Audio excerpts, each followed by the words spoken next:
What up, though, Lions fans? We are back and we are in action. We are underway as Caleb Williams throws the ball and it is incomplete.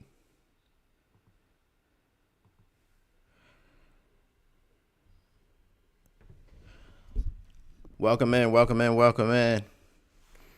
I know you guys have probably already seen the inactives.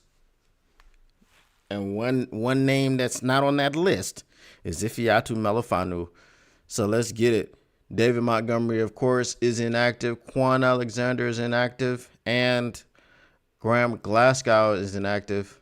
A little razzle-dazzle by the Bears, and the Lions do not fall for it. I told y'all they're using DJ Moore as a running back. Broderick Martin is also inactive. And, of course, Kobe Sorsdahl and Manu Jonah Williams is inactive. But the good news is that Ife is back and he is active. This is what we wanted to see.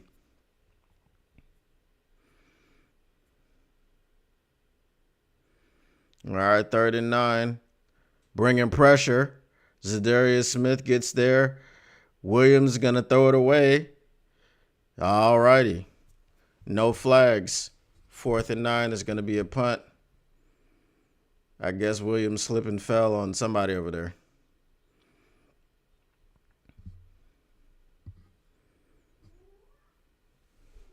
They're going to send a lot of pressure on 3rd downs, it looks like.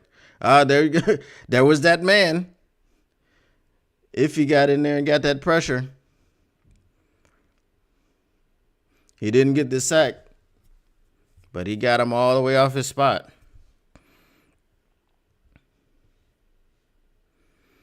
All right, we got the punt. Tom Kennedy is back. My goodness. Tom Kennedy is your punt returner.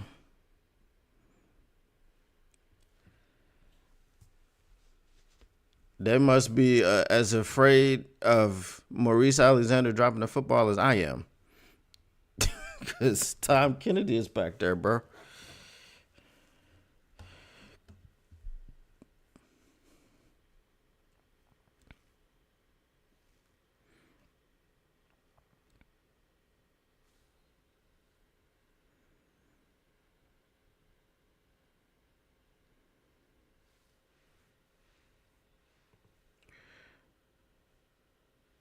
All right, Gibbs on the carry. 1st and 10. Picks up 7 on 1st and 10, straight up the middle.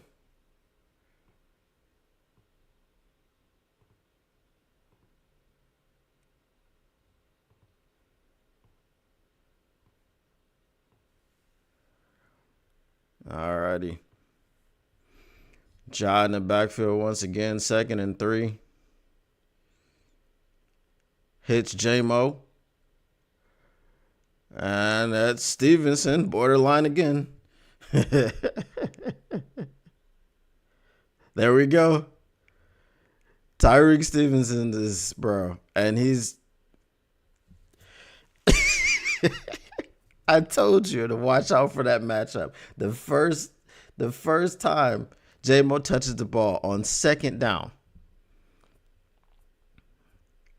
What are we going to get here?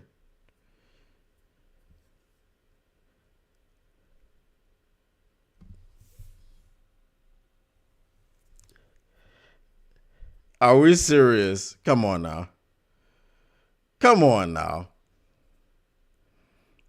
So they're going to call it on J-Mo.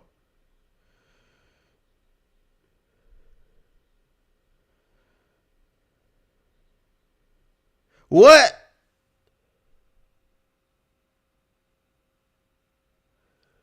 Bro, come on now.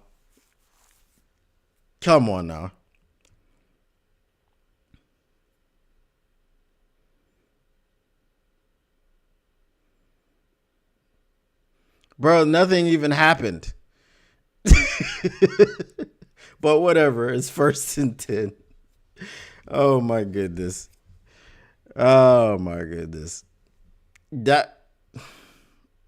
Super soft, bro. Come on now. That was softer than the Jahmyr Gibbs taunting penalty that they called a few weeks ago.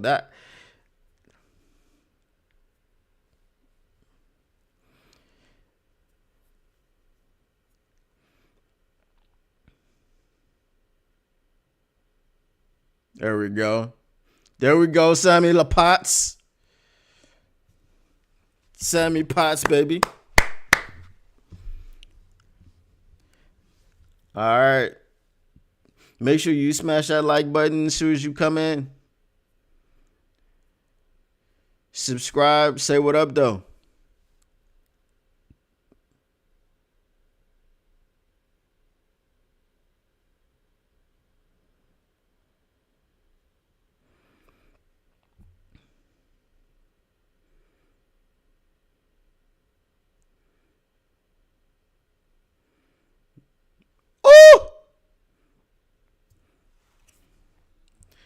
Amon-Ra saying breezy, baby.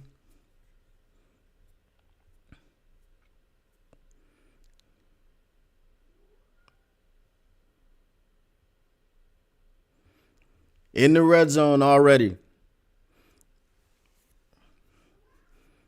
Now, we'll see what happens here. But let's see if that soft-ass taunting penalty does anything.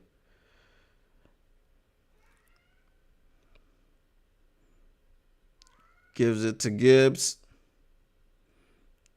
Gets 6 yards.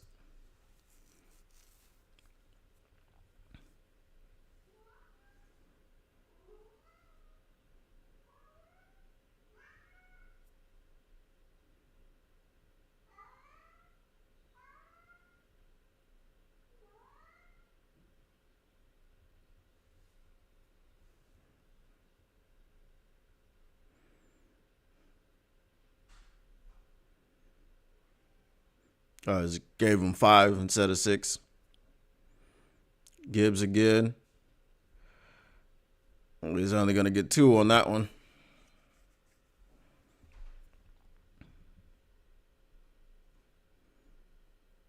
Gibbs got the mask on, bro.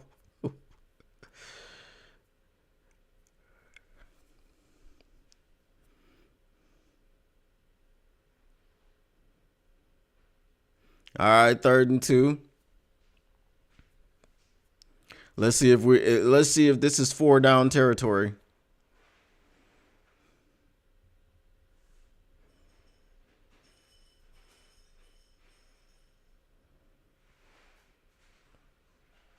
Oh, come on, Goff.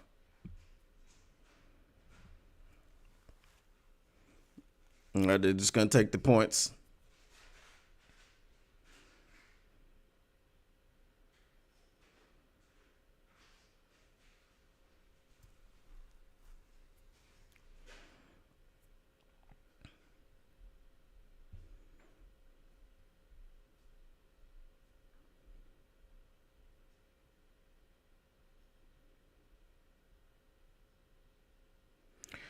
All right, let's see what happens here.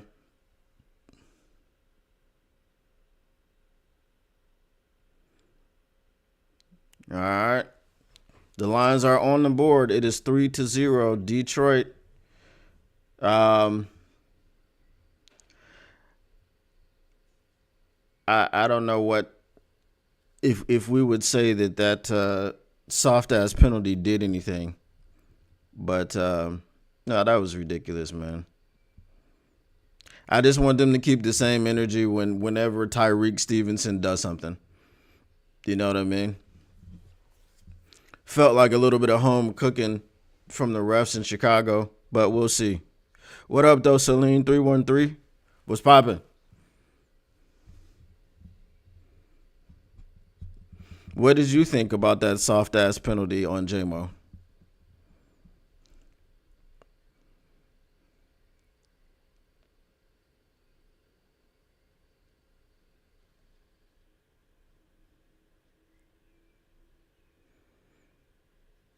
Yeah, that's what I thought the penalty was going to be on Stevenson. You know what I'm saying?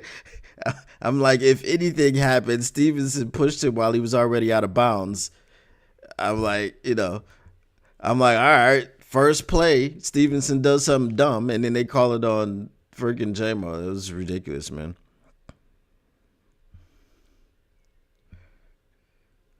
But that's a matchup I said we need to watch, because Stevenson, again, he's borderline, he's stupid, he does dumb things. And I feel like he's going to do something to hurt his team. He already did, but they called the flag on the wrong person.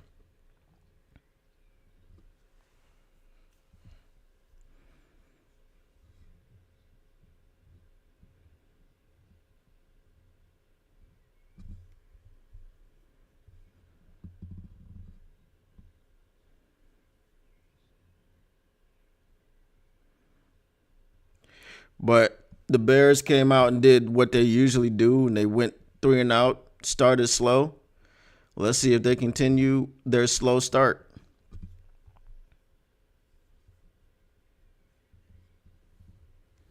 That's something that they have not been able to fix. If you come through, make sure you smash that like button. Make sure you hop in the chat. Say what up, though. Yeah. But you know what I was so glad to see? Iffy on the blitz, getting a hand on the quarterback. we haven't seen that all year, and I was so glad to see it today. So they'll keep it moving.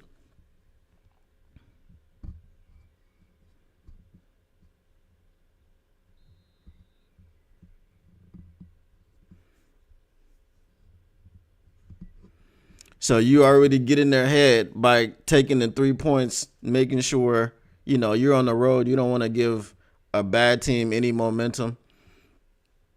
All right, they're going to bring it again. And he actually gets to the 31 this time.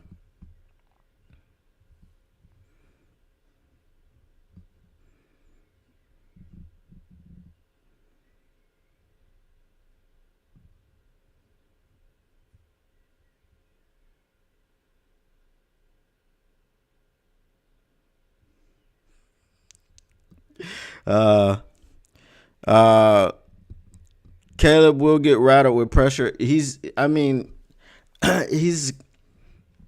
like I said, I'm gonna watch him count Mississippi's. Watch when he does it. I think that was some procedure over there. Unless somebody was lined up in the neutral zone.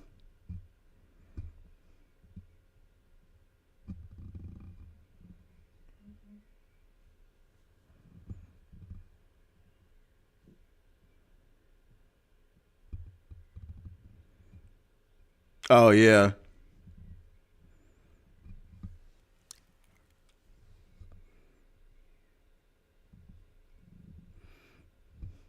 Come on, Washington. Come on, Washington. You're at home. Do something, man. Help us out a little bit. Golly.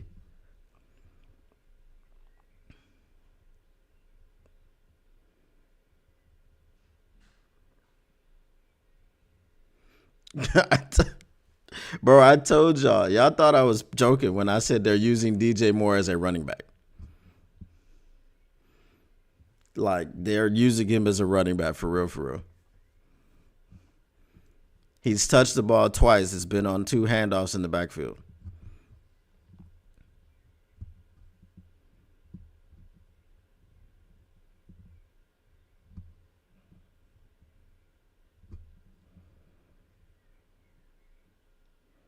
Oh, there we go. There we go.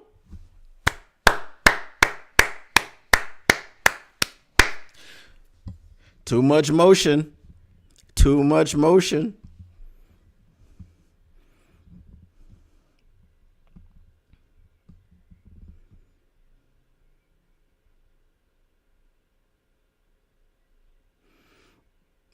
Rome, you too small. You was not about to get that from Josh Pascal.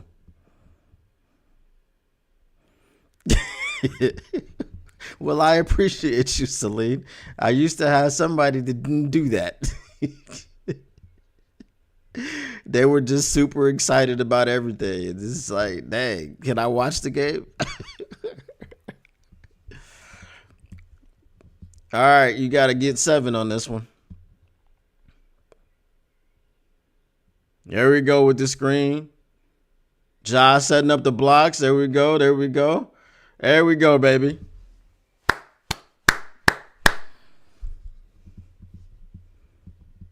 Right back into the red zone.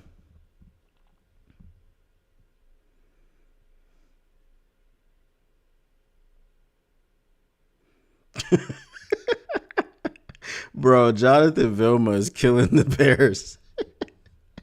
It's like, you are not that good. Oh, my goodness.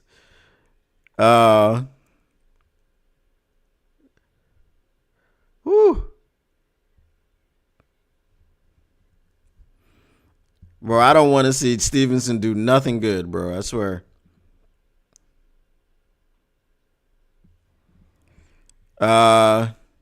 What's up, Jody Carruthers? Nice to see that you made it. Glad you're here.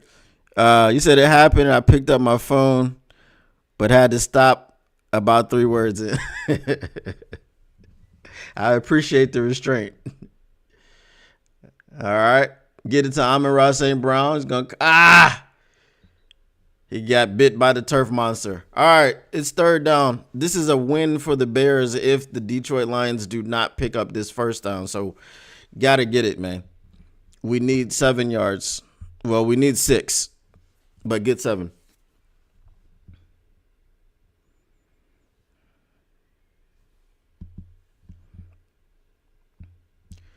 Make sure if you guys are in here to smash that like button and subscribe.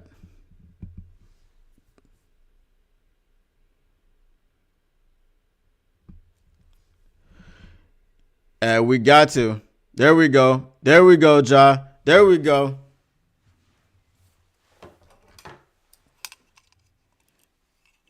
Would you boss up and get these tutties? Get these tutties. Get these tutties. Would you boss up and get these tutties? Get these tutties. Get these tutties. Let's go, baby. Big play buffs are out once again. Let's see. Does it get in? Ah!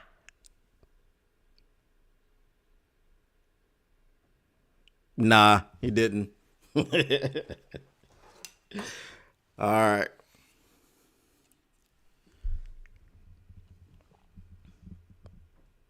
That's fine. Oh, you can't slack? Yeah, we can't slack in the red zone. But we also can smack. That makes sense. We can smack in the red zone today. All right, let's go.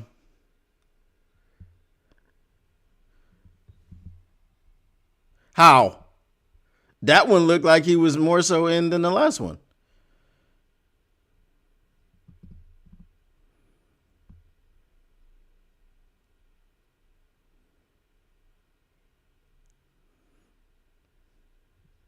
Can we see a replay? All right, no replay on that one, huh? Let's get a sneak.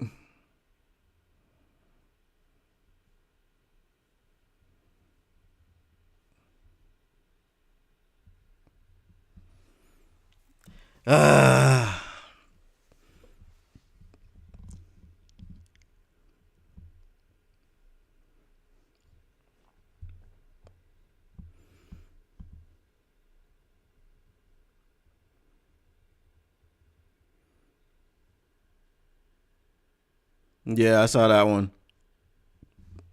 All right.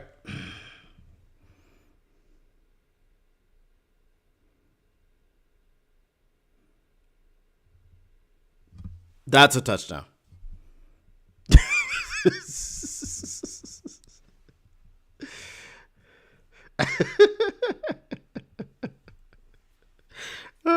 I'm not putting the bus back on. I mean, it was the same situation.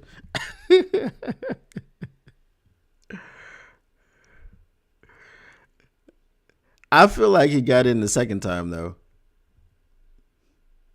I felt like he got in and fell on top of a Bears defender and rolled in. But they didn't replay it or nothing, so it is what it is. We got that touchdown.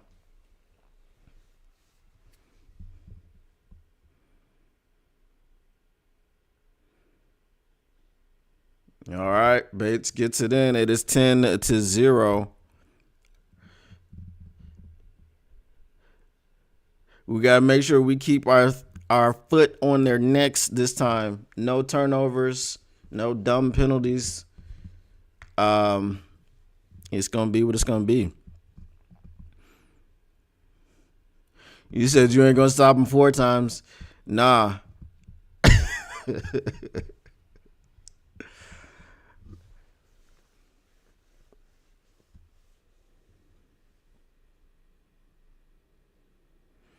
He said they would have said a shoelace was down in the review. They might have, bro. You never know with these dudes, especially after that first penalty on J-Mo, which was crazy.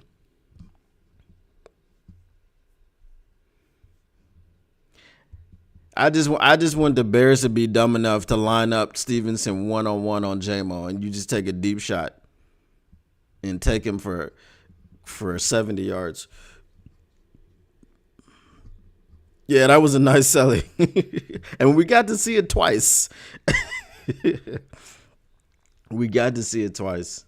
He was for sure down on the first one though. I'm not even gonna argue with that one. He be like, but my laces are taped. Yeah, we saw one of the, I think they're called anglets. The plastic part that that's over the laces on the tips. Like, we saw one of the anglets. It jumped out of the tape.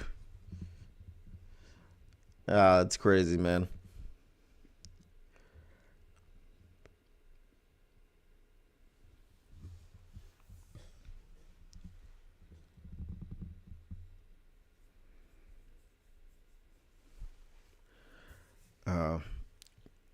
I forgot. I need to put up this while I'm watching these dumbass commercials.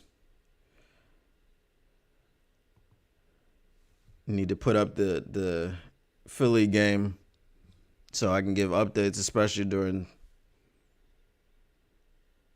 commercials.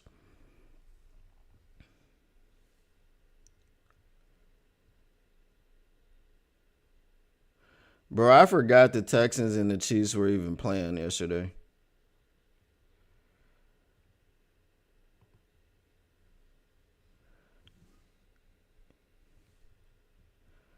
This game pass over here. Hold on, man.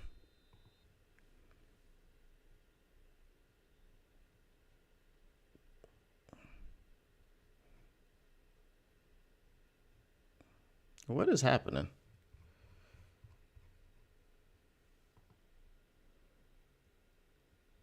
All right. They're kicking it short, trying to get them a turnover. All right, here we go.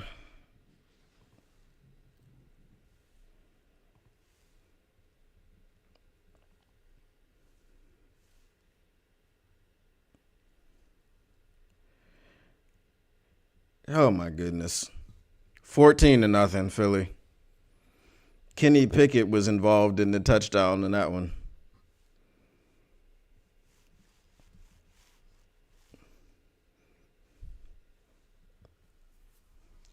I know we don't need help. We just got to win out. But, a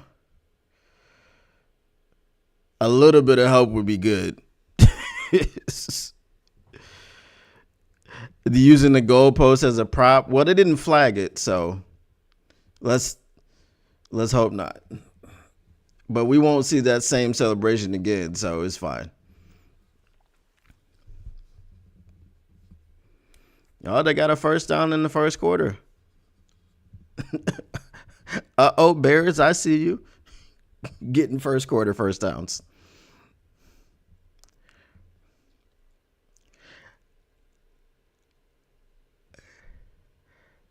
All right, can we get the hold? There we go. We got it. Thank you. There you go, Terrion. Way to stick in there and get help.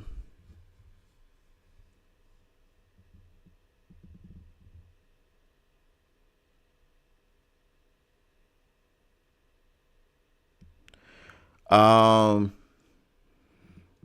that was Mac Hollins. But yeah, I mean, it's bro. They're getting really soft with these taunting penalties and taunting, fines. It just doesn't make sense.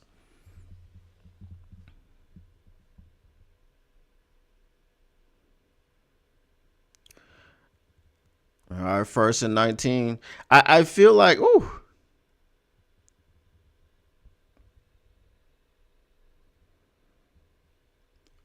Amik need to make that tackle.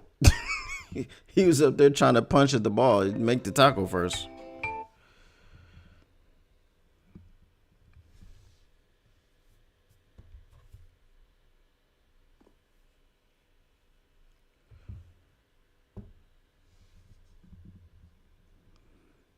What is it? 2nd and what? 2nd and 9.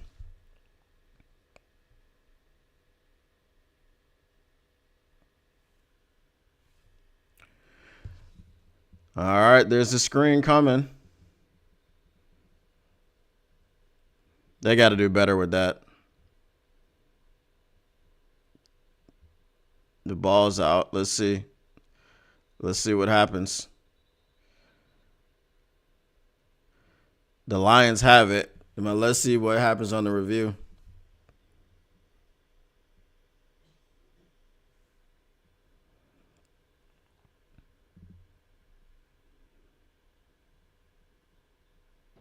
Oh, it's out. Let's go. Let's go, baby.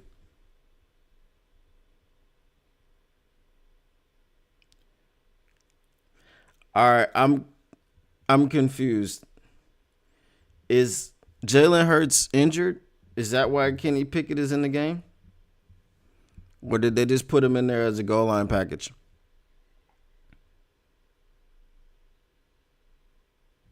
I feel like what happened, what Chicago's game plan is on offense, is they took the Bills tape and they said, we're going to do exactly this, but they forgot that they don't have Josh Allen. That's what I feel like is going on here. Because they are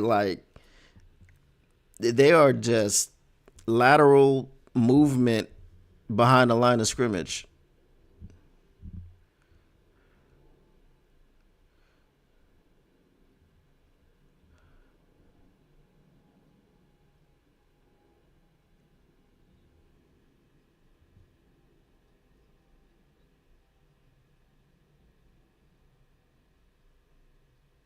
Yeah, I saw that one.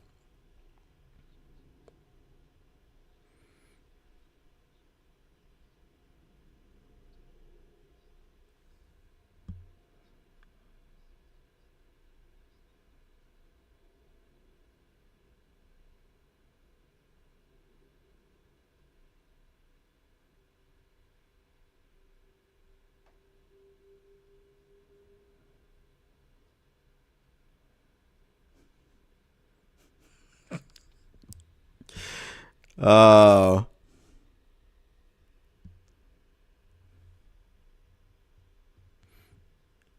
yeah, I feel like Jalen Hurts is injured because Kenny Pickett is going back out there.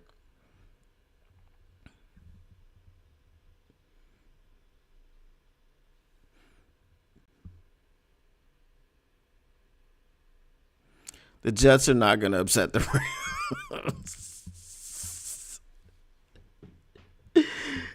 Oh, my goodness.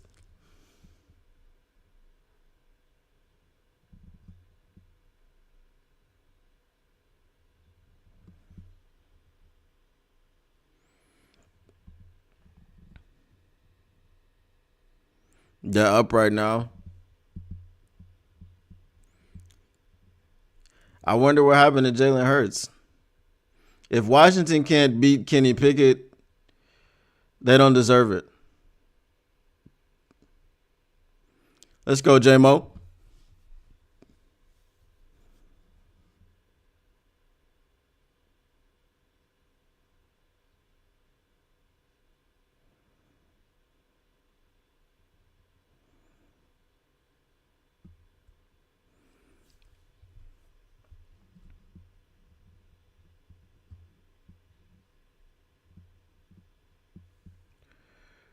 All right, here comes Gibbs up the middle, puts the foot in the ground, picks up 11 yards on first down. Let's go, baby.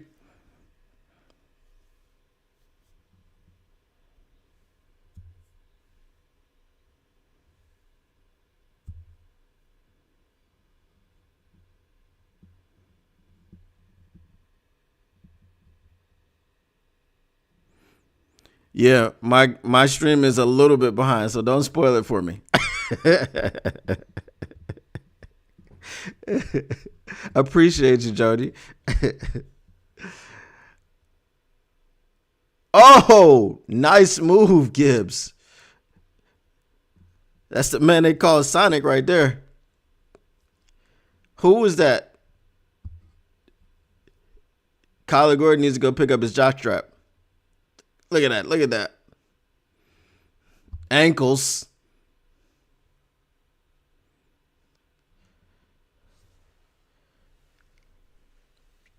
I mean, Monty can do that. It's just a little bit slower.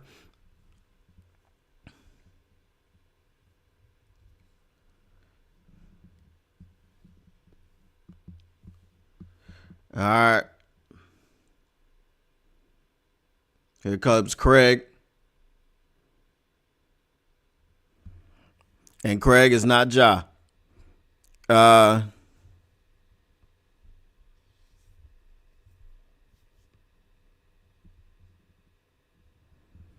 I feel like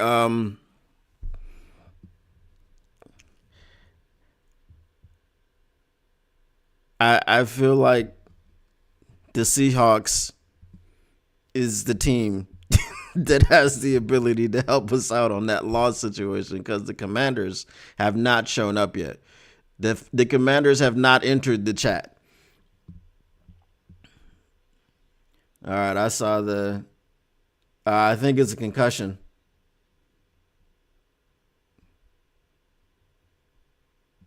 Yeah, I think it's a concussion for Jalen Hurts.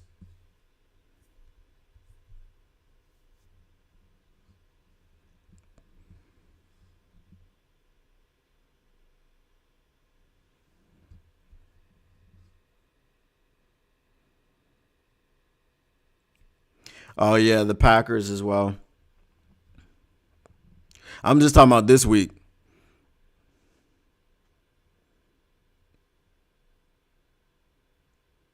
Yeah, I saw that one coming. That was behind.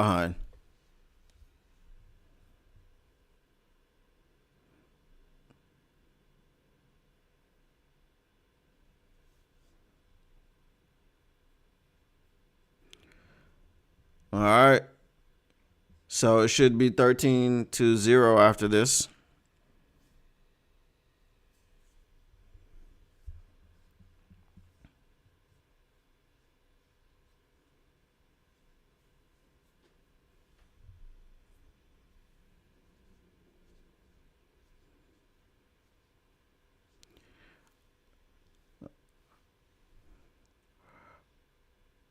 All right. Bates is good from 40. Washington just got a turnover. I feel like, hopefully,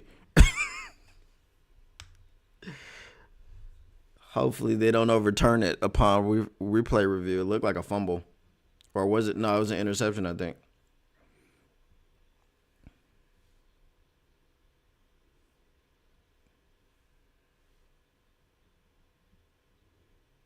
Yeah, it was a pick. There we go. All right, maybe this is Washington showing up. He picked off Kenny Pickett.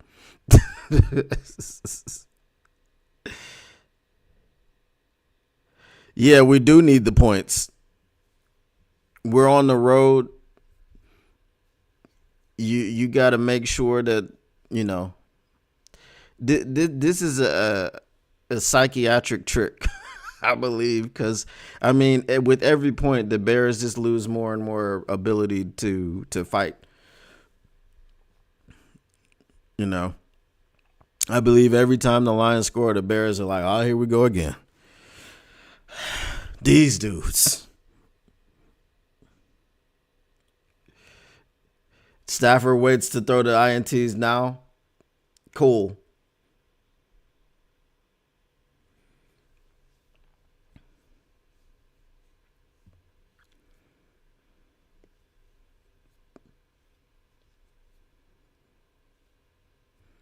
It's crazy when you have less first downs than turnovers.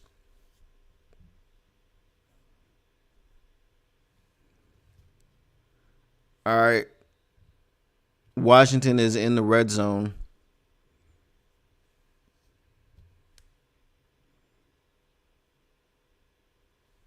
Try to set up a screen and just throw it in the dirt. All right. 1st and 10 over here. 2 seconds left in the first quarter. What will they do? Will they actually run it up the middle? Nope. As a play action, Keenan Allen is wide open for some reason.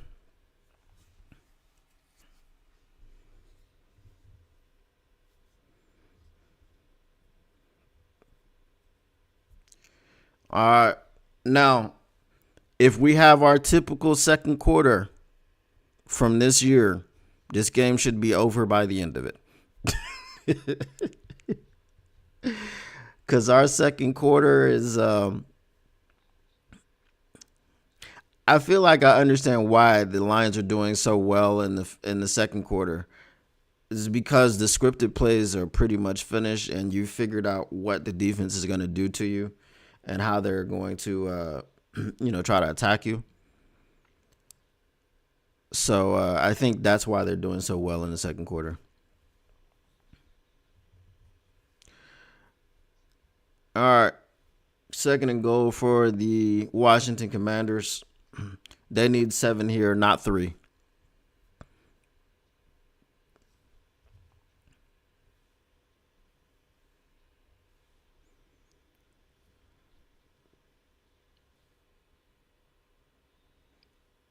Oh, wow.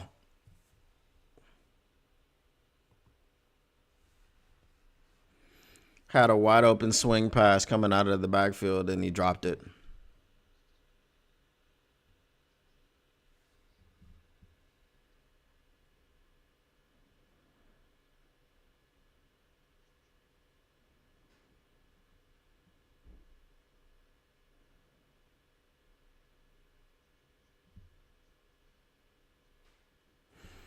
Yeah, they definitely do. I feel like if you're down 30 at the half, you'll give up. There we go. Touchdown, Washington Commanders on 3rd and goal. He hits Jameson Crowder in the back of the end zone wide open.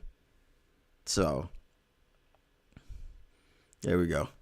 Should be 14-7 coming up.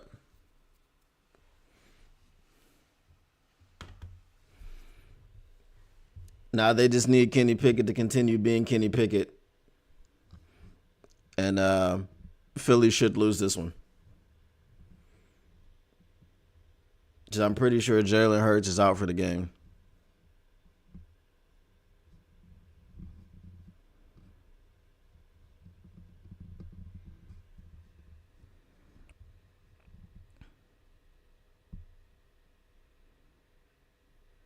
DJ Moore already in Cabo. Just got to send invites to the rest of the team.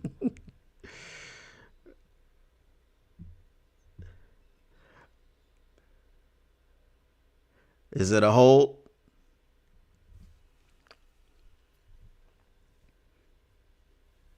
There we go. But that run from DeAndre Swift made me angry. Because where was that when you was in Detroit? Where was that? You know what I'm saying?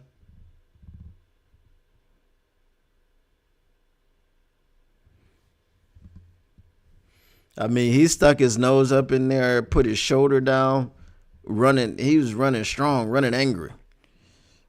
He was not doing that in Detroit at all.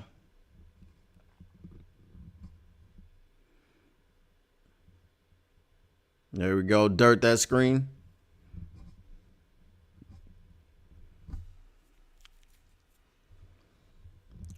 Second and 20.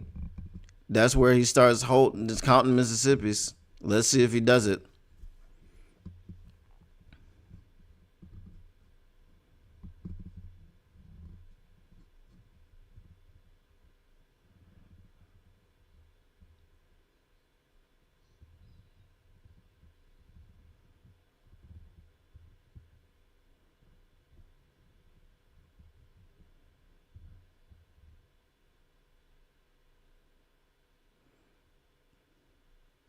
There's pressure.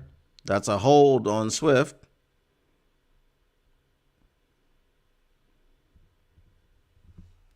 All right, no flags. 3rd and 20.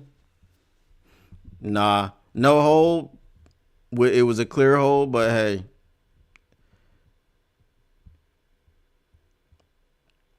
Za'Darius Smith out there covering DJ Moore. What you know about that?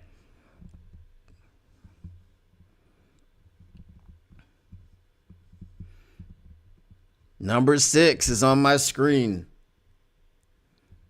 And I'm so happy about that. All right. Quick screen. Not nearly enough. That's going to be a punt.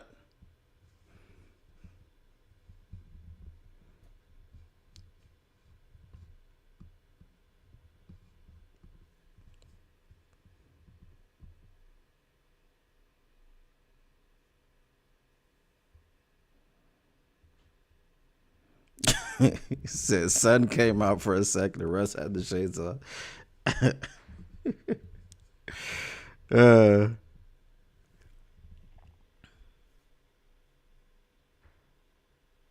Oh, goodness. Somebody on the Eagles just got blown up. Tom Kennedy over there. All right, this got to go a long way for this one. But it's the second quarter. So you know what we do.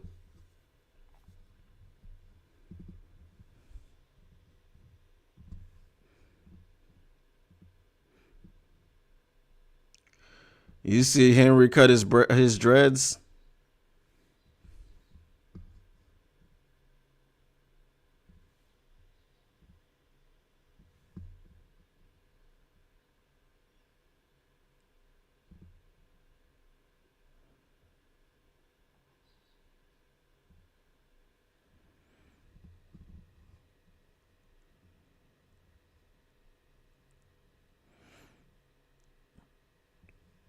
Yeah, they're not gonna do anything about it. I mean, they claim that they like train and stuff in the off season, and then they go back and review games and stuff. But I mean, with blatant holds and things like that happening right in front of you, it doesn't give me much confidence in whatever your process is to try to fix anything. Of course, Saquon rips off a game for a freaking touchdown, bro. 21-7. Right off tackle. Damn, 70 yards.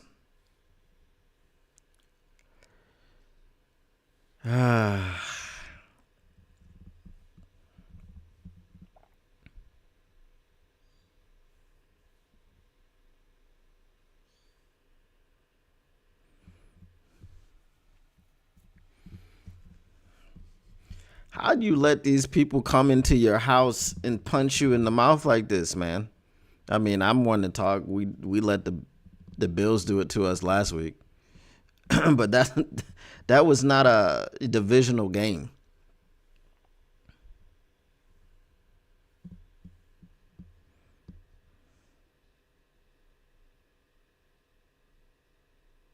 So the only thing they go back and review is fine-worthy stuff to get that money from their employees. Yeah, I feel that. I mean, if all Kenny Pickett has to do is hand the football off, I mean, my man had a hole the size of, you could have driven a truck through that hole, bro. Nobody actually touched him. That's crazy, bro.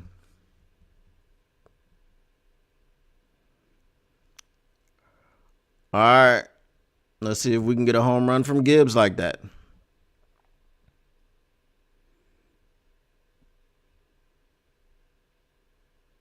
Well, no, it won't be a home run, but it's a first down. I'll take that.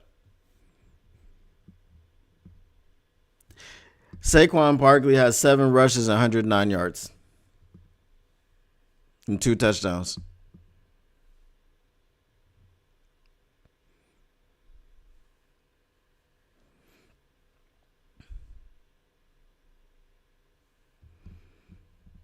All right. 1st and 10 from the 18, 17 and a half. All right. Deep shot. J-Mo. Yes, sir. Yes, sir, baby.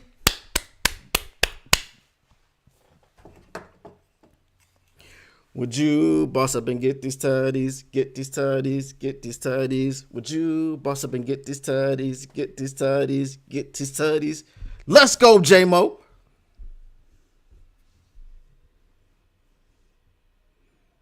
Yeah, Tyreek. I told you. I said I need the Bears to get stupid enough to leave Tyreek one-on-one with J-Mo, and we get that deep shot. I told you. And they did it. They did it. That's what I'm talking about, baby. Nah, he didn't underthrow that one. Let's go, baby.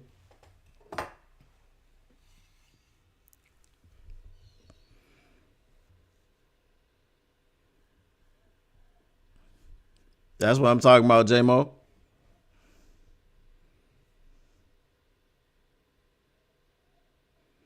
That was a hands catch for sure. Because that would almost slip through.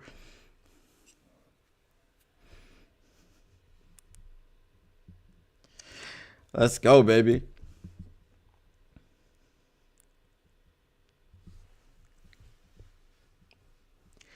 And that's what I said. Look,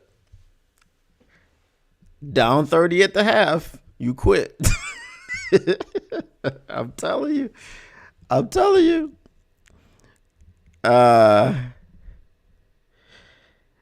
He said Antoine gonna blow an MCL. Don't put that on that man. He might pull a hammy, but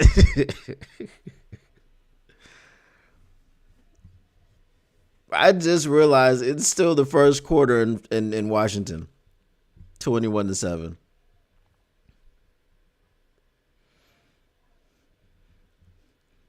Bro, how does Saquon have 7 carries, 109 yards, 15.6 yard average, 2 touchdowns?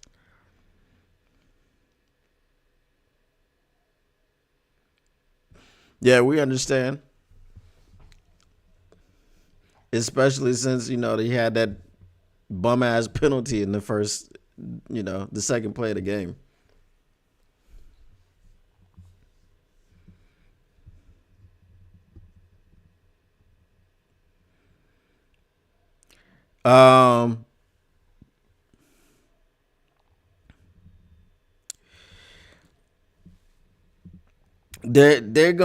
They might get him the record, but I mean Washington ain't helping, bro. Like I'm telling you, that man, that hole was shoot. I could strap up right now and run through that hole. I can't run 70 yards and outrun, not anymore. You know what I'm saying? But that was ridiculous, man.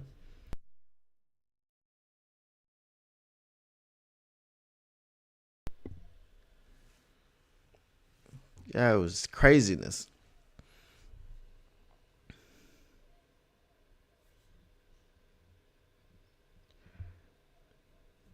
Dang, the last time we had an 82 plus yard play was Calvin Johnson from Matthew Stafford in 2013.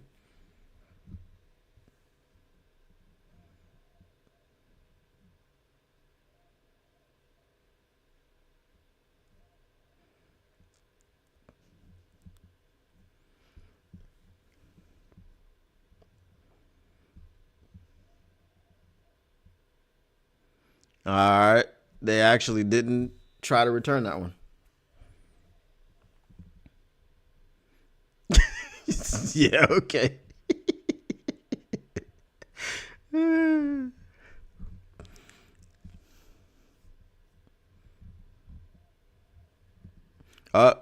Jonathan Vilma said Redskins on the broadcast. He's probably going to get fined.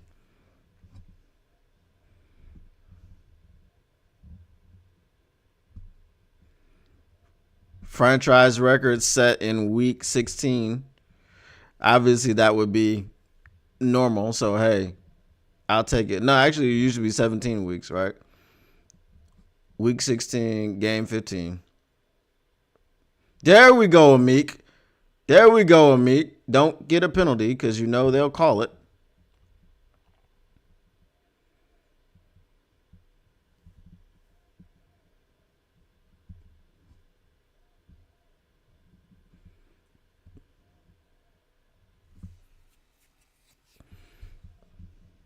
Somebody asked me the other day if Swift was so good in Philly, why'd they let him go? Because of that. Because of that.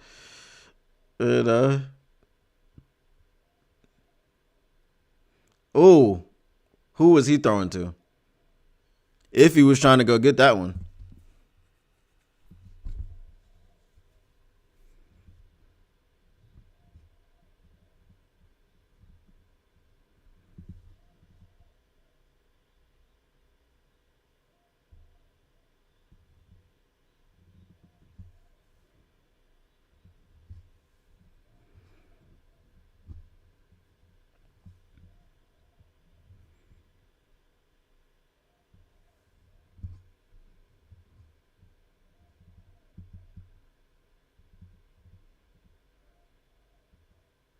Third and 8. That looks like a delay game, but they're not going to call it. Of course. Okay.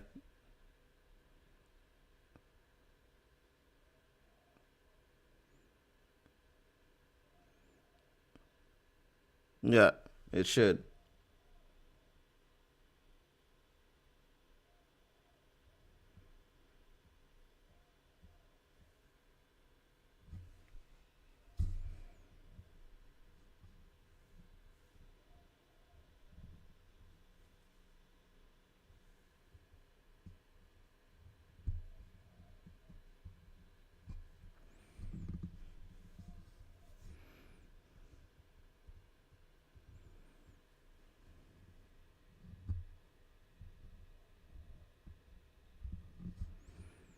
Uh, I don't know.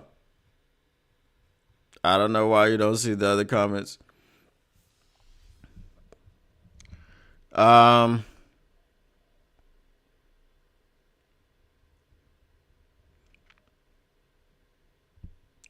what was that?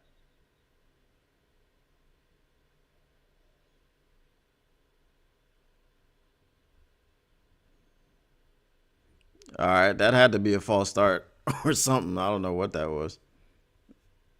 Okay, there we go.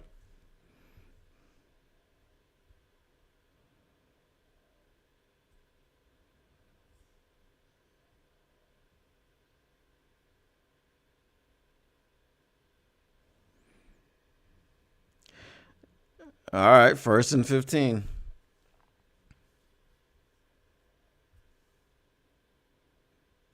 Pressure.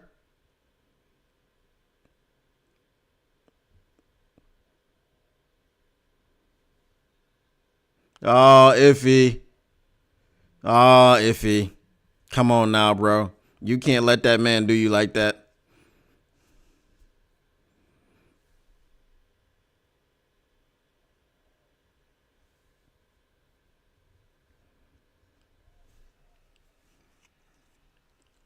I mean, it's like it's.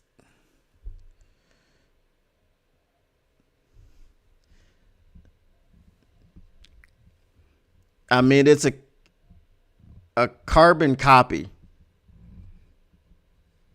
of what the Buffalo Bills did last week.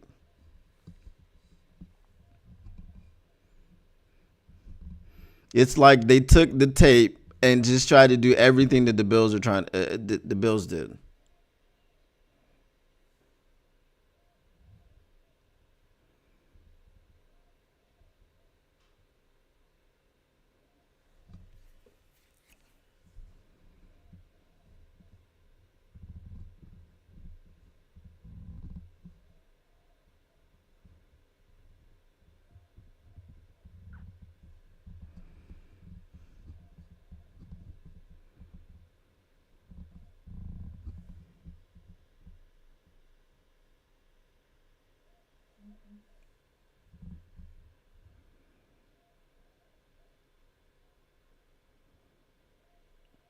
That's no catch. Who's Johnson?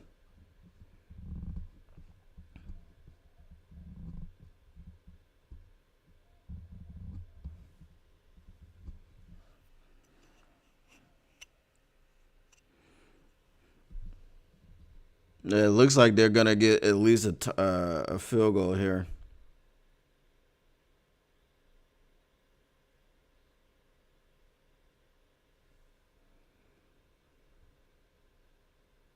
Third and 6.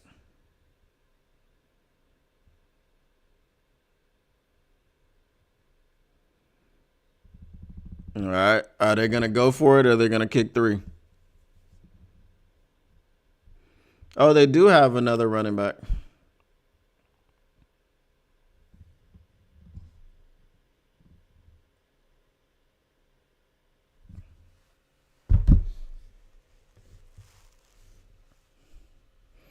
Washington just fumbled, bro. Oh, my God. We're not going to get no help from them. What time is the Bears game?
All right. Well, the Vikings and Seahawks is next, so we're gonna have to look at that one because these Commanders are doing absolutely nothing.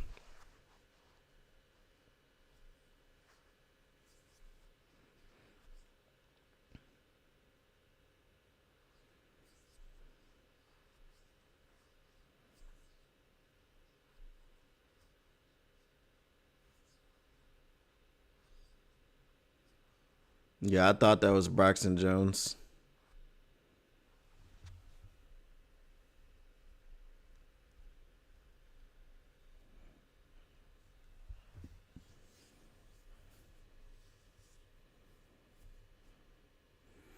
Yeah, I knew Hurts was out, but it's not helping. It's not helping these dudes. They can't get out of their own way.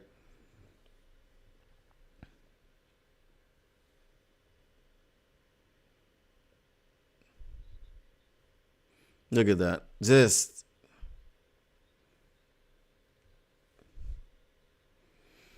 Kenny Pickett just threw a freaking 40-yard bomb to A.J. Brown. Uh,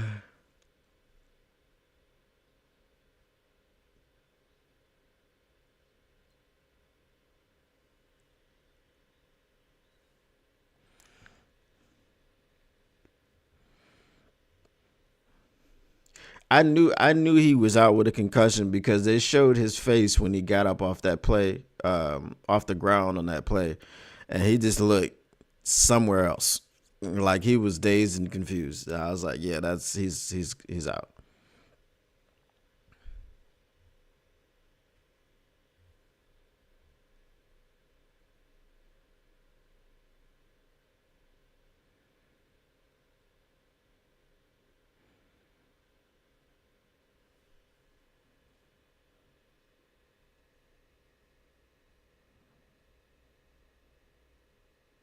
So it might not play next week, but the way Barkley is running, it won't matter. Yeah, because they're playing who?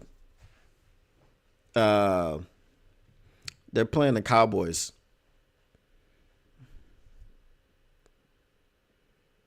and they're playing in Philly.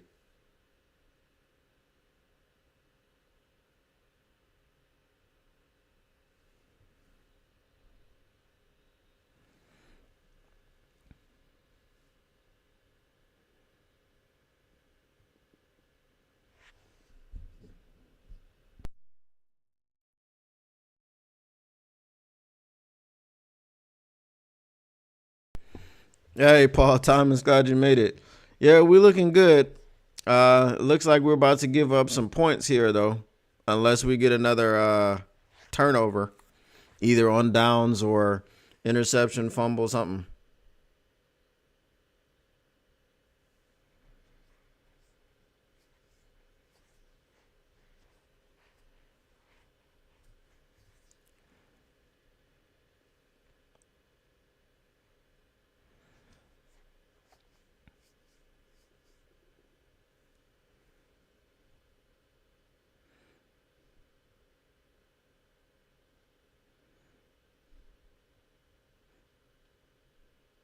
And that's why we're taking the points because we know that this defense is depleted.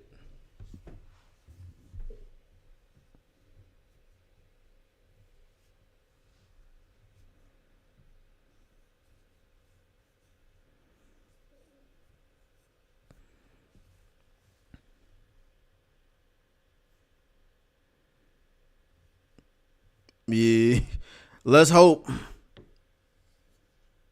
There we go. 2nd and 10. Paul Thomas says El Dunze has been the Lions' best player so far. Yeah, he's been helping us out. He's been helping us out for sure. Oh wow, Washington forced a punt. Surprise, surprise.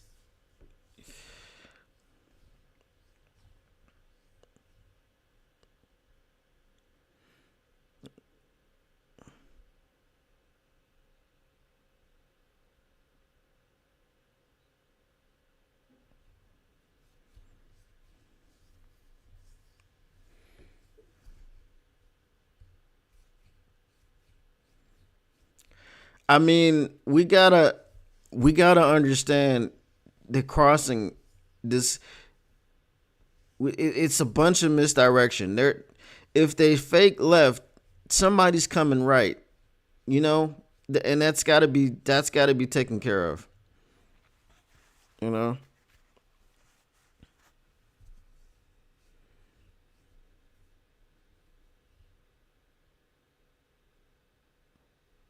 that's out of the end zone.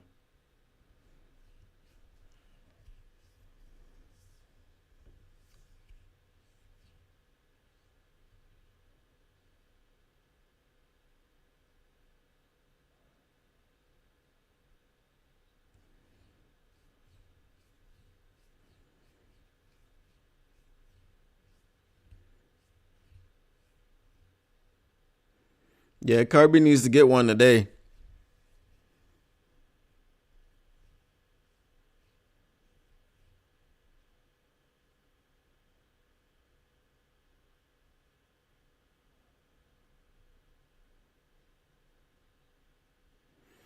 Y'all can't let DeAndre Swift power in, bro. I'm so serious. Like just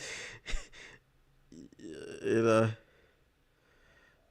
You cannot let this man power in.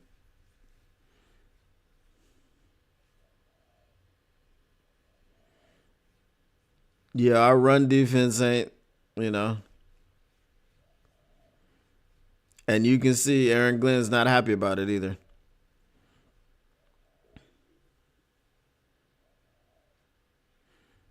But with Aleem McNeil out,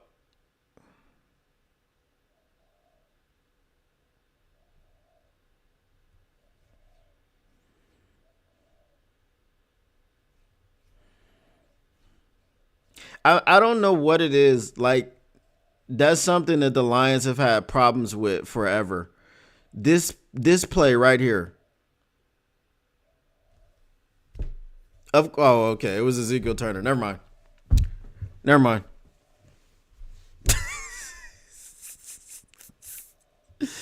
So Ezekiel Turner made like one good play in the game before the Bills game. Uh, I think it was the Chicago Bears game. Yeah. No. It was the Packers game. Yeah, he made that one play against Jordan Love, and he was like, I don't know, he was getting a lot of love, but it's just,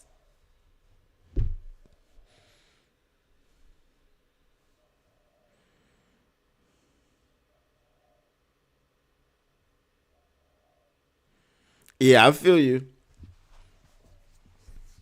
Um, I'm just tired of seeing people out there, man. You get paid to play football, and you just can't see what's happening.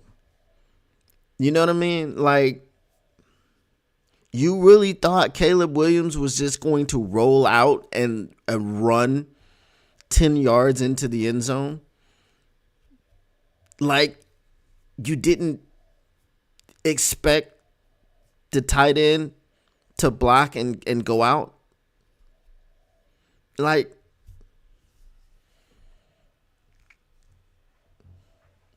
this is a play that every team runs on the goal line. Every team. And I'm pretty sure Aaron Glenn, coached them up and, made sure that they understood what the assignment was on plays like that. And it's frustrating, man.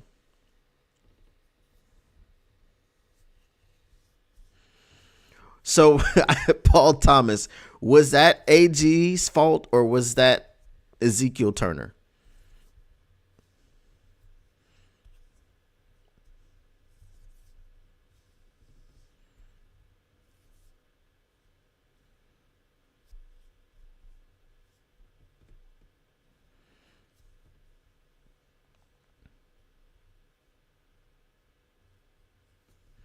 Because they've been a step behind on everything coming out, and this is what the Bills did to them last week. And I said they just took the Bills' game plan and copied it.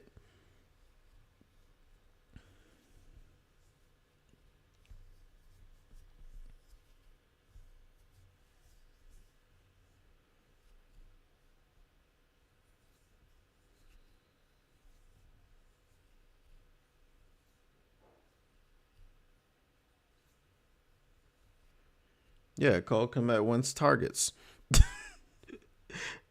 That's why you invite him to your wedding. He wants the targets. He wants catches. He wants touchdowns.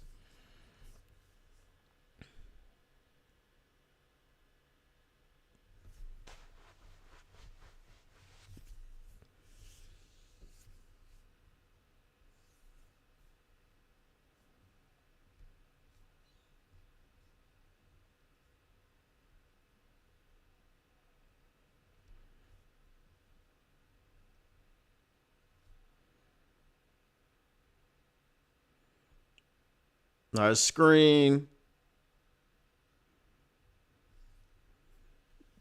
Was he pick up 6 or 7?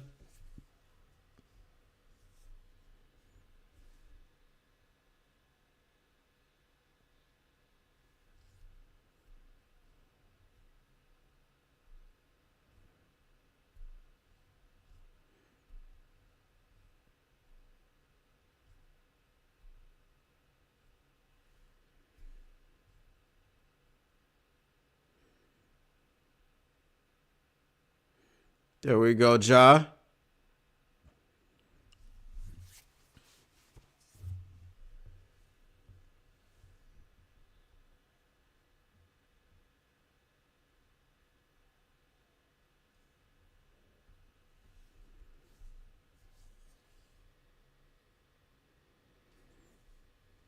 Um, I mean, Jamar's active, right? I think we have to be a little bit farther out in front to see those guys. I think it needs to be like 35-7. There we go, Ja.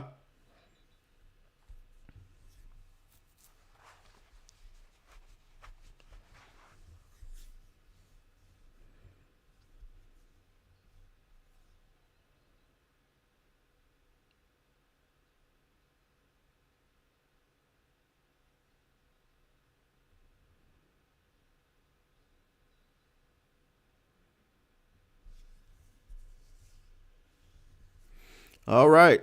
Washington just scored again.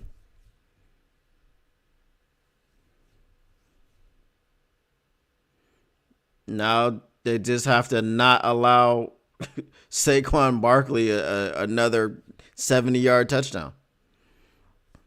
All right, Gibbs getting that work, bro.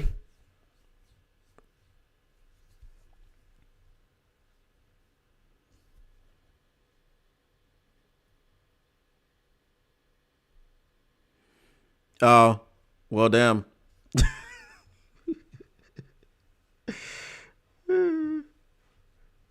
I mean, I see Jefferson. He ain't in the game unless I'm behind.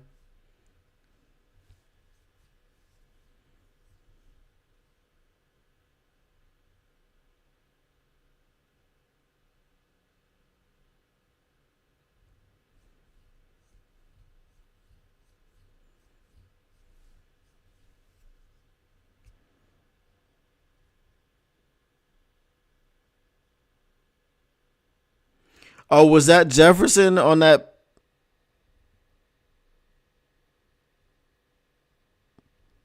Okay. I mean, come on. 28, 26. Both of them got dreads. I thought it was Gibbs.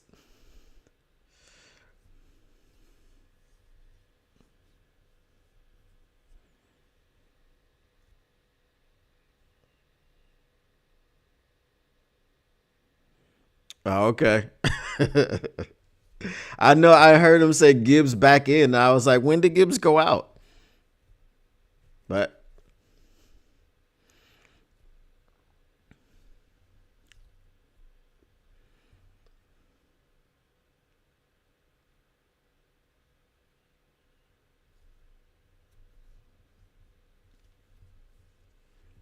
a yard shy is 4th and 3. What you mean a yard shy?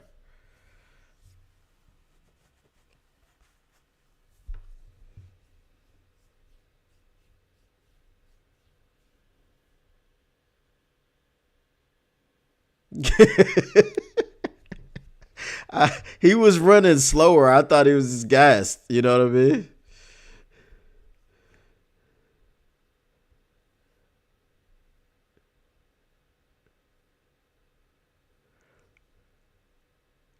There we go.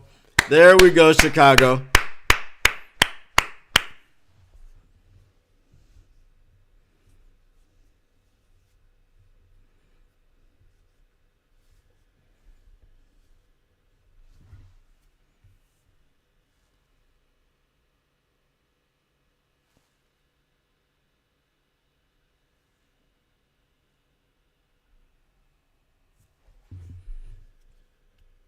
There we go, Chicago.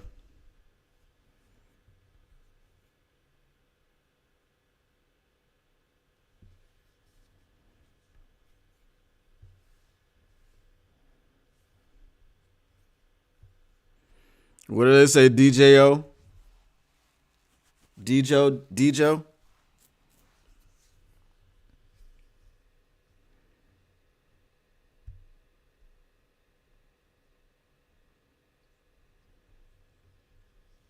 Yeah, that's for sure. They said it was 4th and 3, and then they said it was 4th and 1. So I don't know if Fox is having problems with their. I mean, if it was 4th and 1, definitely they were gonna go for it.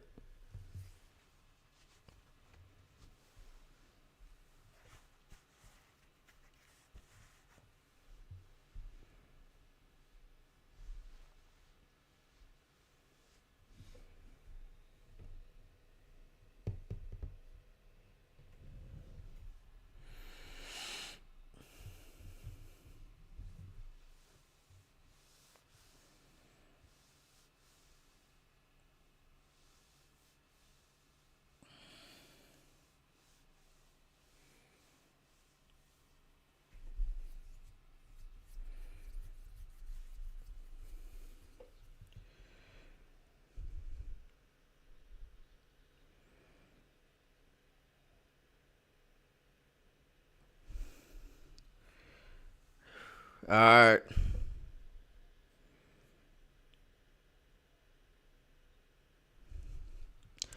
If Washington gives up another rushing touchdown to Saquon of 60 plus yards, he will break the record for all time NFL history with 5 of those in one season.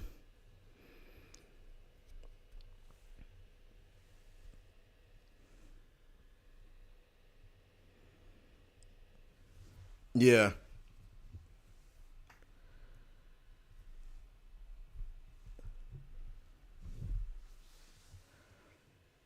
Hold on 1 second. I'll be right back.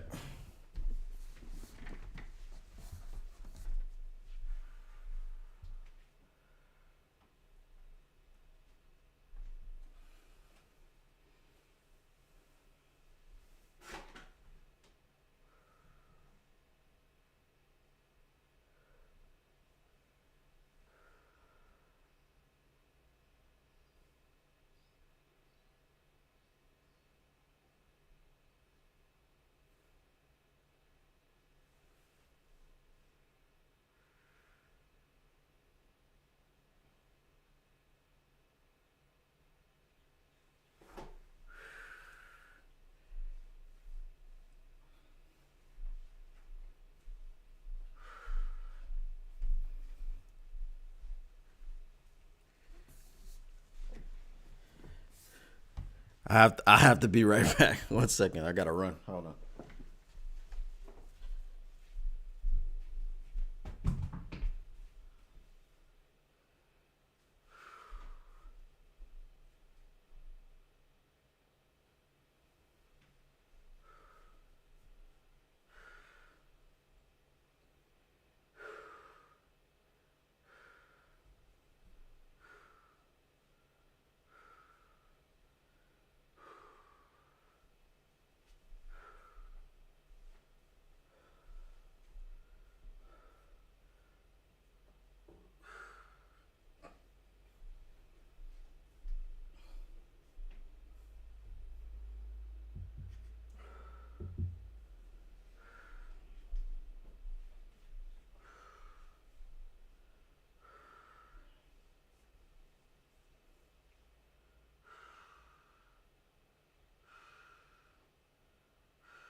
All right. See, I don't like that play call, man. You're too far out.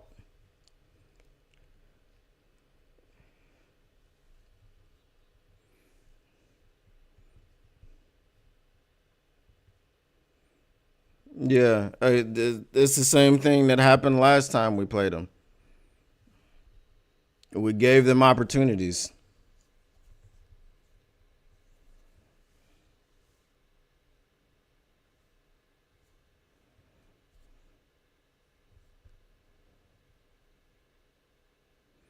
So now you spread them out on 3rd and goal. There we go.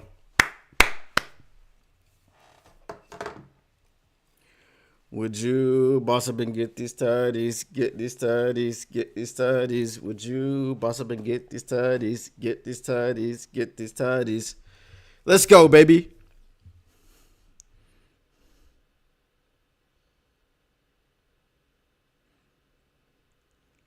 Decker got a nice block, too. What was Jalen Johnson doing? He didn't look like he wanted to tackle. Jalen Johnson didn't look like he wanted to tackle.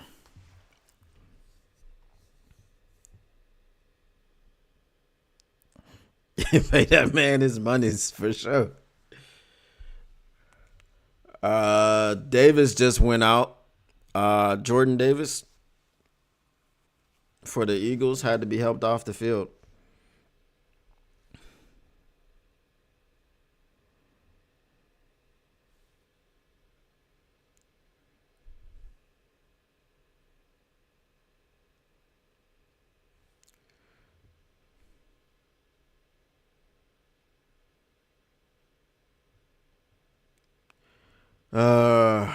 And Washington punts it away because they were on their own 20 and threw a football for 3 yards on a 3rd and 5.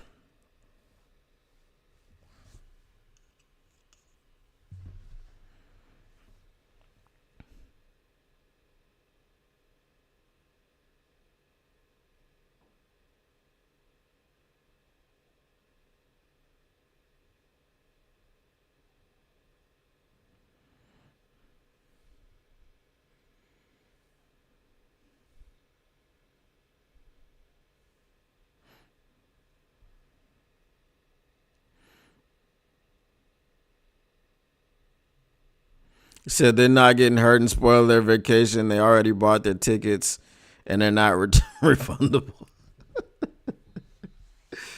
Oh, my goodness.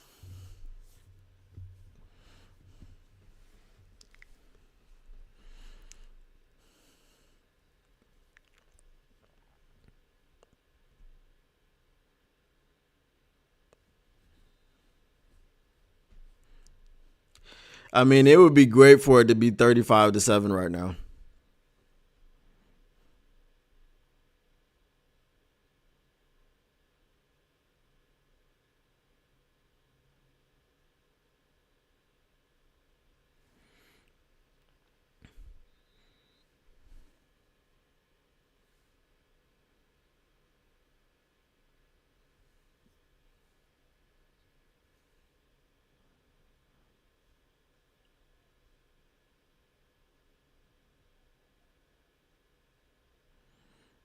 Up, tipped at the line.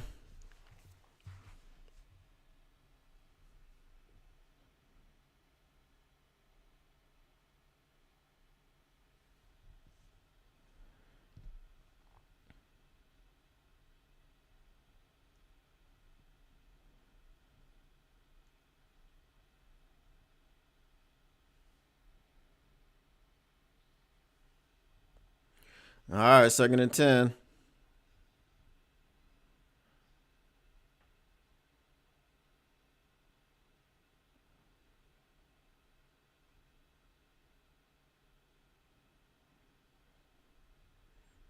DJ Moore got stuck.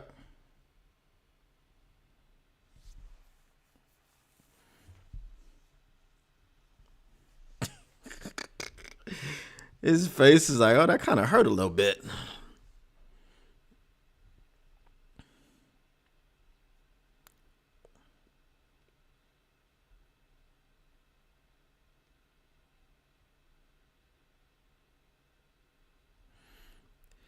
I mean, you put a jacket on a man for half a second. What's the point of that?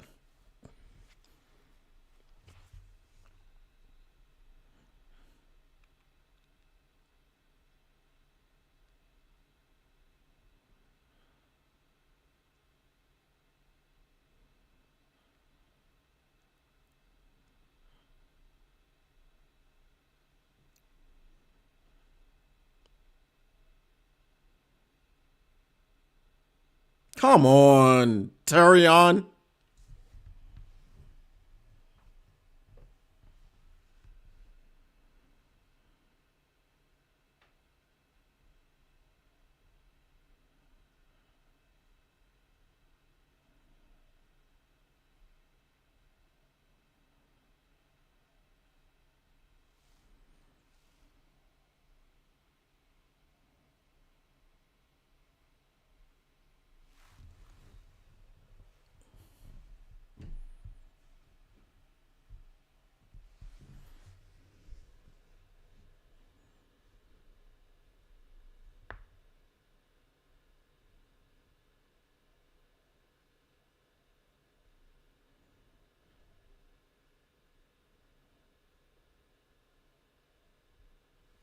And that's why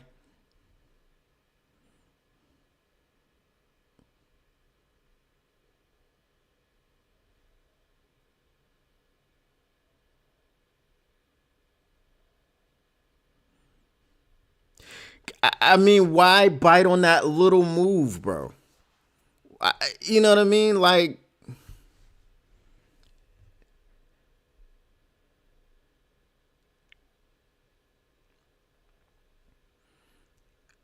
what was that little move gonna get him? It was gonna get him to the freaking.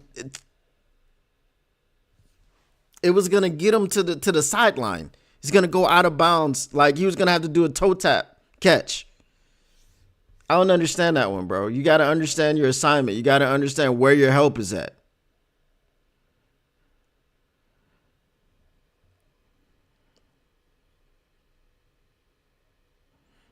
Exactly. That's exactly the same thing I'm saying. Why bite?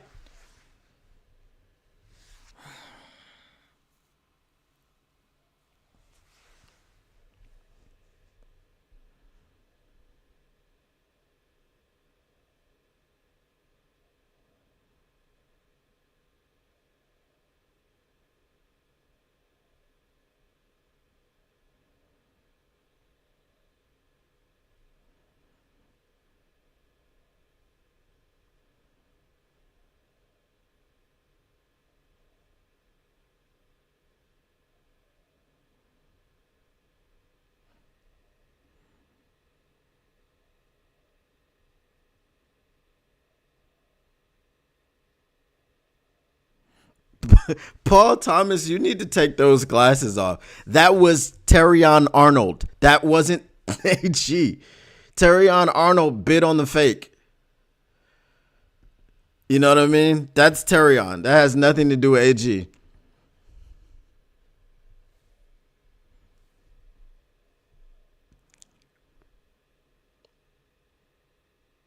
That wasn't coaching. That was Terrion Arnold. He bit on that fake. It's clear. They showed it. What do you mean? It's not coaching at all. Come on, dude. He bit on a fake. Instead of just giving him the short pass, he bit. And he got beat.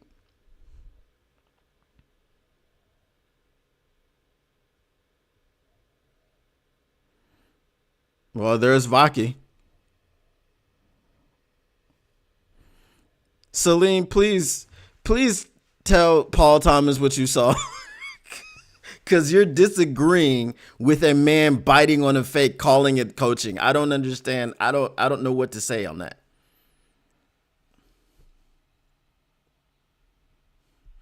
And then to call him the worst DC in the league. Like, look at our defensive rankings. I don't understand that one at all. I understand that you don't like him, but that's just, that makes no sense.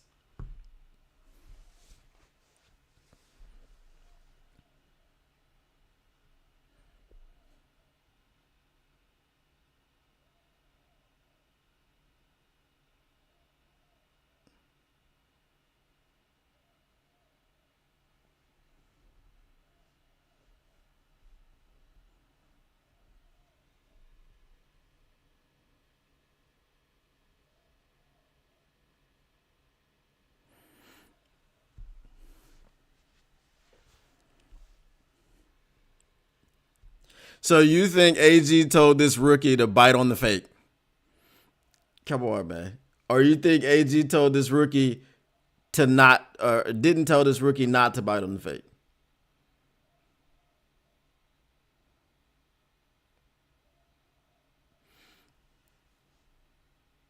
Jaden Daniels just throws a airmail interception to CJ Gardner Johnson.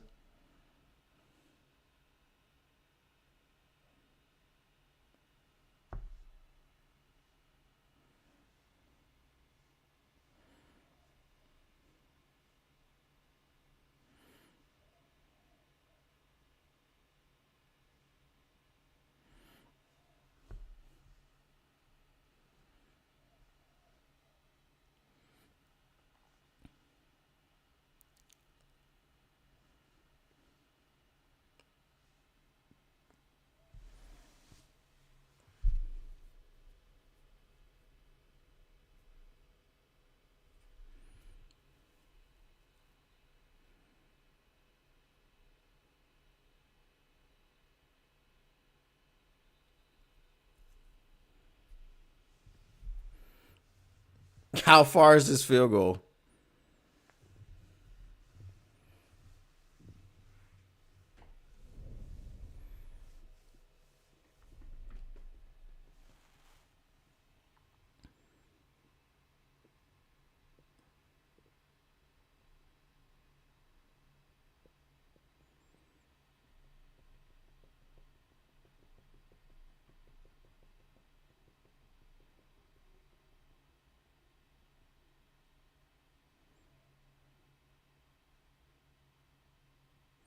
Yeah, it might be.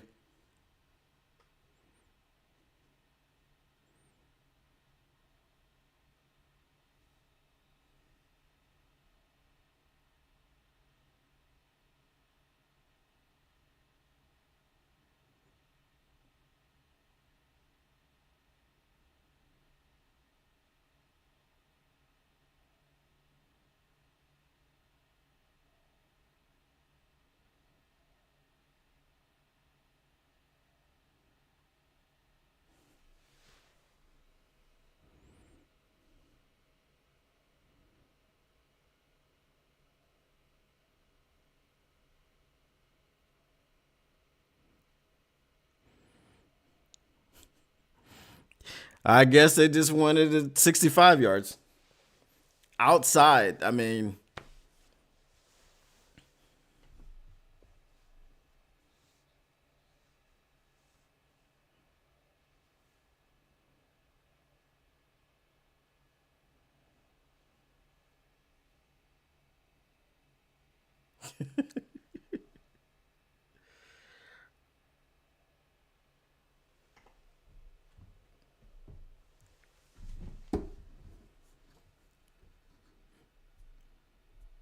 yeah, that was on FIP because the center moved the ball. uh,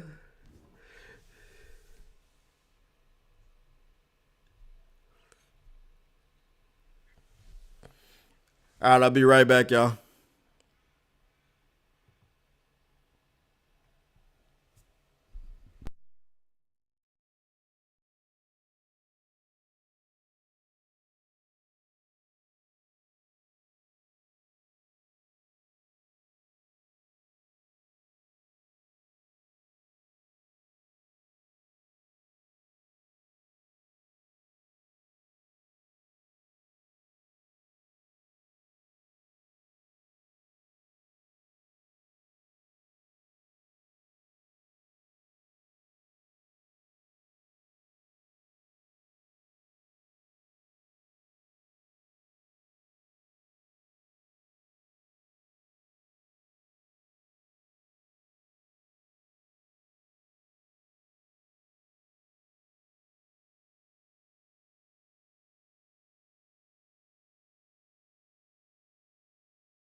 All right, we are back just in time for the start of the second half.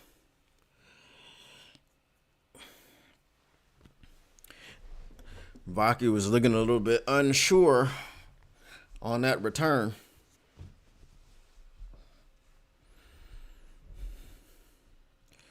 Whew.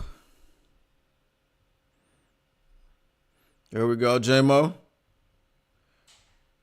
Up. Woo!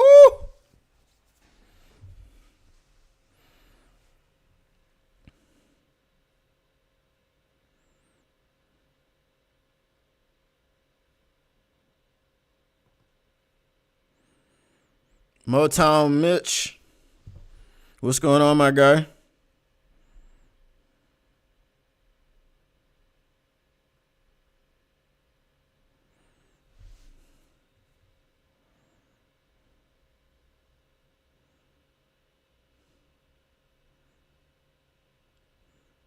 There we go, Ja.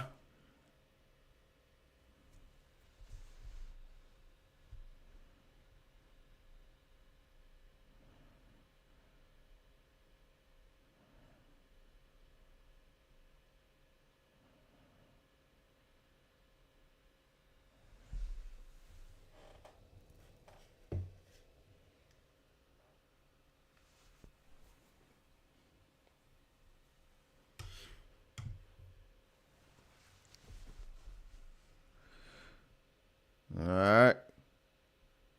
Woo! That outside zone is killing them, bro.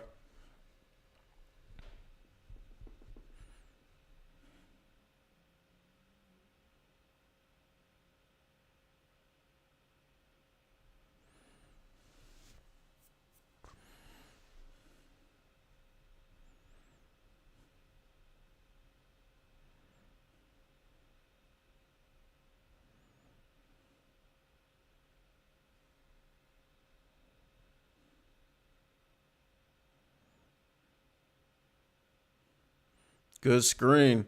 All right, Craig. Oh, wow. He punched him. There's no flag? He literally punched him. Thank you.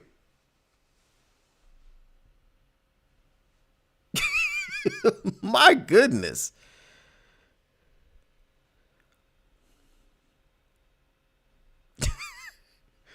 Like, my God, bro.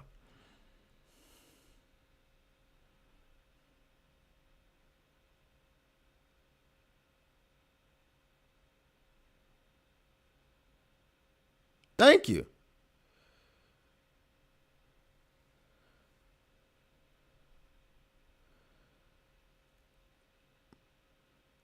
Bro, literally punched the man. Oh, he slapped him. Okay. All right, I thought it was a punch. I was about to say.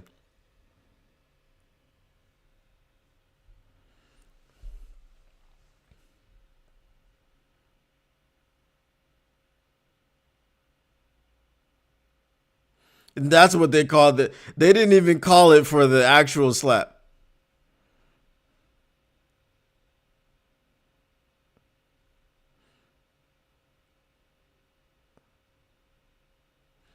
Oh!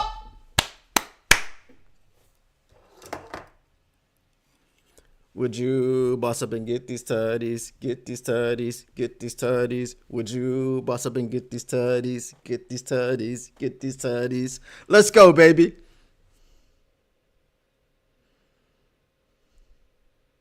Yeah, that looked like a trick.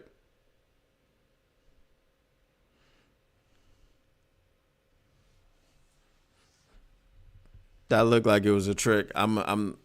Hey. What up, though, Lone Spoon? Glad you made it, my guy.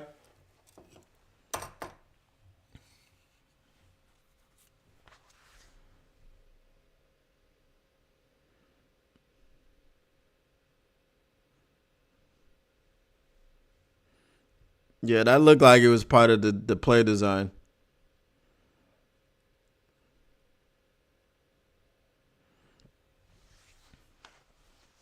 It's not always pretty, but it gets there, bro. I tell you that much.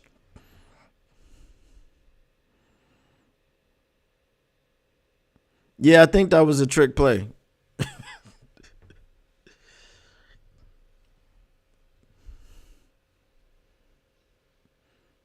It was too well executed on the recovery for it not to be a trick.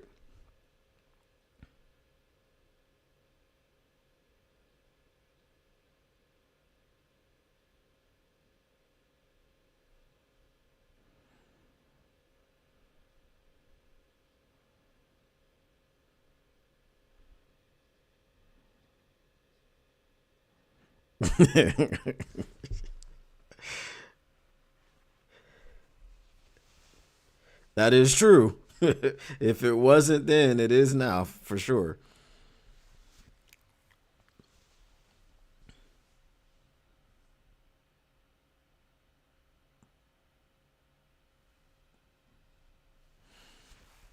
Bro, Washington, bro.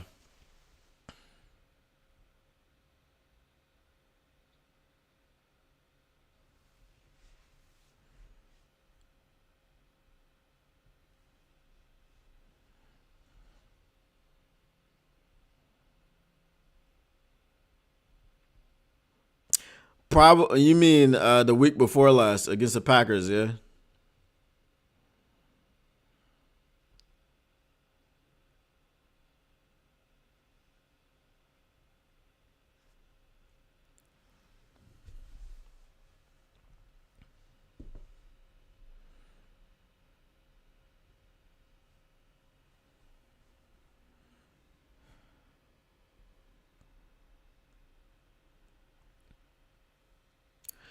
All right. Let's see what kind of adjustments the defense is has made based on these left and right motion that they're trying to run against us.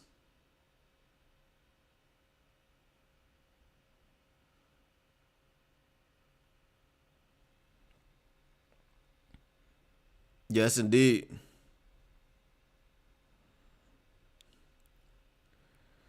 All right. 34-14.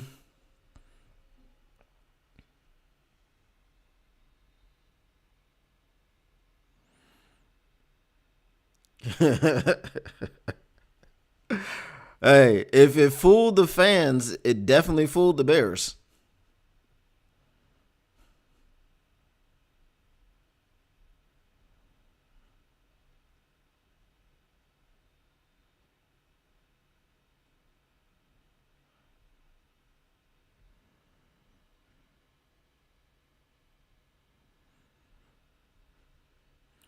All right. We need to heat up Caleb Williams, bro. We got that first hands on him one time. There we go. There we go. That's that attitude we're talking about when we're talking about stopping the run.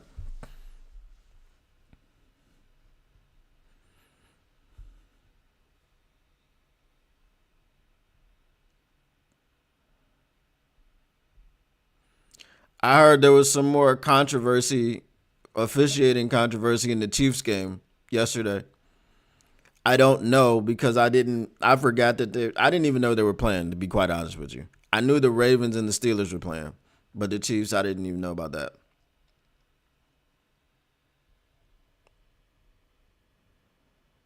Yeah, I heard that, Paul Thomas.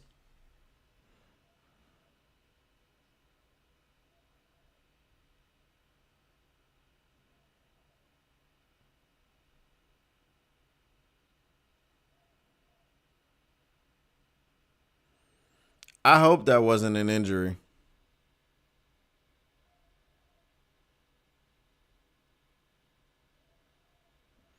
Yeah, so it was controversy to the normal person. There we go.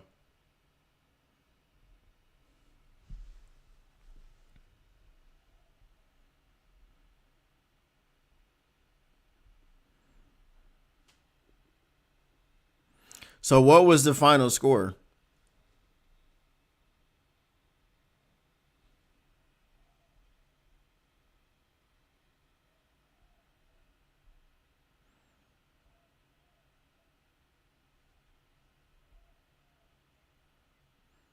There we go.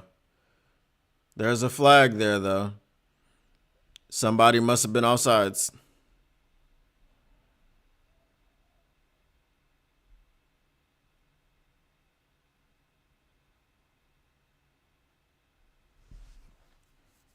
Yep. Oh, okay, cool. Cool. It was on the offense.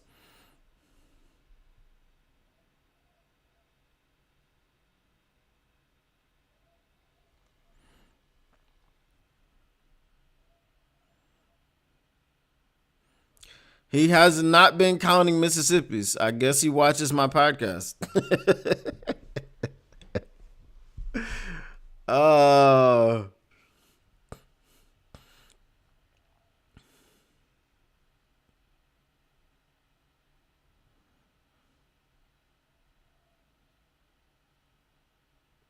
There he goes counting them. There he goes counting them. There he goes counting them. Levi's holding us back.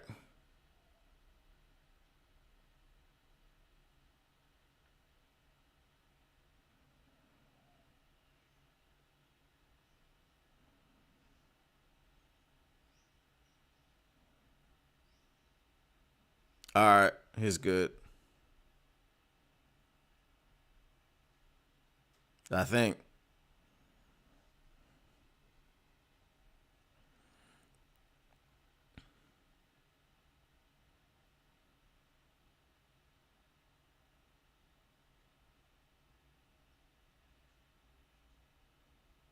Are you better not?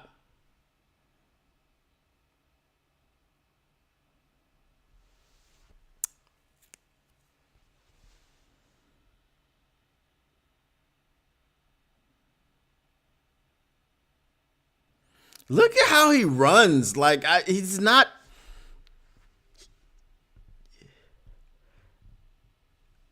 I hate it, bro. I hate it so much. It just looks. It looks so gross.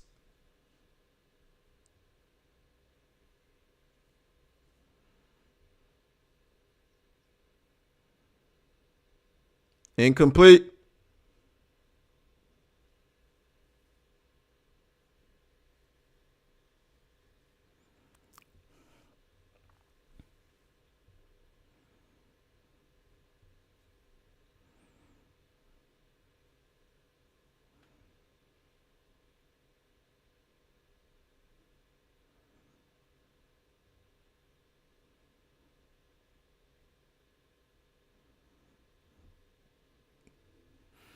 We need Carlton Davis.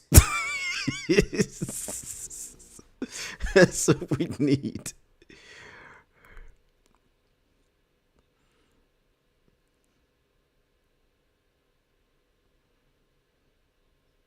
I mean, Amik is your nickel.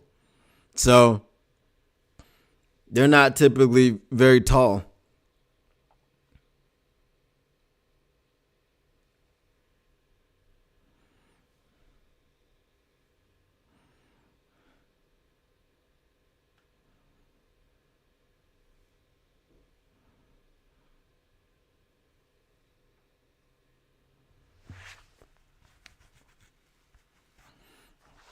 We need a sack, a turnover, or something, bro.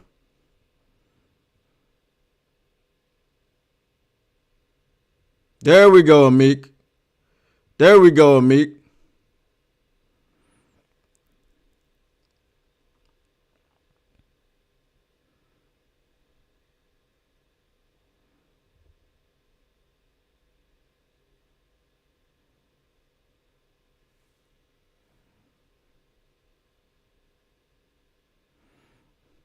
I mean, congratulations to the Bears for being over 100 yards per game rushing. I said DeAndre Swift is close to 1,000 for the second straight year. Yeah, they might just take the points. Go ahead. Go ahead. Come on now.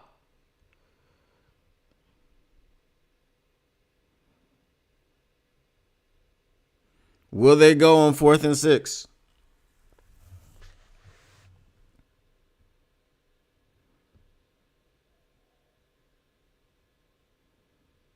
All right. Well, I think the holding was pretty clear. Yeah, they're kicking a field goal.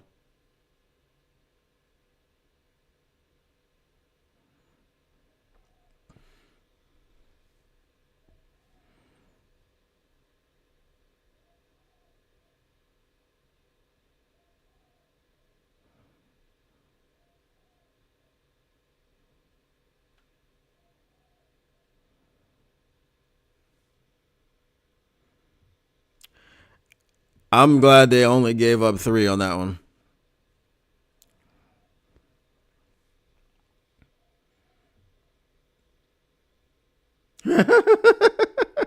CJ just got his second personal foul, and he's been ejected.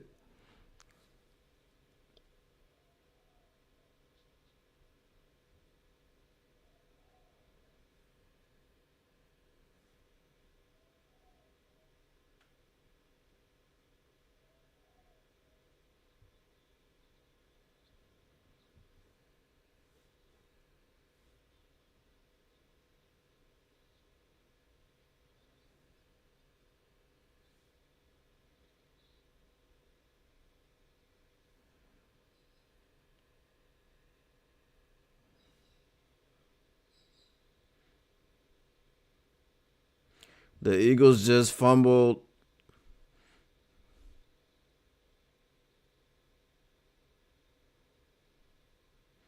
I don't think the Commanders got it back. Or the Eagles got it back. I mean, the Commanders are only down 10. You know. Kenny Pickett just got strip sacked.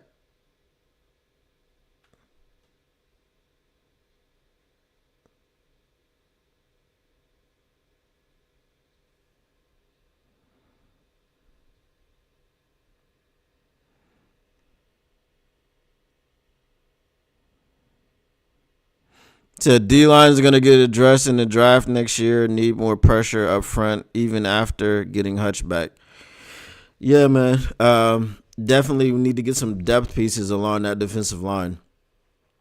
For sure.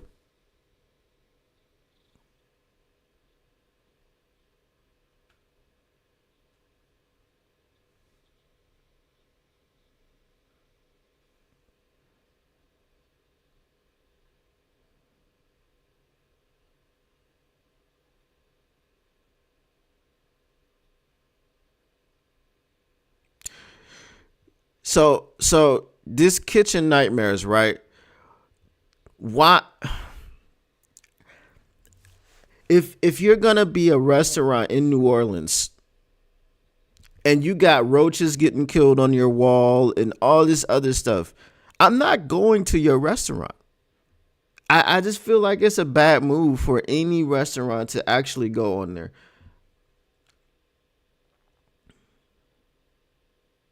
All right. Better return by Vaki this time. Really good return. On 3rd and 16, the Washington Commanders committed a face mask.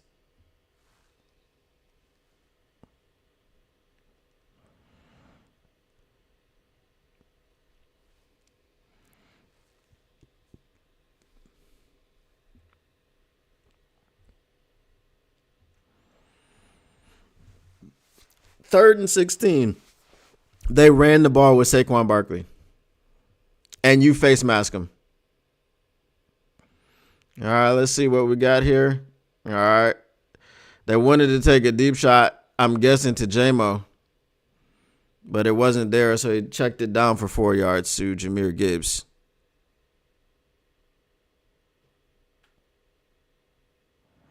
I always love Gordon Ramsay. Yeah, it's just, I guess people feel like he's going to give him a bump. Oh, we had Jordan Ramsay in our restaurant. No. I'm never going to your restaurant.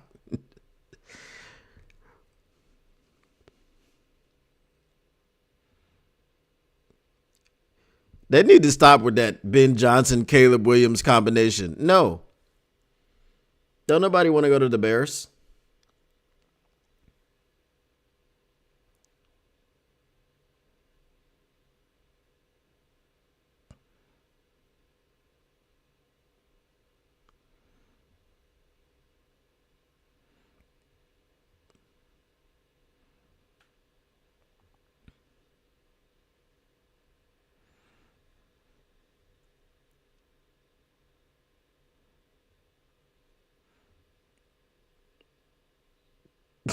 Come on, Potts.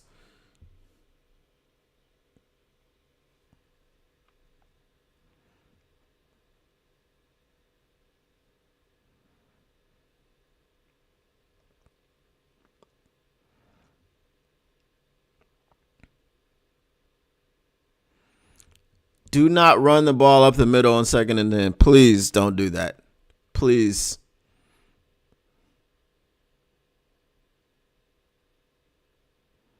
Where's Tim Patrick? Haven't seen him today. Well, there he is. Oh, come on, Goff.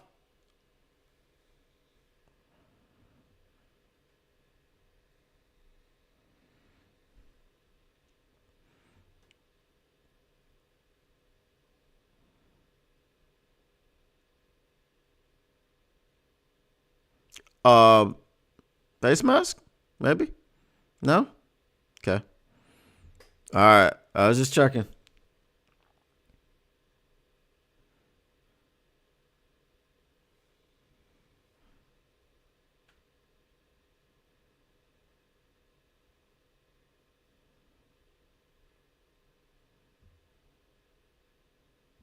There we go. Amon-Ra going to get that first down, baby.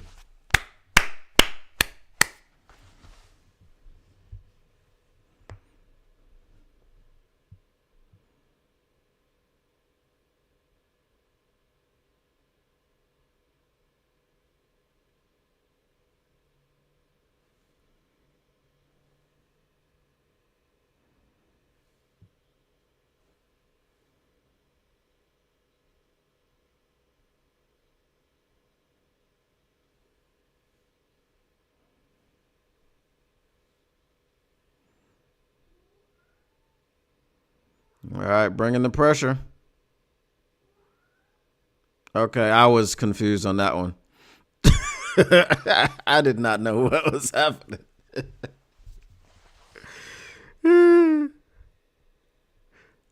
I was definitely confused. I was like, where is this? What happened?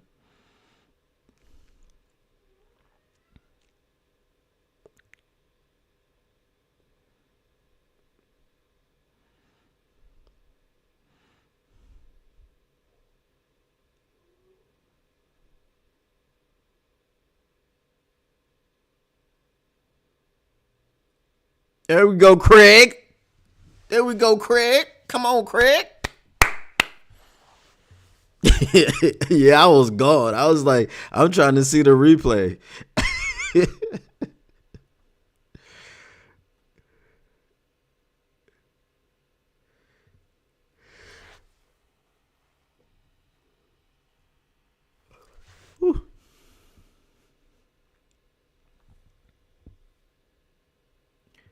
On the next commercial break, I'm going to go get me some caffeine from the kitchen. Come on, Craig.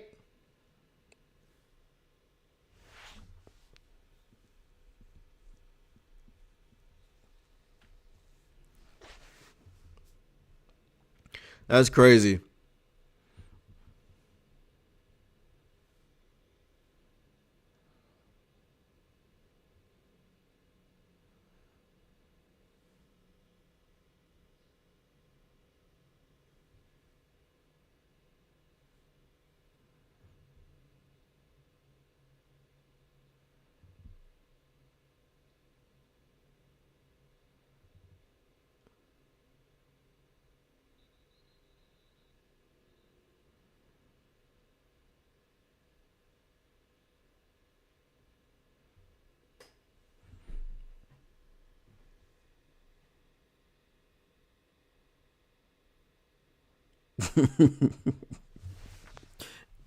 I can dig it.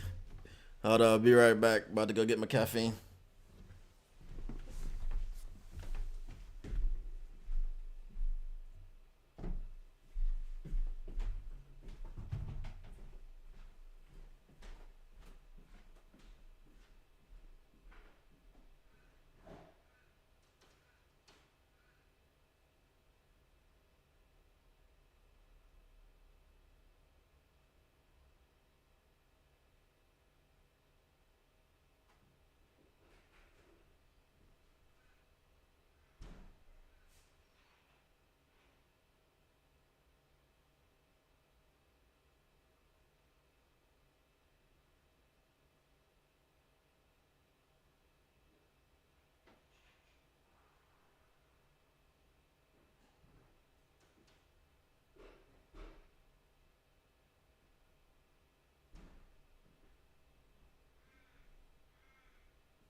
All right.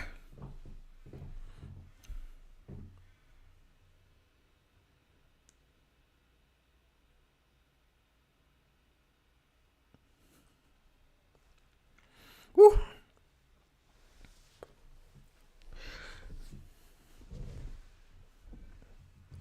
I just found out why Shannon Sharp makes so many mistakes whenever he's talking about the Detroit Lions. The hit he took against the Jets in 1998. He says, I don't remember driving to the game. I don't remember pregame warm-ups. I don't remember anything. So we have to cut him some slack whenever he talks about the Lions and says things like, now, the Packers were coming in on a short week. You know, no, both teams played on Thursday, bro. Both teams played on Thanksgiving. You did the game. So, yeah, cut him some slack.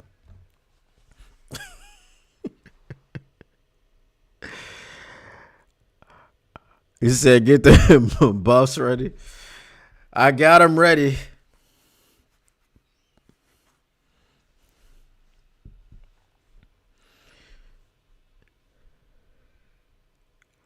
Let's see what happens. Are you foreshadowing or did you see something happen?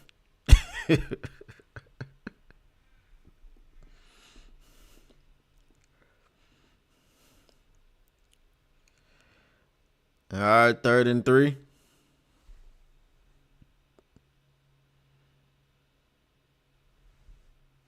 Ah!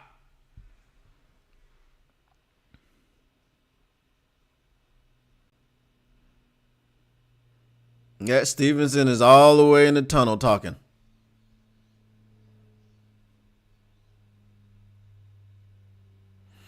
Okay. All right, appreciate it.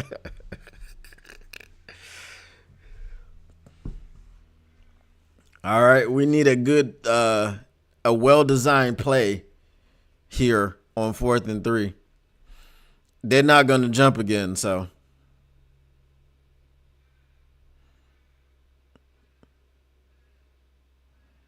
There we go. Oh!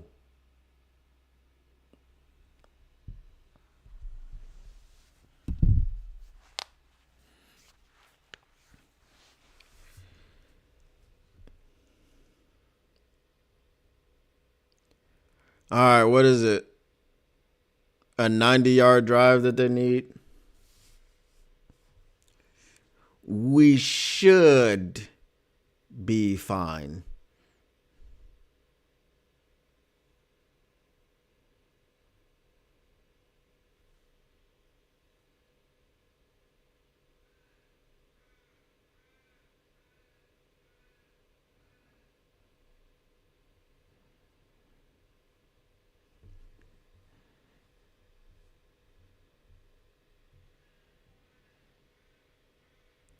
You said, well, do you like that today?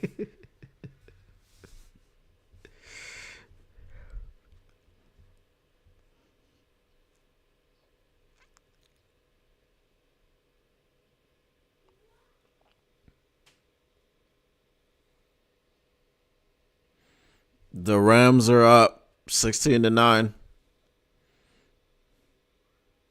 Bro, I got 3 screens. I got the TV up there, I got the TV over here, and I got the phone. I think that's Mekhi Becton that just got carted off. So on my phone, I got Red Zone. Obviously, in front of me, I got the Lions game, and over here, I got the Commanders. It might as well just call it the Eagles game because the Commanders just ain't doing nothing.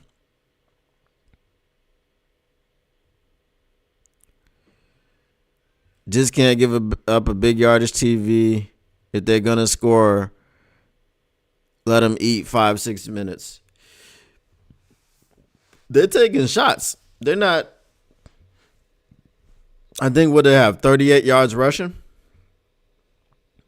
Unless we have them checking it down. 27-14. They just gave up a field goal. I mean, Washington, if their offense could actually score points, they could win this game. Because they just keep giving up field goals.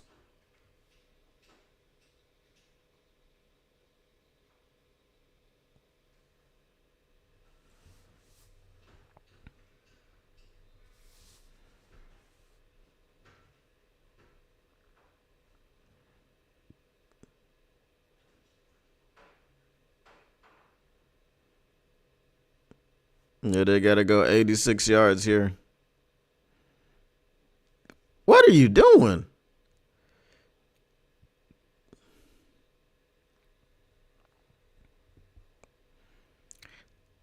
That pressure's got to get home, bro. Keenan Allen, not Keenan Williams.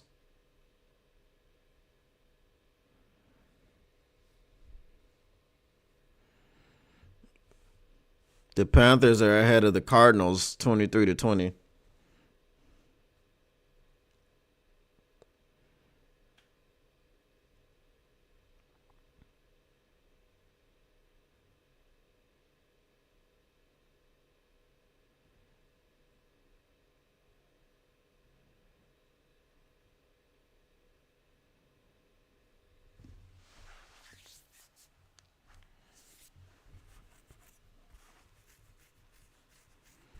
It will not be Thomas Brown.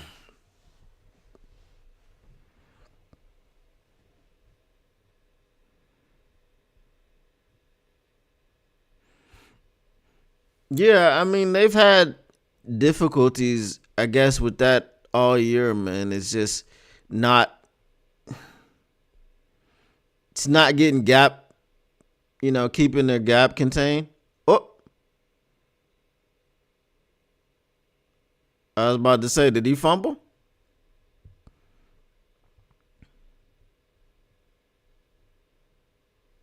DJ Moore in Cancun, baby. He was like, is this a Mai Tai? This ain't a Mai Tai. I ordered a Mai Tai. Take this back.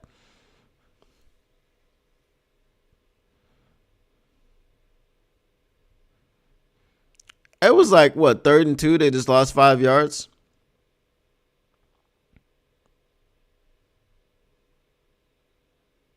There we go. False start.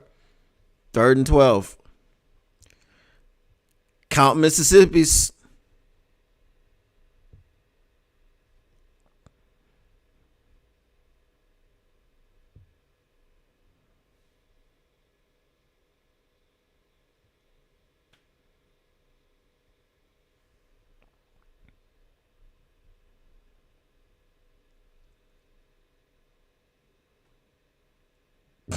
Drinking those out the Gatorade bottles.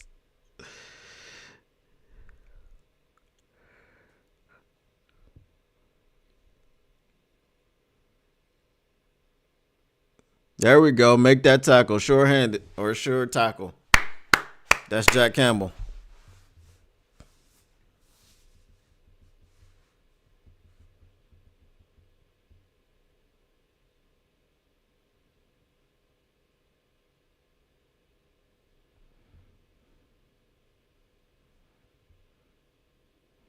Are they going for it on 4th and 7?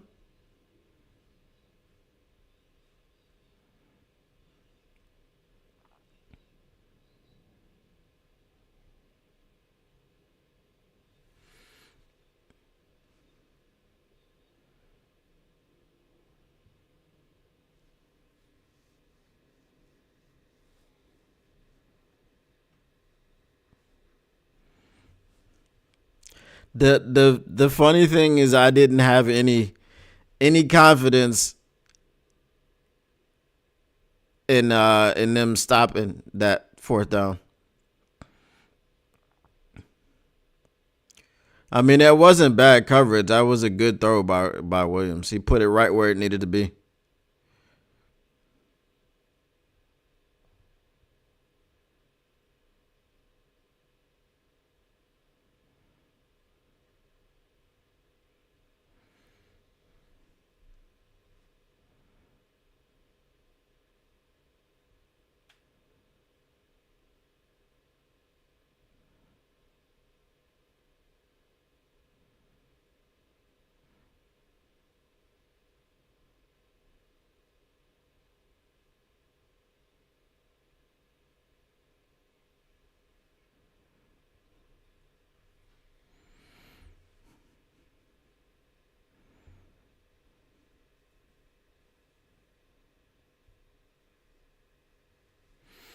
Keenan Allen is a freaking lion killer, bro.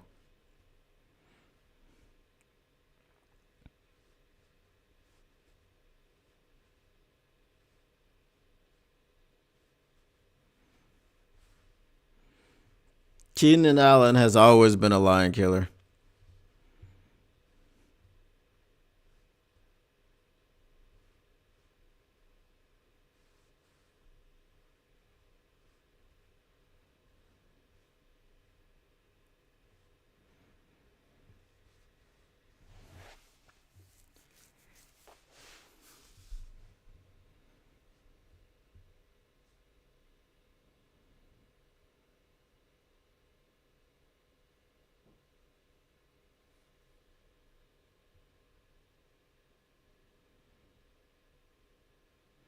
Yeah. That's what happens when you got the replacements in there on defense. Come on now.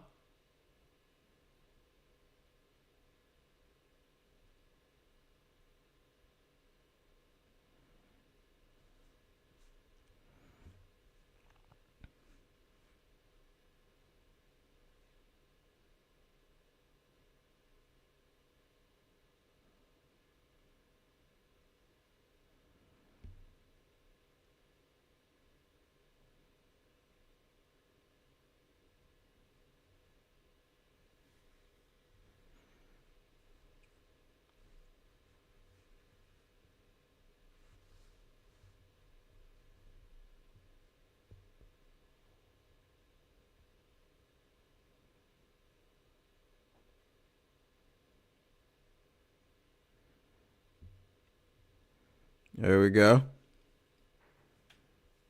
Bro, DJ Moore just looks like he doesn't want to be there.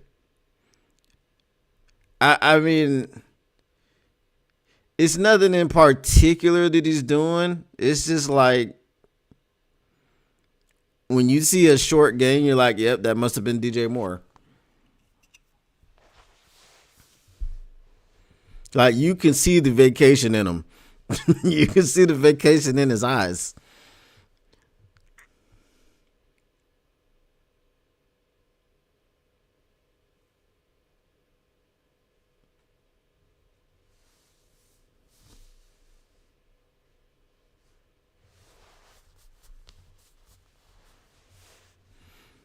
Let's get Kirby number 8.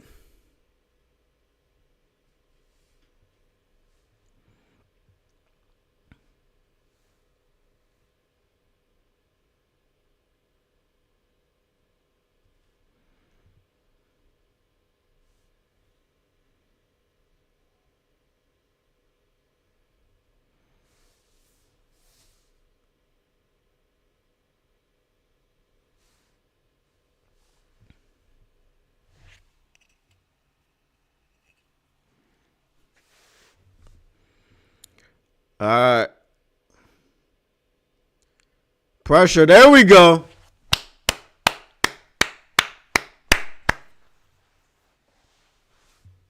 Muhammad. There we go, baby.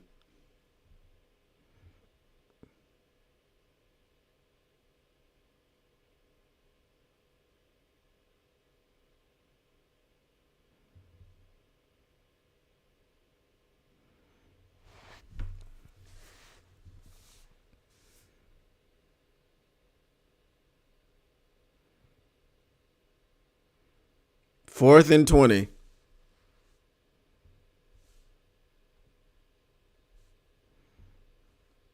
Let's get another sack.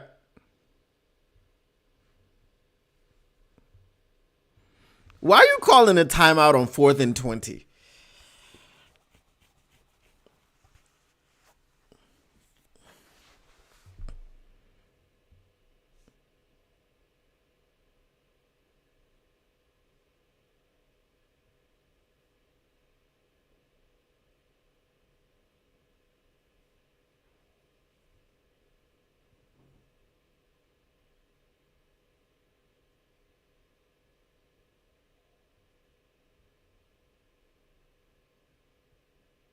Oh, okay. So they didn't call the timeout.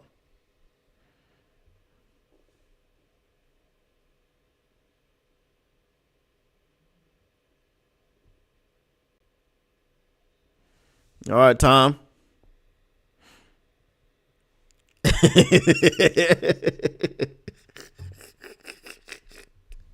He said DJ Moore getting his Cancun fits.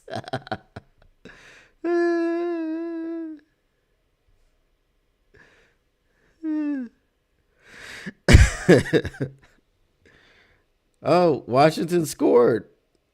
My goodness. All right, it's 27-21. The Panthers are beating the Cardinals 30-20.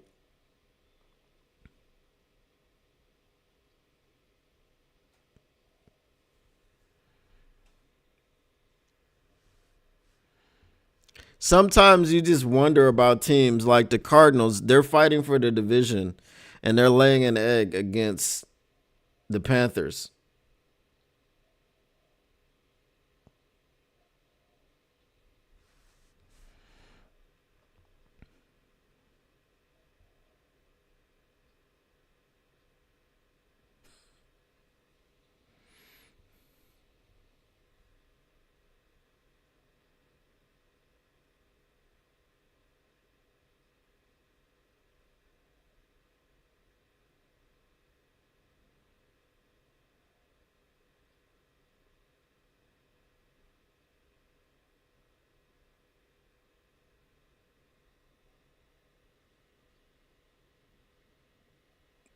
There is a chance for the upset. It's their defense has just been so bad. I mean, they've been kind of taking care of business, giving up field goals, but I mean, you give up another field goal, you're down 9. I have to see how much time is left. But being down 9 in the fourth quarter ain't what you want.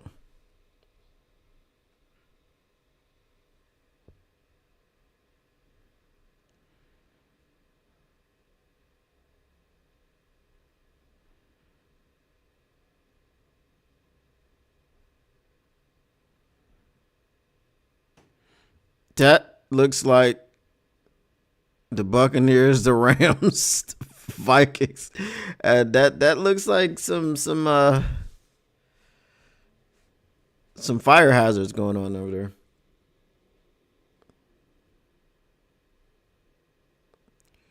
All right, Gibbs gets it on first down.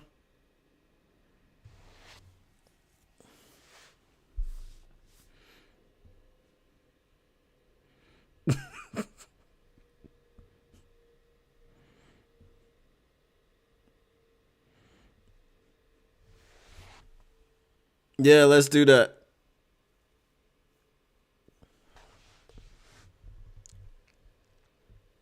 He doesn't have any today. All right. 2nd and 5.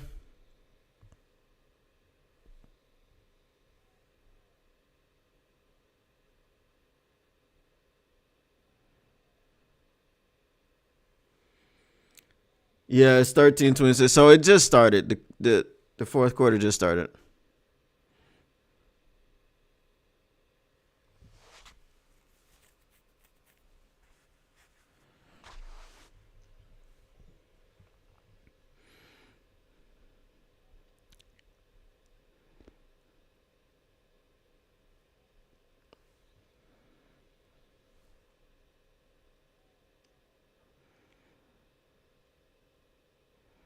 All right, 3rd and 2.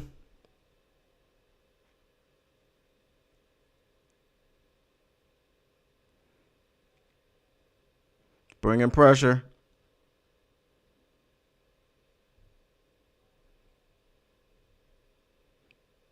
Come on, bro.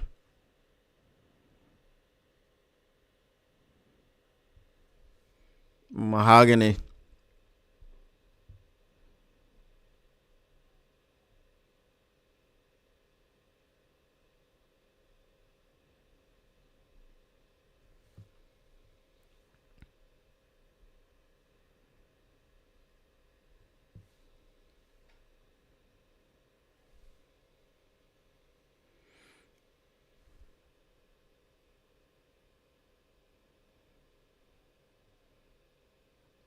There we go, Amon-Ra.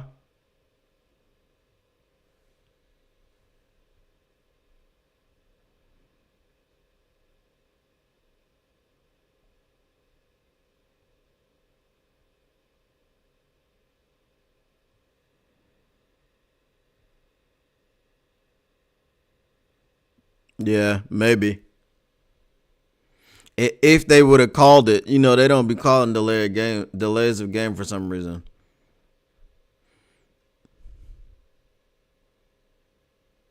Just like the Eagles just got one and they didn't call it. It was a clear delay of game.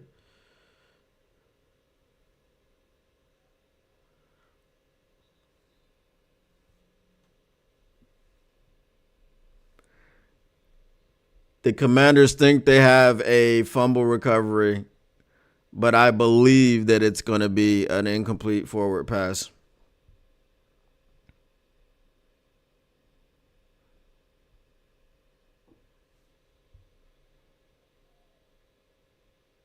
I don't know about that, though.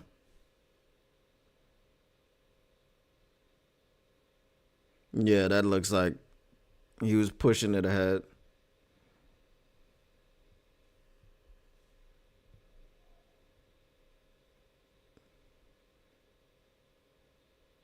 I mean, it.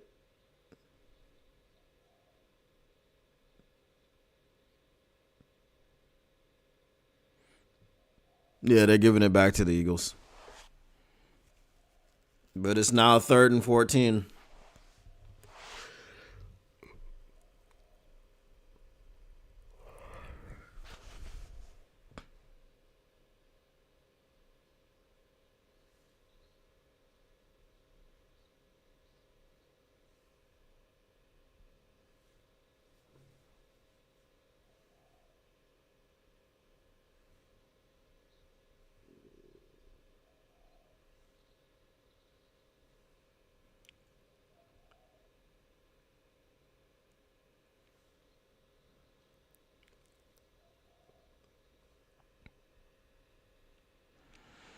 Um, Said I was typing Saint gonna get ball on 3rd down play. Then he did for 1st down, and I couldn't send. Slow ass ain't there yet.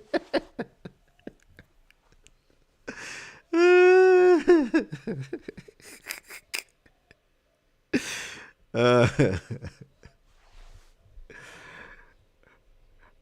you know what? I don't know why it's behind, but I guess because it's online. All right. Washington just got to stop, so it's now 4th and 7, and Philly will be punting up 6. Washington coming after the punt, didn't get to it. Fair catch. Washington will take over from their own 14-yard line.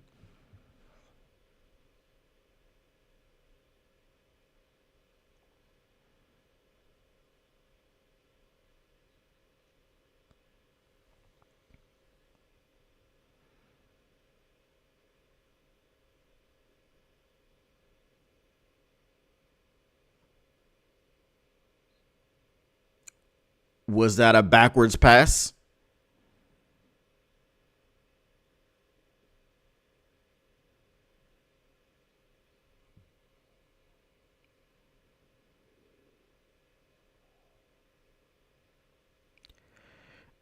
I mean, they tried to cover him, but they just went man coverage.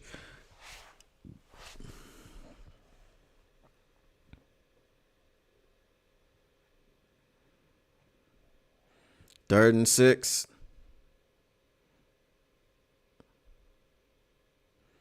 He could not step into that one at all.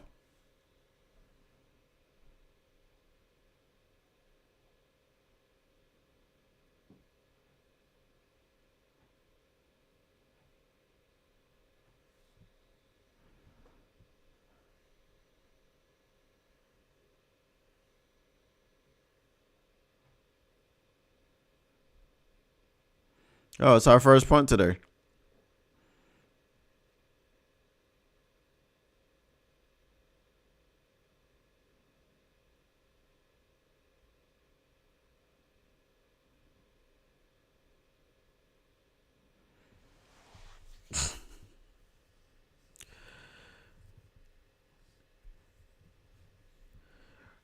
Yeah, I mean, we got a 17-point lead, so.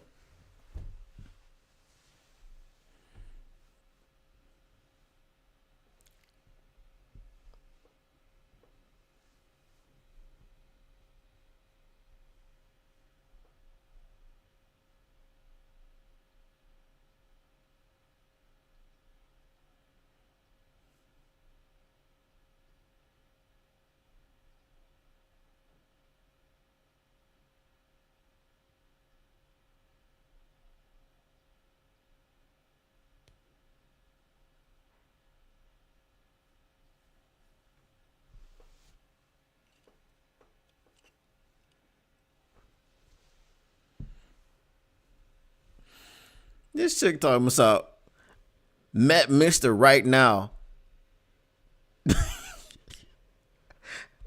I gotta be PC, but you 60 years old. What you mean you met Mr. Right Now? You 60.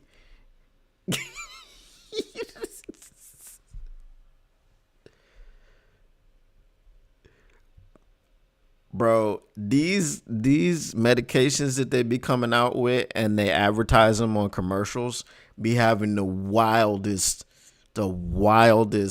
side effects.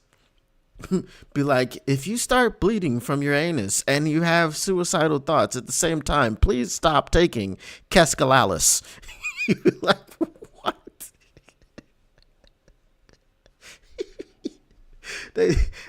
I can't wait till they come out with the one and they'll just be like, side effects for this pill are death by choking, death. Just, if you take the pill, you got a 70% chance of dying. That's all. That's all you need to know.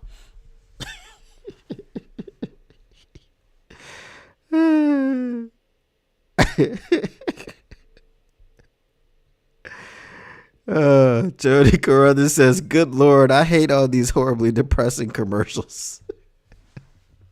I mean, they're bad, man.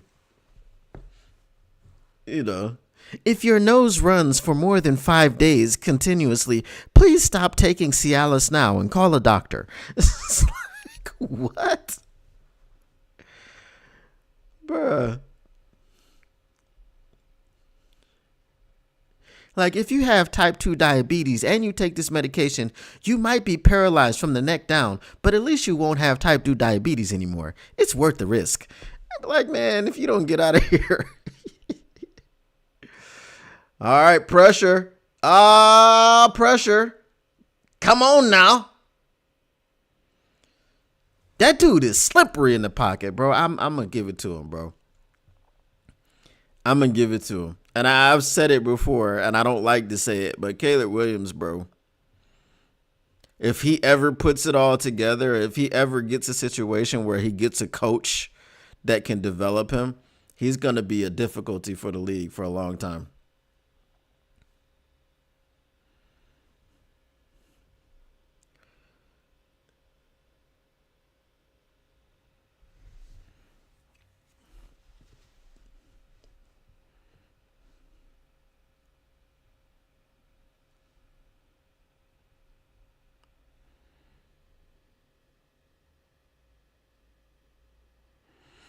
Yeah, I mean, but Caleb's been doing that all year, but he's also been sacked 60 times. We need to make it 60. We need to give him his 60th. I don't care if it's the last play of the game and they're down by 24. We need 60. It's a nice round number.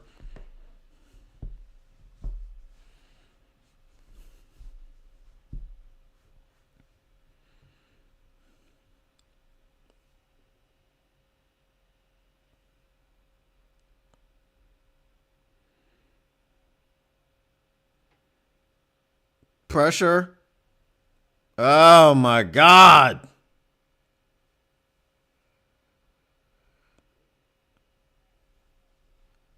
I'm surprised they didn't throw a flag on Brian Branch there.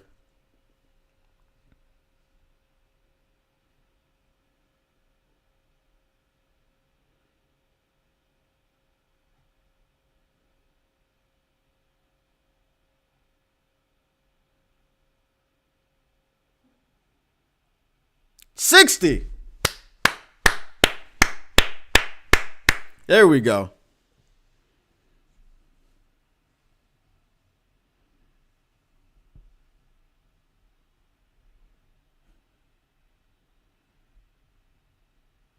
Hey, I said I hope if he gets some sacks and some picks. That's a sack.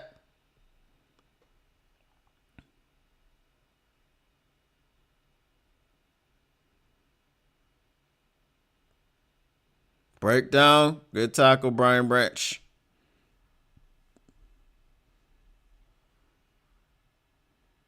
Oh, come on, bro.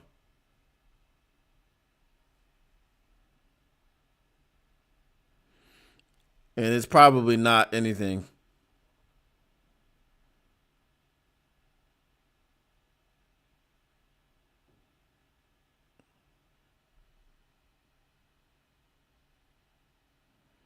I mean, what was he supposed to do? Like fall? All right. Whatever. Whatever, bro.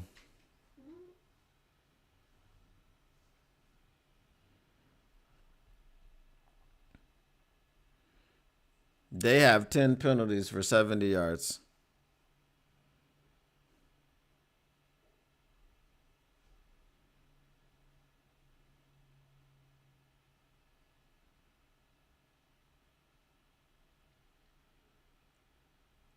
They hitting out there, boy. Oh, I didn't even see it. It's over here, too.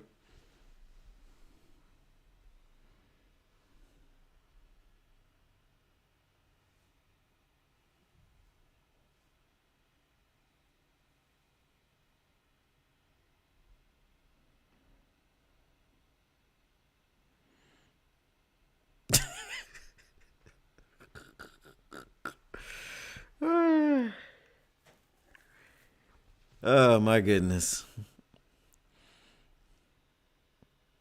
I feel you. I got you. I got you.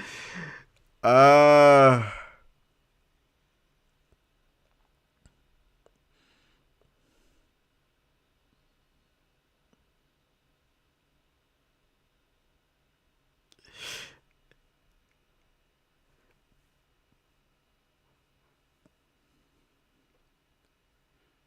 Brian Branch is like, what other coverage? Like what how what else can I do in coverage?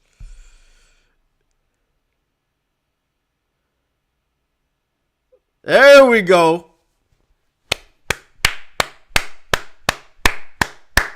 There we go, Terrion.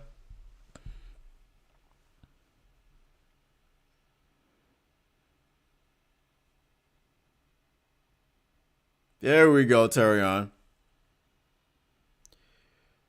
If he learns how to do that consistently, he will get interceptions and he will have a Sauce Gardner-esque first season next year.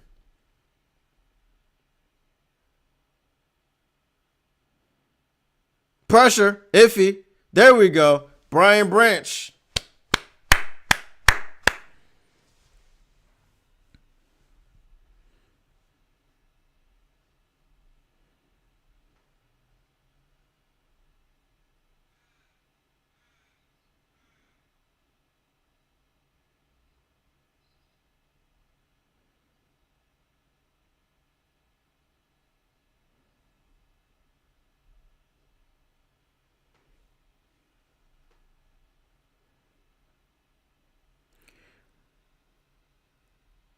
All right. Let's see what happens. Branch. Pressure. Let's get it.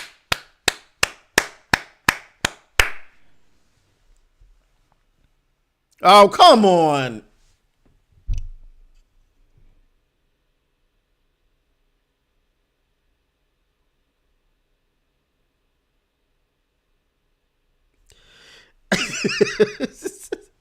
Oh, my goodness, bro.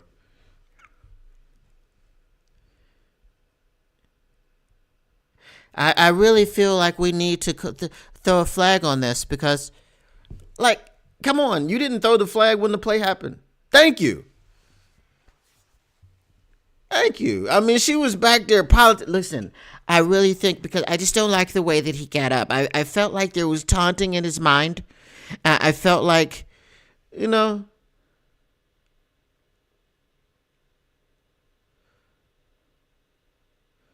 I felt like he just landed on top of him too hard.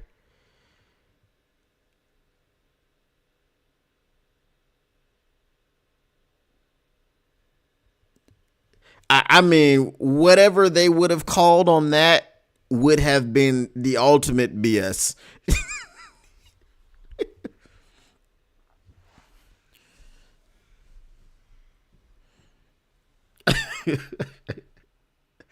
They were like, I don't like the way they high fived each other. It was just the handshake was a little bit too much. It's like, my God, bro, this is football. Somebody needs to tell the refs this is football. I know they picked it up, but she was out there just like, who was that? Cleet Blakeman. I'm glad Cleet came over there. And was like, come on, this is football, ma'am. Ma'am, this is football, ma'am.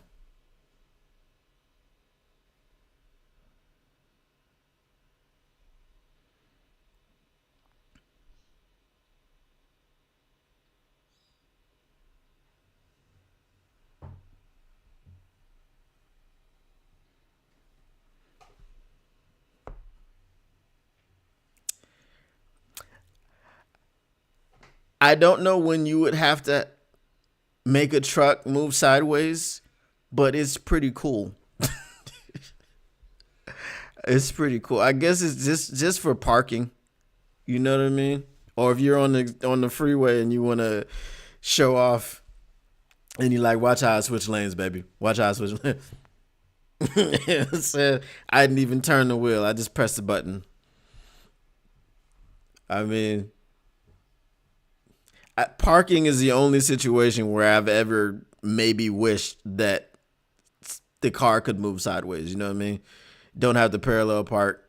Hate parallel parking. I can do it, but I hate doing it. It's just too much. Of course. Oh, he dropped it. There we go. There we go, Saquon.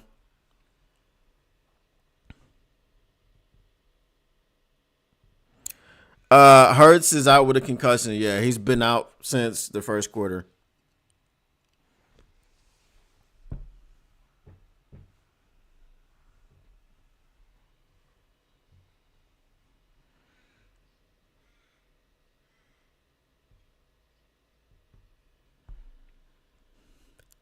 Yeah, I guess if you're stuck in the snow, yeah, that would make sense. I want some pizza now.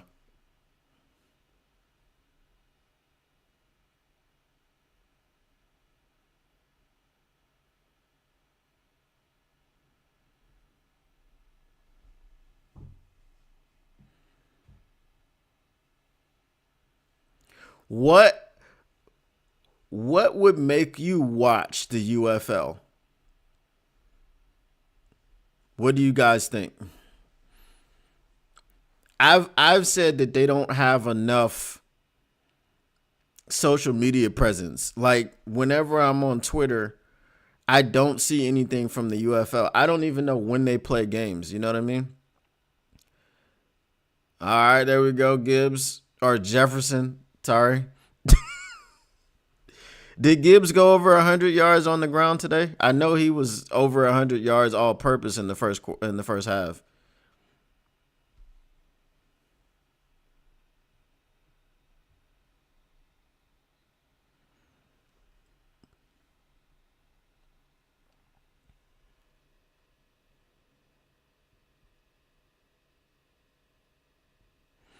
Did they come like how far back did they tie it up?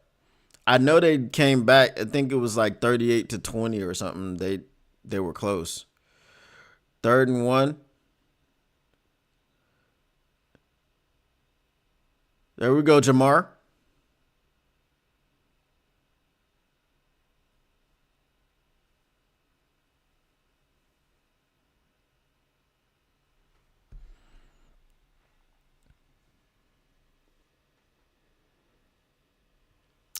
Uh, the Eagles have the ball and they just got a big first down. They are on the Commanders 36. What up, Frank the Tank? Oh, it's 38-30.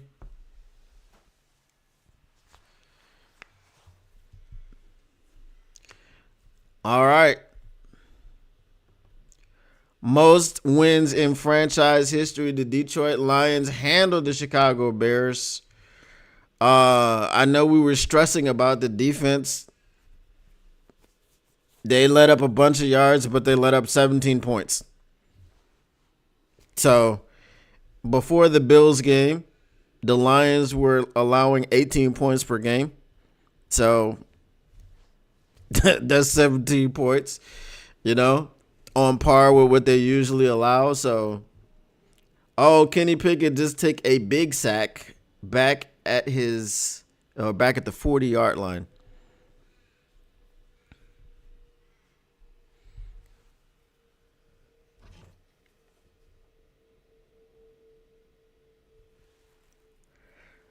Um, 313 East Side, baby. East Siders represent.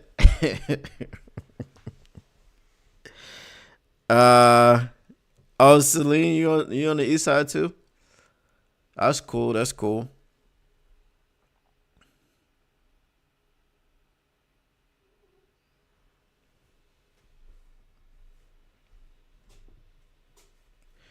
I used to live on Longfellow. My grandmother lived on Canton forever.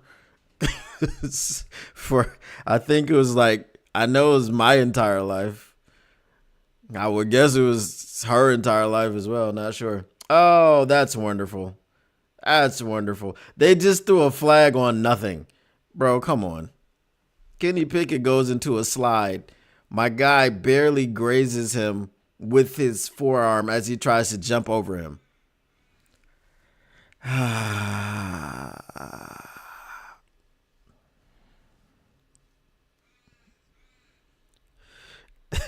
The East Side is the B side.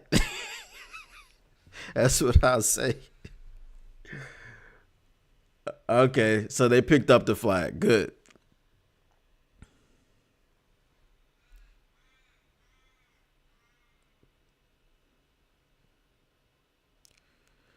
13-2 are the Detroit Lions after a 34-17 win over the Chicago Bears. It was never uncomfortable. It was never uncomfortable. All right, we're getting bonus coverage. It's a 50-yard attempt for Elliott.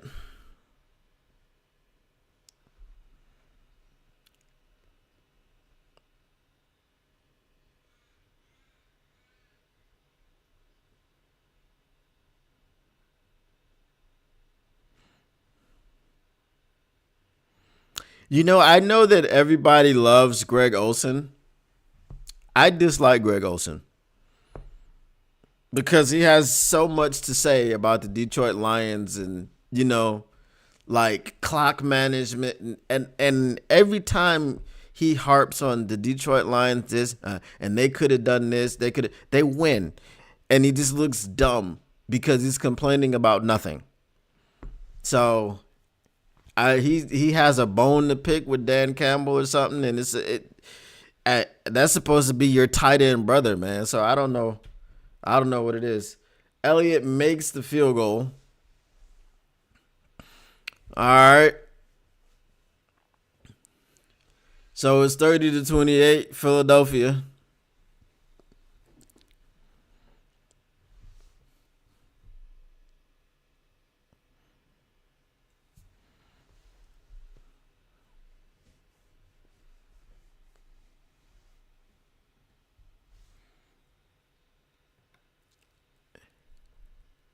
And we're going to go over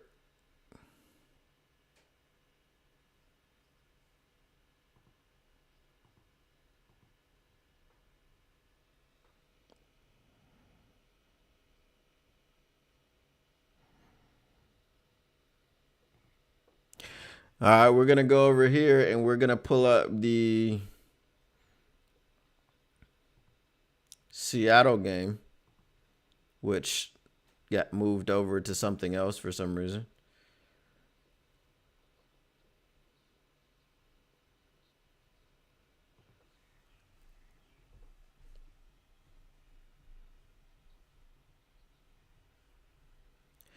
All right. Bro, I wouldn't trust their kicker right now. I just need them to get a touchdown. Score a touchdown. Make it over. As I said, if they lose to Kenny Pickett, they don't deserve, to be in the playoffs or whatever. But, Kenny Pickett does catch a lot of flack, but he was a starting quarterback for a couple years, so. I know it was by necessity, but, he was a starting quarterback.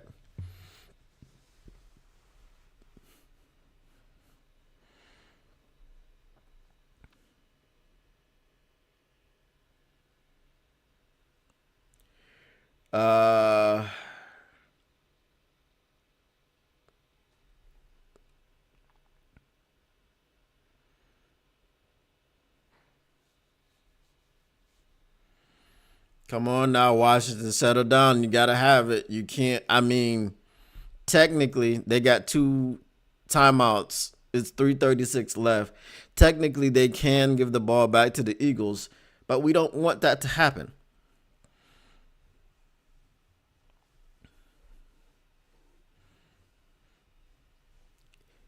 The Commanders have 4 turnovers, and they just lost the lead.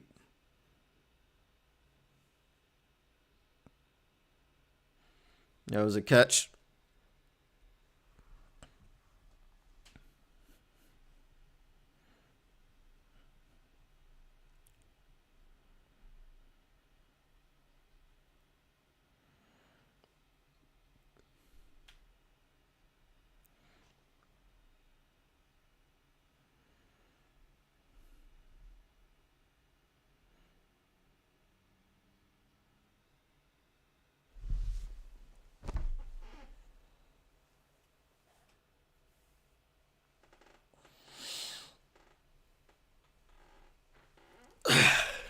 That's the 5th turnover.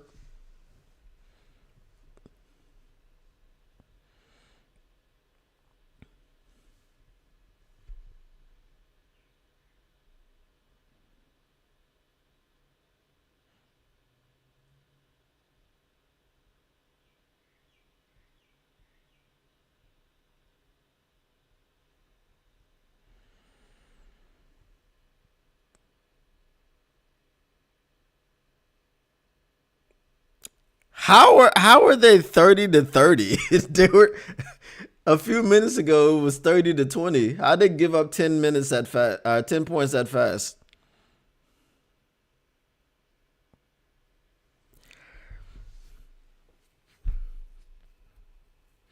What the hell is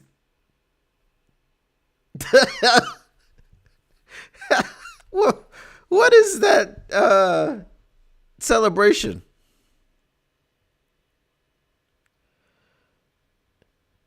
There we go.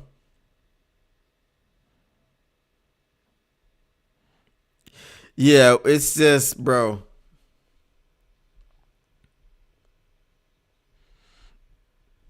At least we can say the Vikings are punting. It's 0-0. I don't know, bro.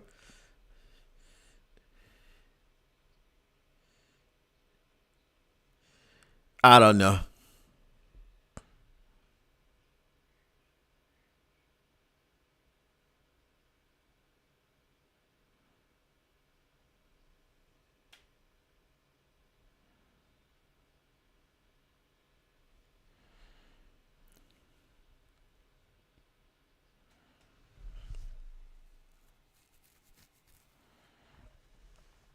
It's 3rd and 4, bro. Why use the timeout there?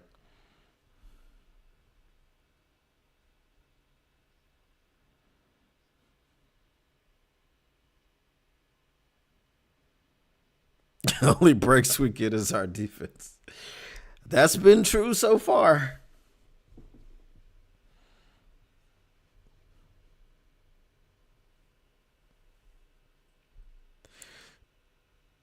When you have 5 yards, I mean, it's not enough for me to call a timeout. Because if you give up this first down, once they get over the other side of the 2-minute warning, you can only stop the you can only stop it once.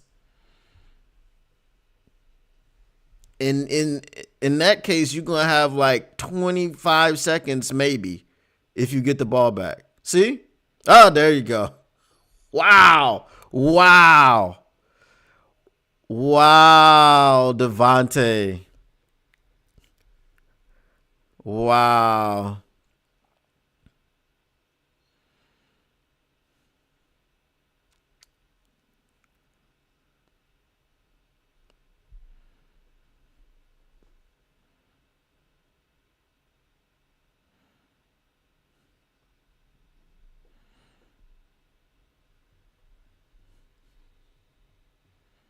Well, there you go.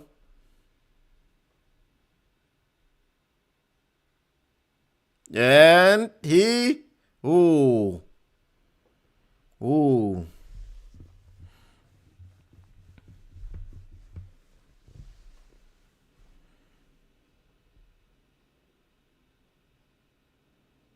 Woo.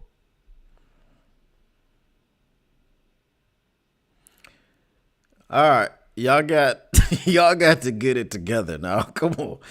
Come on now. Y'all got to get it together, baby. Come on.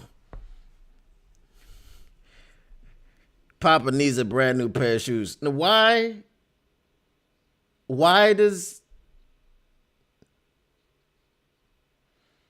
Minnesota go for it on 4th and 4? I guess they did.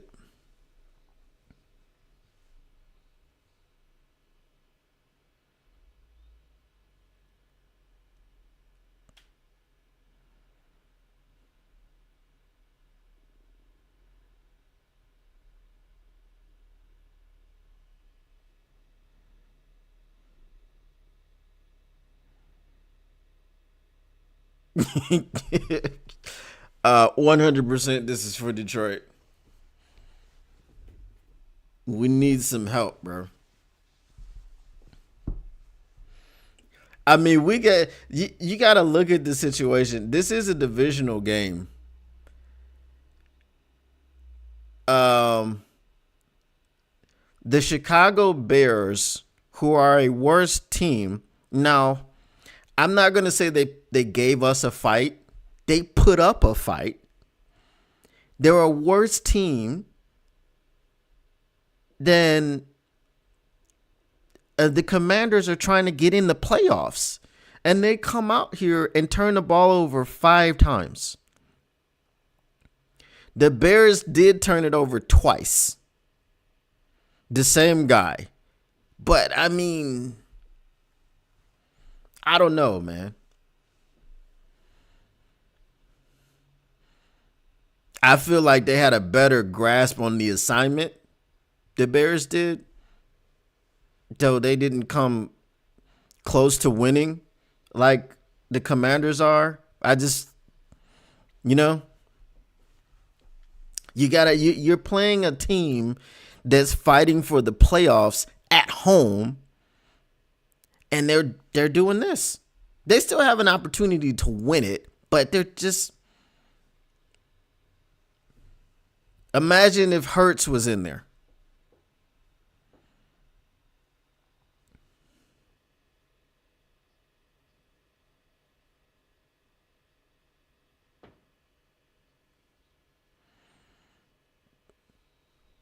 That's why you got to get NFL Plus. The Vikings are first and goal after having a 4th and 4, which I guess they went for. All right, McCaffrey, but there's holding. I'm pretty sure it's going to go against Washington.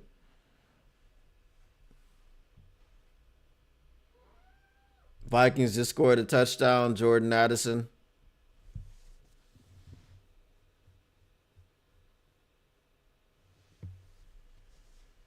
Oh, okay.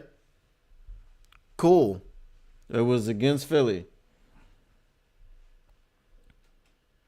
I'm like, Philly is trying to lose this game, bro. Washington just has to take it.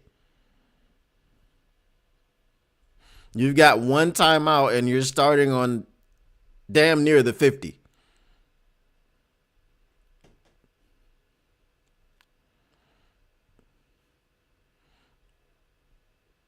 They're on what, the 43?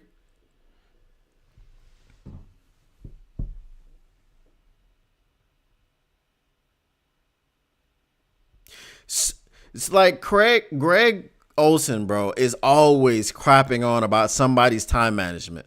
I don't like you. What do you mean you don't like it?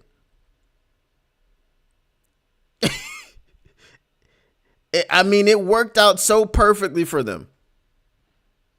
You know what I'm saying?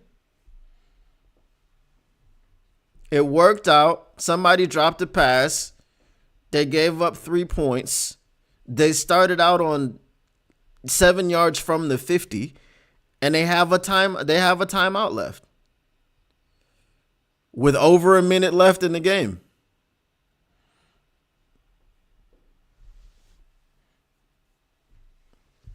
I don't know what Greg Olsen does that for. It pisses me off.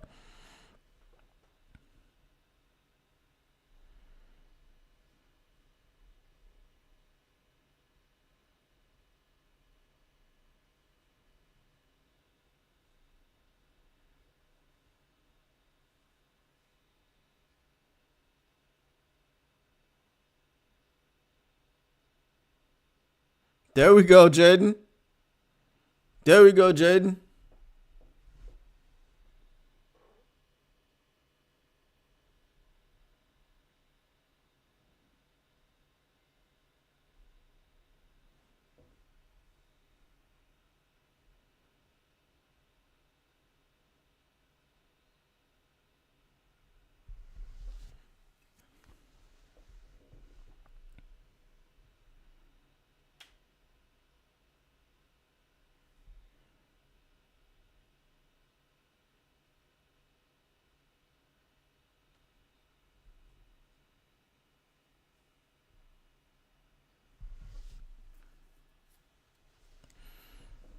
See, and then this is where it hurts you that you threw the pick, right? Because now you can't score a touchdown, right? I mean, you can't kick a field goal to win the game. You got to score a touchdown. Yeah, that's what you said, and had the ball down too with the chance to drive and win with a field goal, but threw an interception.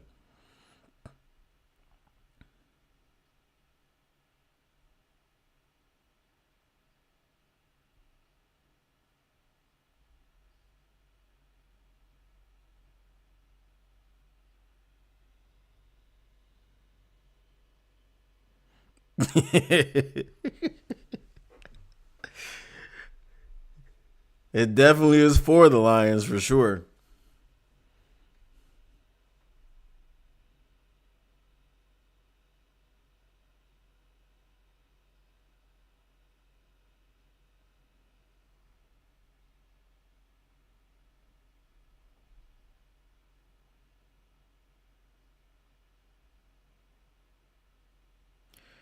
All right.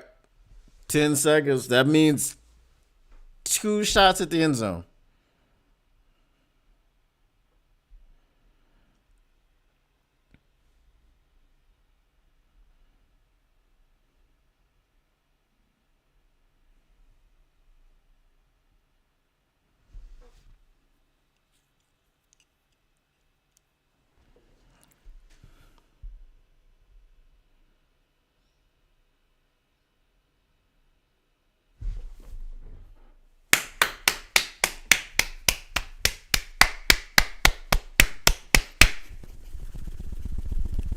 Let's freaking go. Oh my God. Oh my God. That's the second game of the season where a team has given up five. Don't go for two. Kick a field goal. Don't go for two. Do not go for two. Kick the extra point.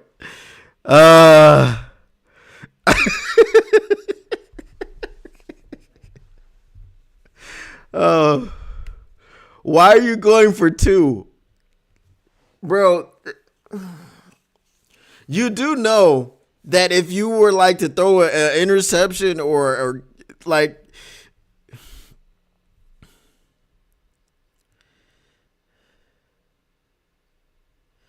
all right, cool, all right, got it, cool.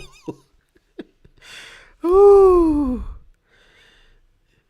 No, I was looking. I was my math was wrong. I was looking at it, thinking if they kicked one, they would have gone up by 3. But I got it. Because I think I just added the 7 when they scored a touchdown. So I was like, it's already 35. Nah, but yeah.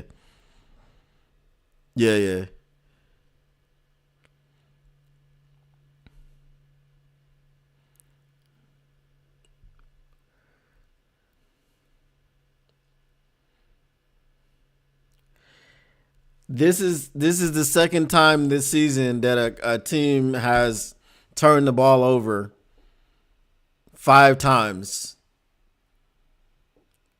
But they were not down by 16 plus. They were down by 14.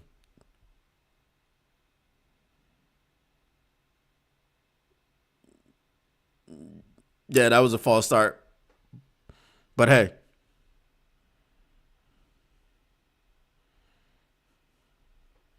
No, that was clearly a false start. The Vikings are up 7-0, and the Seahawks just had a promising looking drive end in a punt.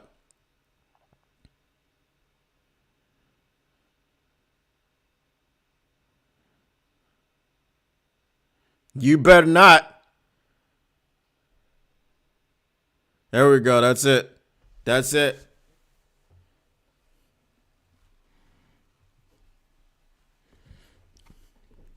12-3, baby. Take that. 12-3. Let's get it.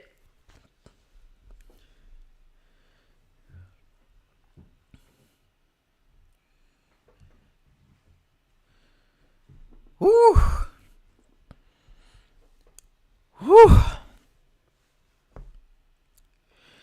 Y'all could only win 10 in a row. You couldn't win 11 in a row.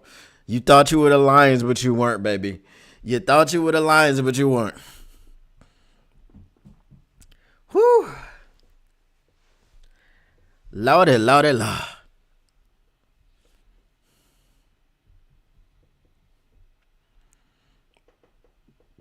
The Panthers and the Cardinals are in overtime. That's crazy.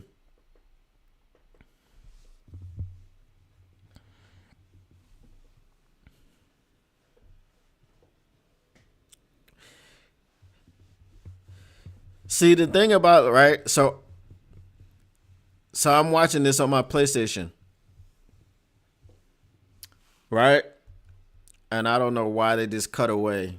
They do that dumb stuff. I'm watching this on my PlayStation. The PlayStation is behind the computer, and then I think the computer is behind the phone. So the phone is the one that's like the most up to date. Has the least amount of delay.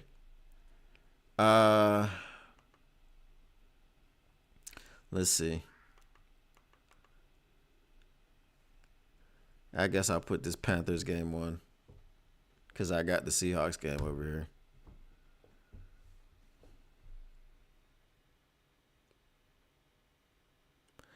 Nah, I think the Vikings still would have to lose. The Cardinals are eliminated from playoff contention with a loss. I think Kyler Murray.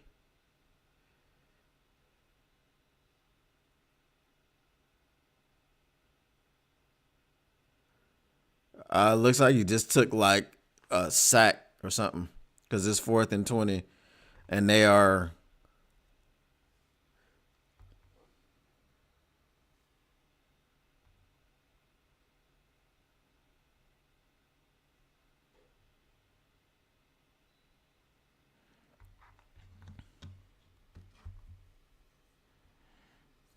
Yep, that's latency for you. Seahawks or Packers next week. 1 loss, and we beat San Francisco in its first place no matter what Eagles or Vikings do in week 18. We need Bucks knocked out of playoffs. Who would you rather face in the playoffs? The Bucks, who we know why we lost to, or somebody like the Rams? Now, I know we beat the Rams and we own the Rams. I think if we're looking at the Vikings, Packers, Bucks, and Rams, I'd rather face the Bucks out of all of those people. That's it. The Cardinals just knocked themselves out of playoffs.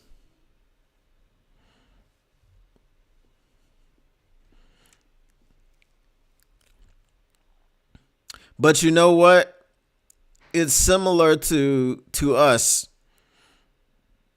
the year before last when we were 9-8, and we came and laid an egg against the Panthers and pretty much knocked ourselves out of the playoffs. But we still had a chance after that game. These guys have 0 chances.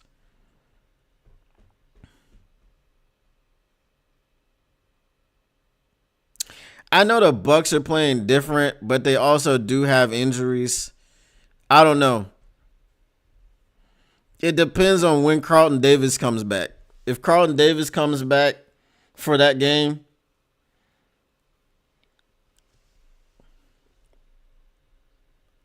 I'm fine with it.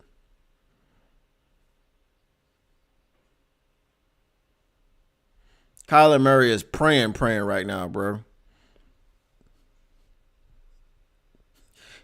He's like, please, God, just let him turn the ball over, Lord. You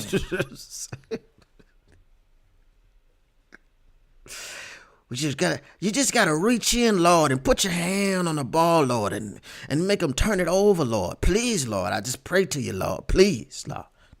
Lord, please. Oh my goodness. I feel you. Oh my God.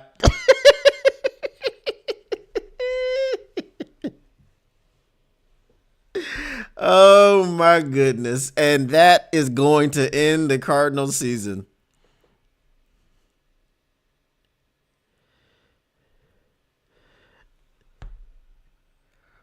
(36-30), final in OT. Chuba Hubbard goes off the right tackle and breaks 2 tackles. They had him. They met at the ball carrier with the sandwich. They could not bring him down. the Cardinals will go home without any opportunity to go to the playoffs.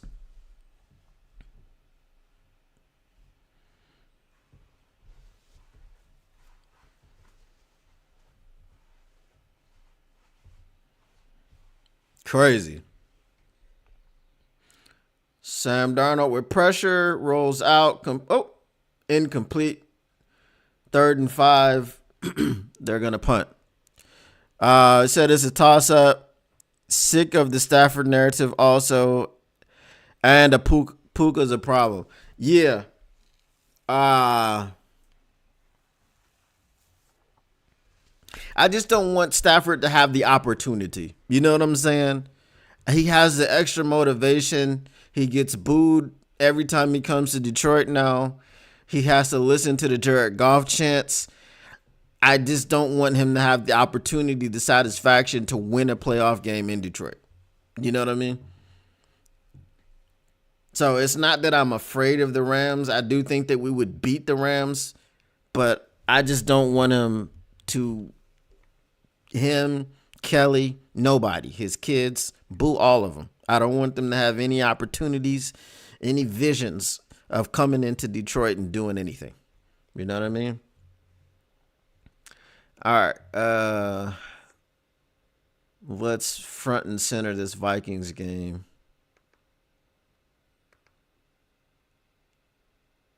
Go ahead and do that.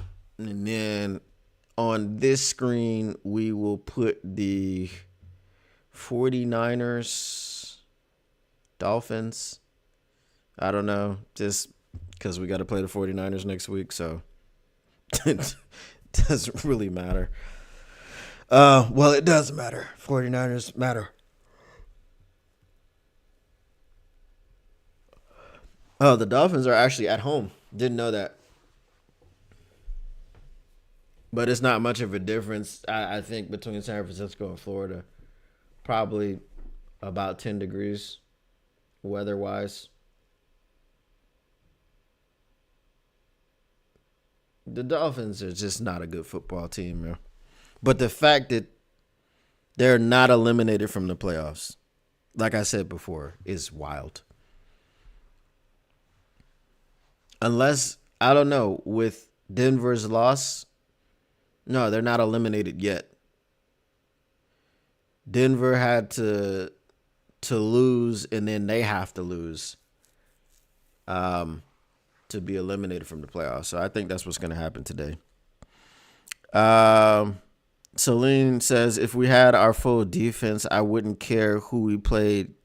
Got to be selective in our condition. I mean, that's true. That's true. Lion King says we got number one NFC seed. Eagles lost. Yeah, we were watching that game too. We don't have it yet. Remember, the Vikings have to lose one of the games, and we still have to beat the 49ers next week. So, it's not yet. Now, if the Vikings happen to lose this game, then I think we're good.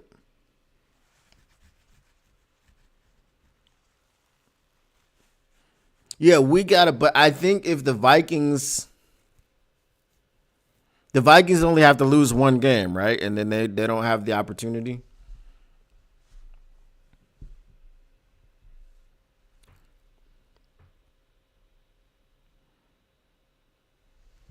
But then if we were to lose to San Francisco, then we would still, we would give them an opportunity.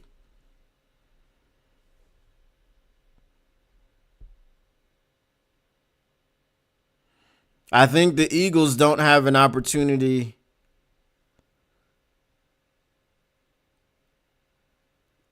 Let's see. Because that's another NFC opponent that they've lost to.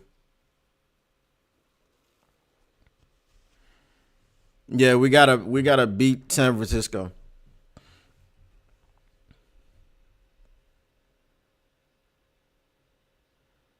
Ooh, good throw, Gino.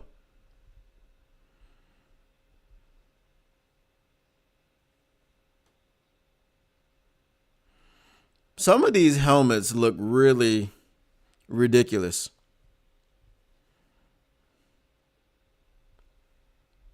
All right, let's talk about the Geico Caveman. Does anybody remember the original Geico Caveman commercials? Did he seem to have an issue with Geico? I mean, I know I can probably YouTube it, but I just want to know if you guys remember. Because I feel like now, I feel like he was, before the Geico Gecko really took off, I feel like he was one of the original people, and it didn't really seem like he had an issue. So maybe that's what it is. Now that he's come back into the fold and they've got the Gecko and everything, maybe he feels like he was put on the back burner. I don't know. But he doesn't like Geico at all. And I feel like he was different when he first got introduced. Yeah, Purdy's playing, Tua's playing, similar quarterbacks. I think Purdy is, hot take, is Purdy a better quarterback than Tua? I think Purdy's better because Purdy can run and you're not feeling like if he gets hit, that's going to be the end of his career. Tua is just, when Tua takes off, it's a hold your breath situation.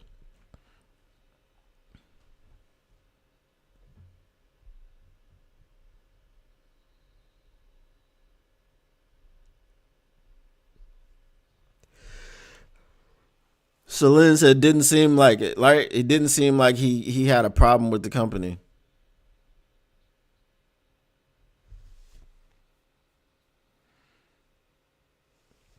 Taylor, I think, is the fourth string running back running for the San Francisco 49ers.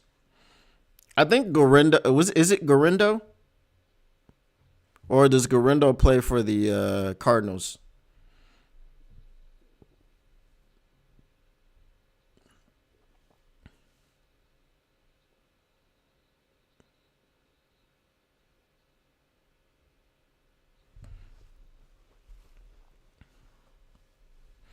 San Francisco is not going to be easy now. They're beat up just like we are, but they still have that, that DNA about them.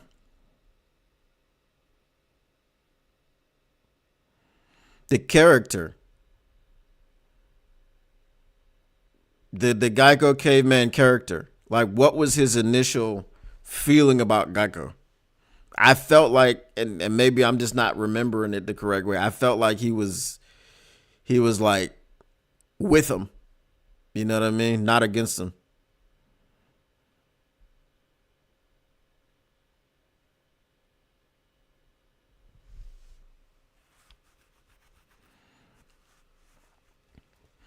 Uh, you said the character always had a chip for being basically called stupid. Possibly. But was it towards the company? Because remember, they brought him back last year or something like that.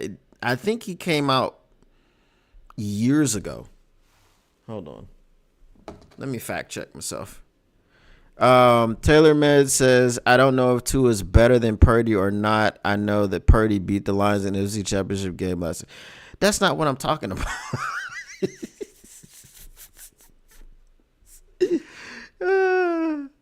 I'm talking about who's a better quarterback.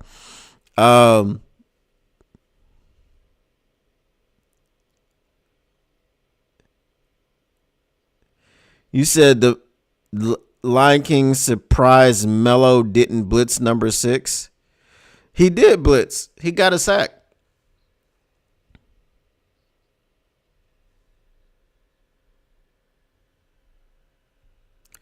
All right, let me fact check. All right. Gino gets a first down pass of 10 yards to Noah Fant. All right, so let's see.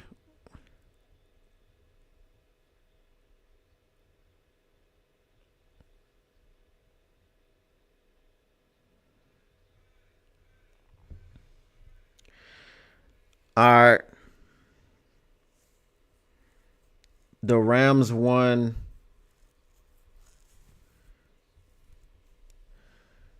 All right, so the first Geico Caveman commercial aired sometime before 2018. All right.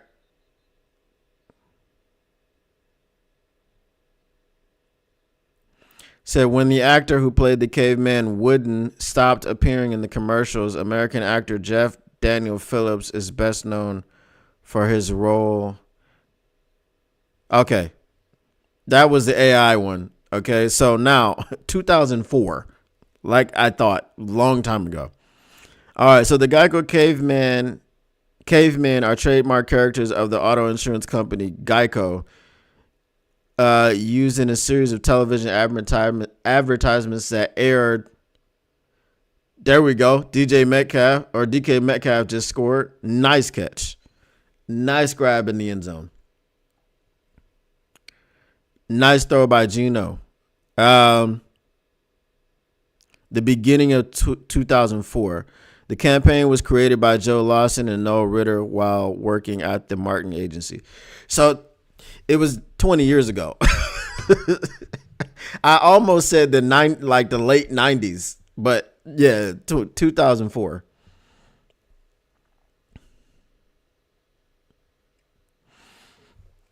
Yeah, that was the AI search labs.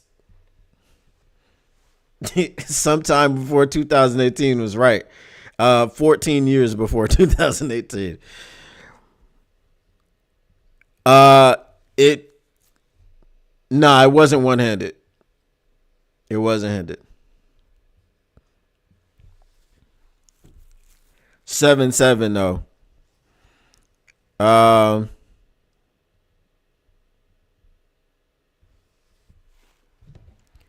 Let me see here.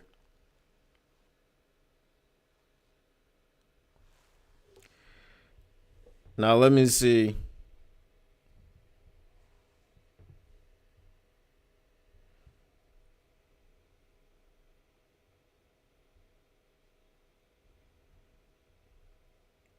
All right, let's see if I can find.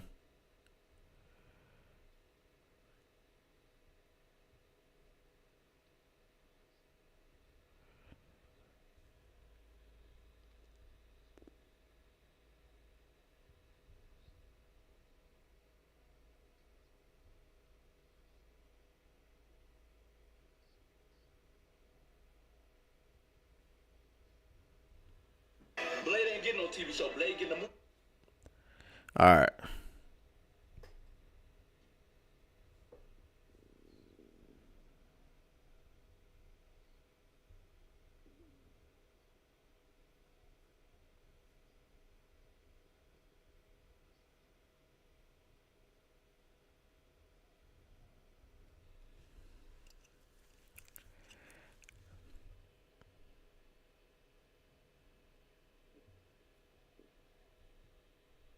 Okay, so someone has all Geico caveman commercials from 15 years ago.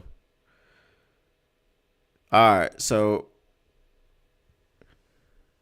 let's see. I'm not gonna play it on air because I don't know. I don't want the stream to get taken down.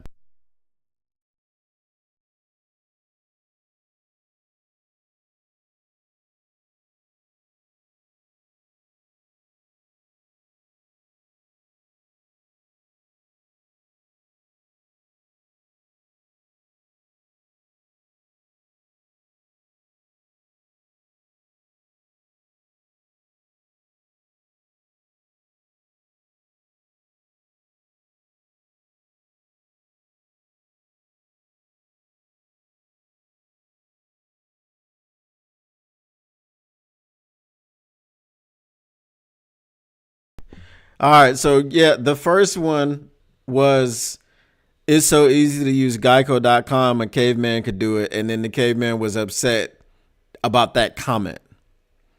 Um, so I think we would have to go through uh, the list of the commercials to see what happened. But just from that first one, it looks like he's always been at least somewhat against the company. But he wasn't against it because it was Geico. It was against it because of what they said originally. So I don't know. Checks out. Looks like they didn't change his art.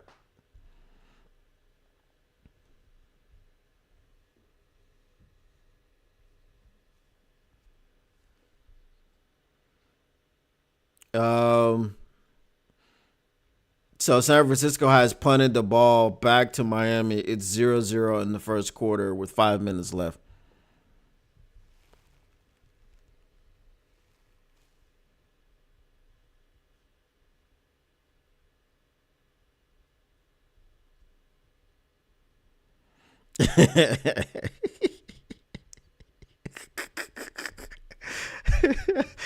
Well, now I have the list of all of the commercials that came out in 2004 ish.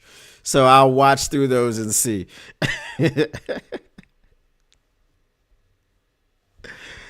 Appreciate you, Lion King. You know it changes. It changes.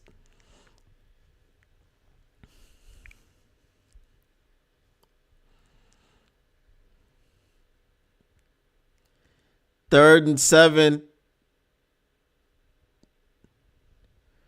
Ooh, it was almost a turnover, but third, that's a sack.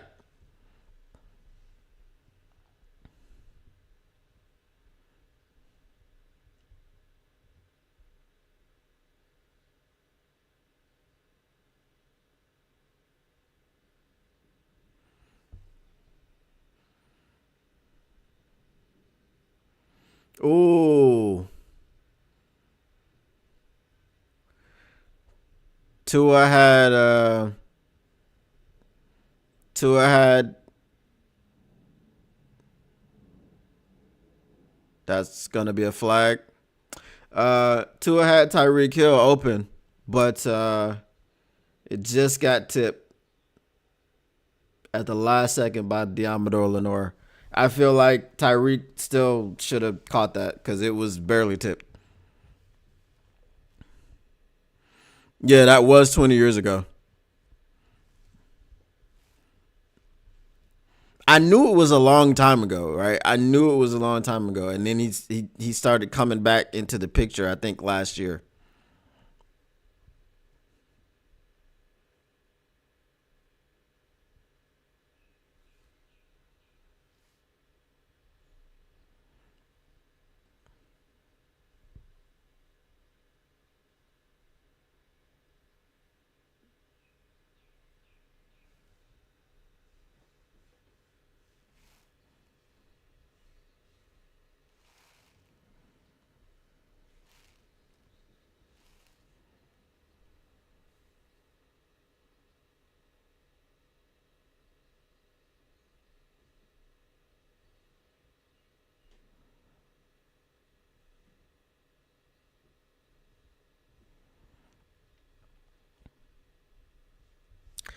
So I'm not an iPhone guy, but here's the thing, right? We're doing these commercials about the most powerful iPhone ever. Until you get a dock, right? Where you can put the iPhone in and like you can get a whatchamacallit, a keyboard, and you can turn it into like a desktop computer. I really feel like all of this extra stuff is just extra. You know what I mean?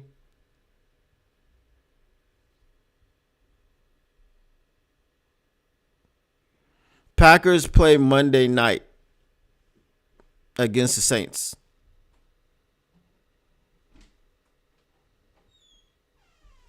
Yeah, they play Monday night against the Saints.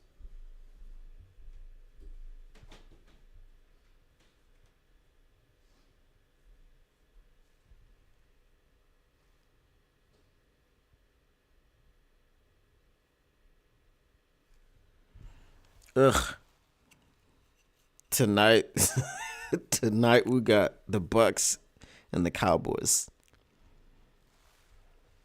So that's a win for the Bucks.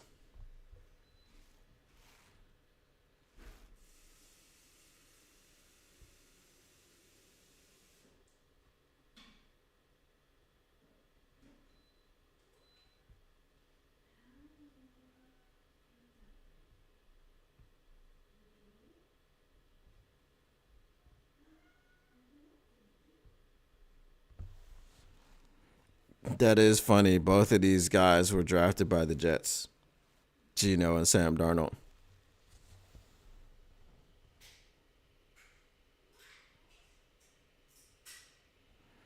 You said these shops load up on features first, then you can repackage them. I mean, I just don't see, like, if you're marketing to a person about the most powerful iPhone ever, what are you marketing? This is the question that I have, because it doesn't. You know what I mean?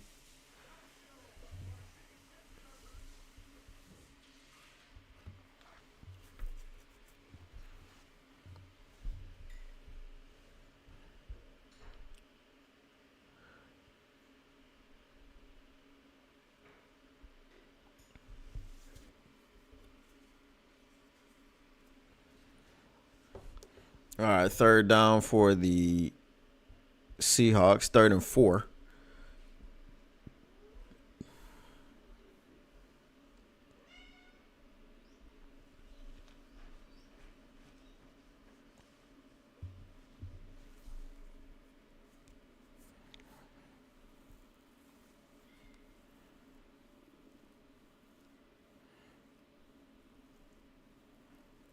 Oh, that was 4th and 1 now.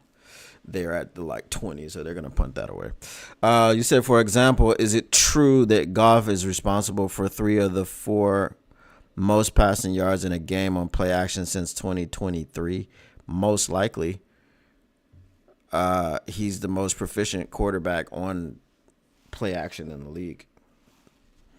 So that's most likely a true stat. So the Seahawks are going to be punting on 4th and 1 from their own, what is this, 20 basically.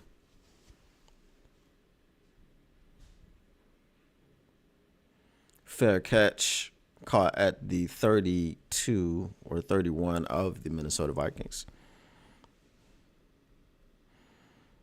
Repackaged Lions PR. Oh my goodness.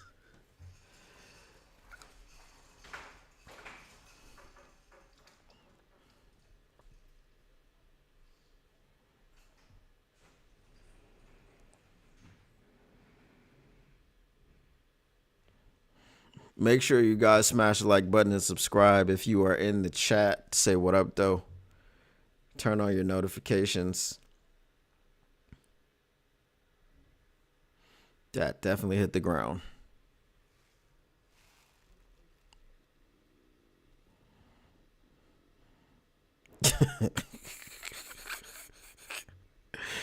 uh He said that's worth thinking about it for 30 minutes over the Geico caveman. I mean, we're not really sitting pretty yet. These Vikings got to lose. I mean, I'm glad that Philly is, kind of off our backs a bit. But, yeah, these Vikings got to go down. Miami's up 3-0 over San Francisco.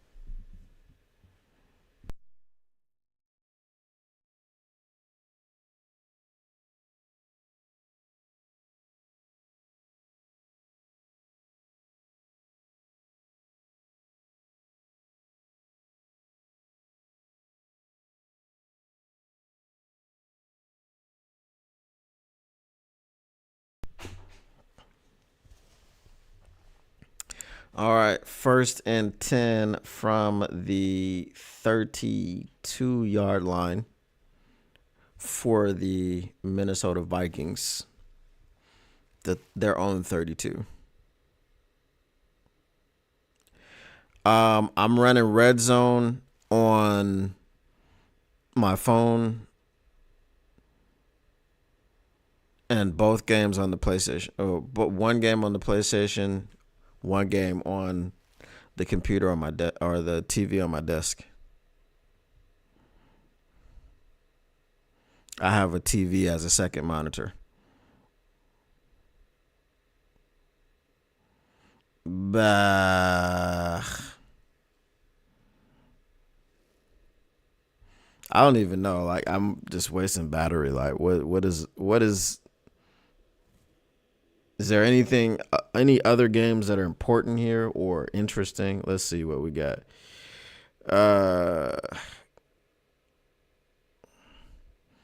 So we got the Jaguars and yeah, I don't need that. The Bills and the Patriots.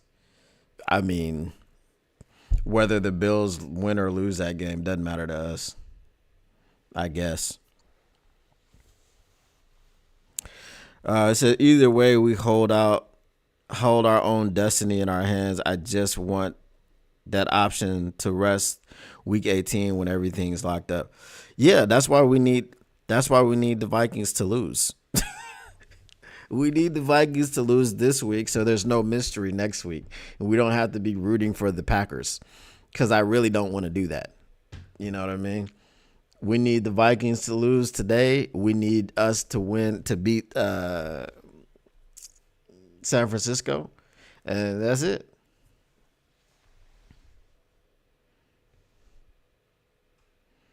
But this supposed vaunted Seattle Seahawks defense ain't looking too vaunted. You know, it's 7-7, so it's still nip tuck, but I mean, that coverage was just that wasn't even JJ being JJ. My man, he redirected Addison and stood flat-footed as JJ just broke inside and ran right by him. And then as soon as he catches it, then he starts moving his feet. I don't know what kind of coverage that is.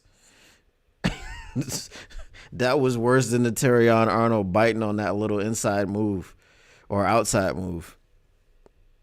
Because he was completely flat-footed just looking at JJ.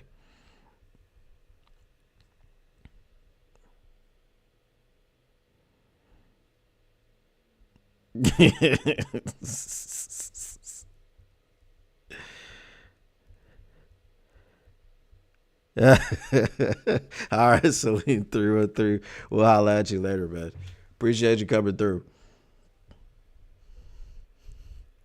He said you might as well be running a production truck with all that going on.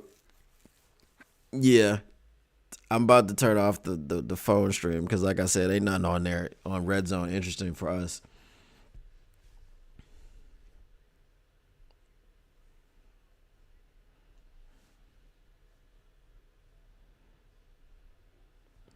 What was that? The end of the first quarter and the Seahawks and the Vikings game. Oh no, it's not. Oh dang, they're in the. What am I talking about? They're in the second quarter, but it wasn't the end. They're just showing something for I don't know the reason. I appreciate you, Lion King. I try to keep it entertaining.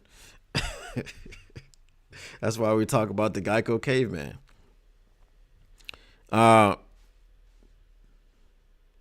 that's going to be a first down right by the nose of the football, the literal nose of the football.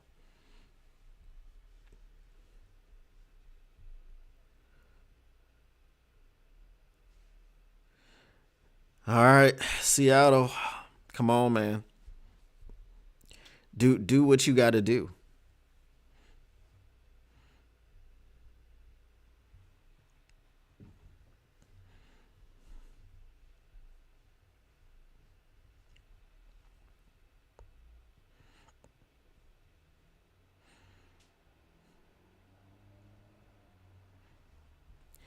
The Vikings just have. I mean, the Vikings just have too much firepower, bro. Um, and with Kevin O'Connell, you know, fixing the broken Sam Darnold, that's gonna be a flag. Oh, okay. They didn't call it. Are we sure?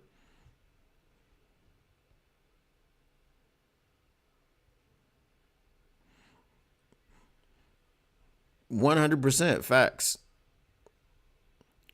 Bleed Lions all day. But now we don't need help. That's the thing. We don't need the help. But just like Celine said, we would rather be able to rest everyone in week 18.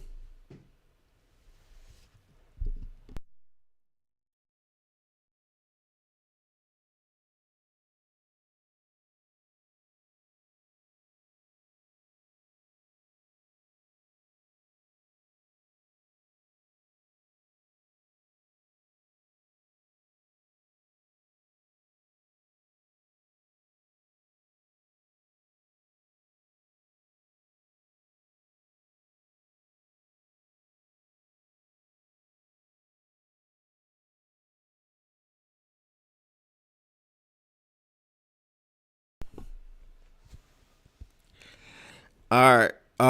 Yeah, so we don't need help, but we'd rather be able to rest people. So need a Vikings loss because we already got that Philly loss. Sam Darnold tried it, couldn't get out of the clutches, but there are flags. So let's just hope it's not offsides on the Viking. I mean, on the on the Seahawks, and it's offsides on the Seahawks. Fantastic. 3rd and 3 now instead of 4th and 10. It's 3rd and 3.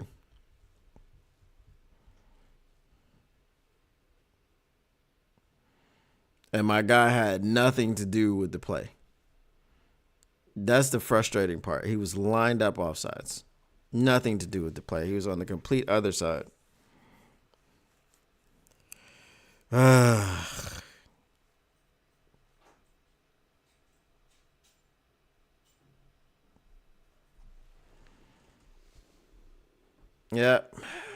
JJ burns him. Scores the touchdown. That's it.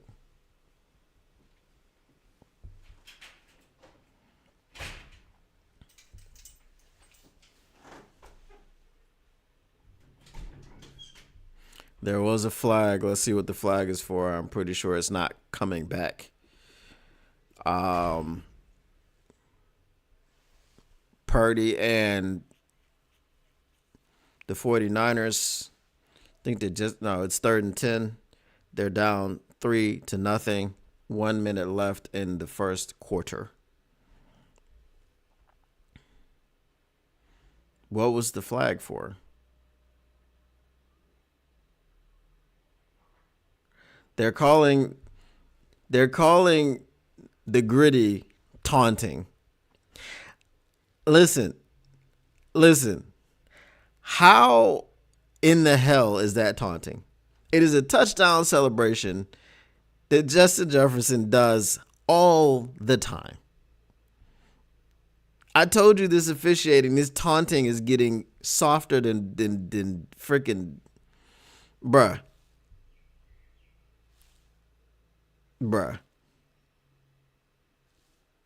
I don't understand. Like, what are we talking about?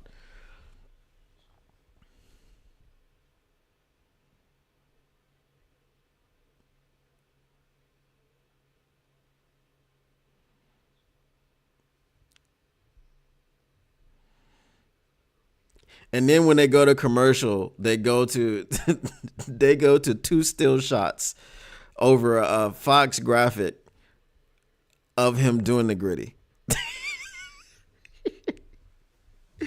The first one he's like this, the second one he's like this, and they go to commercial. Oh my goodness, bro.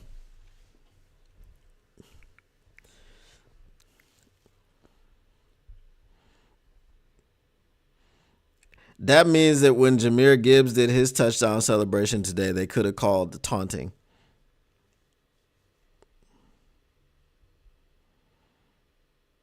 That is crazy work, bro. Crazy, crazy, crazy work.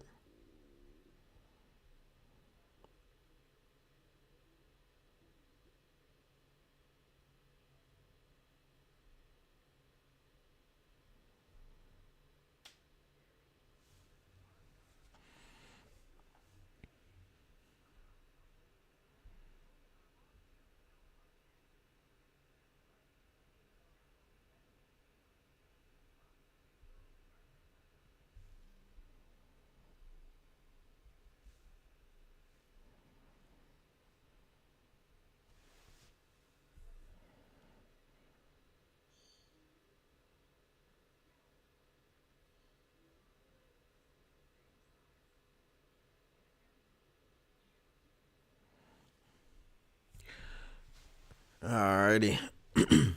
Both games are at commercial. Love it when that happens, don't we?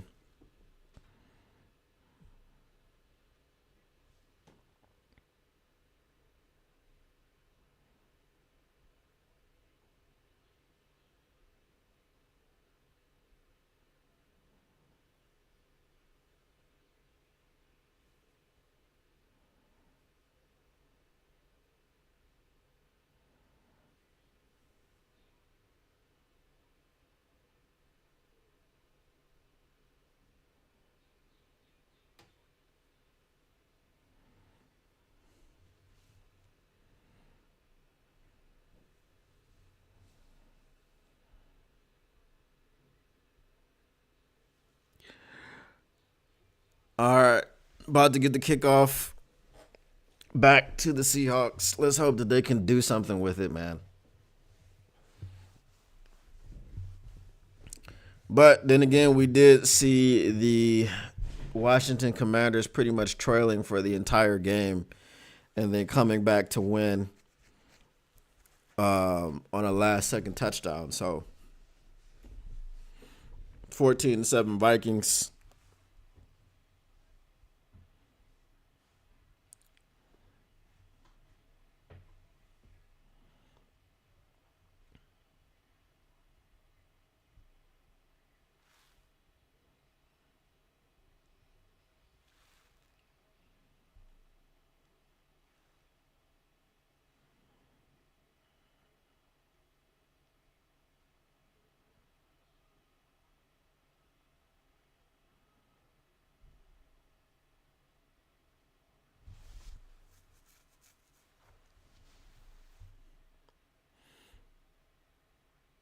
Pressure on Geno. Geno throws a pick.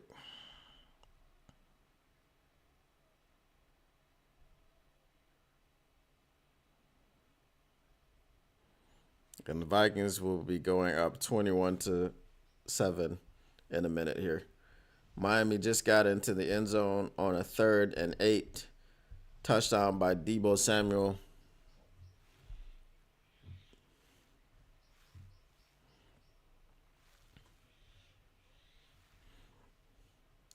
And I say they'll be going up 21-7 because the Seattle defense has not been able to stop anything, pretty much.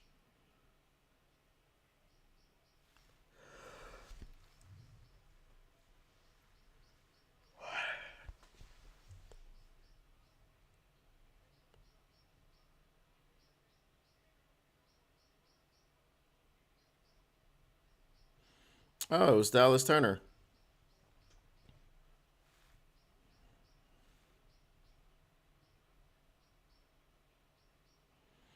And Jones takes it off right tackle on 1st and 10. Picks up a gain of 3?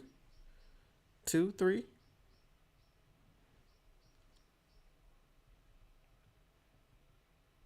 It's not 2nd and 10. He gained yards. All right, they gave him 1 yard. It looked like more than 1 yard, but it's whatever.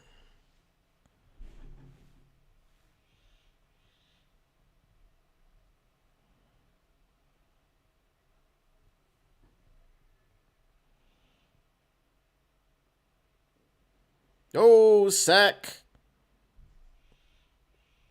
Big sack by Seattle. Boye Mafe sacks Sam Darnold about 10 yards behind the line of scrimmage, I want to say. Let's see how far he retreats. 5 yards. Yep, that's 10, 11-yard loss.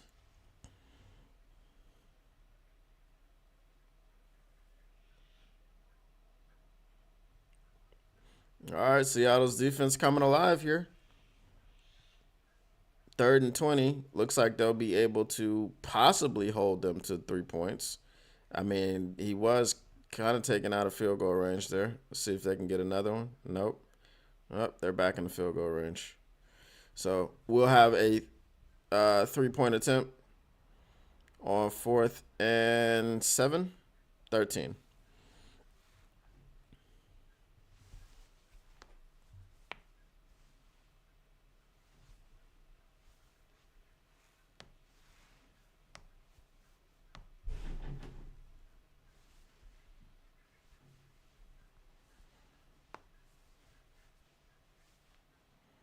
$52-yard attempt. Without those 7 yards, it would have been a 59-yard attempt, and they probably would have punted. So 17-7. While they gave up points, it wasn't the worst variety of points that they could have given up.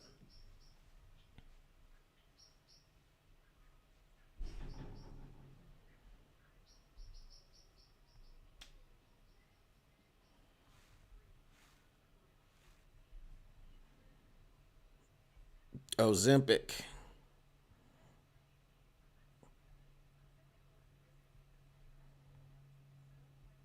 The funny thing about Ozempic is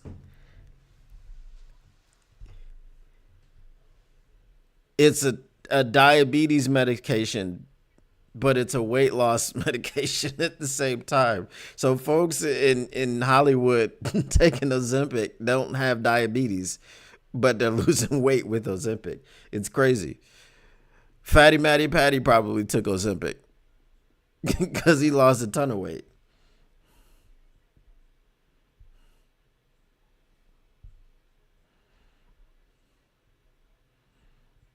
Serious side effects. I didn't even see all of them.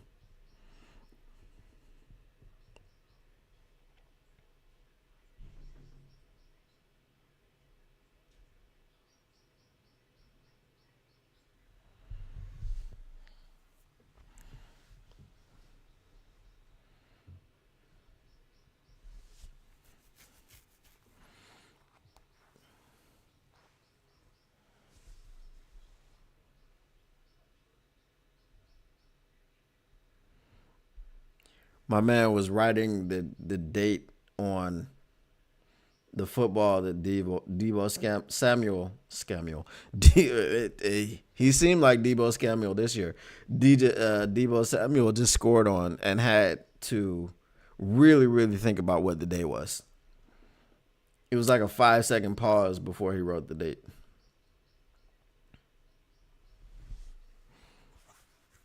Nice pass to Tyreek Hill. Nice play after the pass.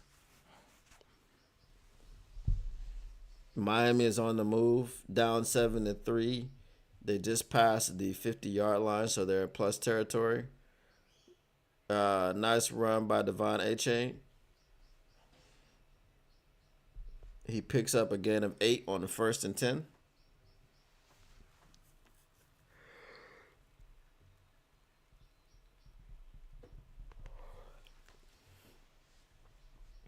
Wow. New England was up on Buffalo 14-0.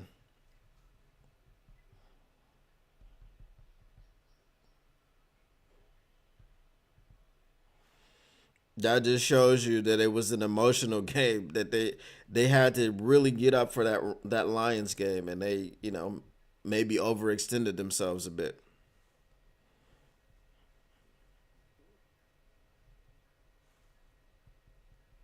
But it's also a divisional opponent, and when you take them lightly, they can punch you in the mouth. This is why I was saying that even though the Bears have, pretty much punted on the season.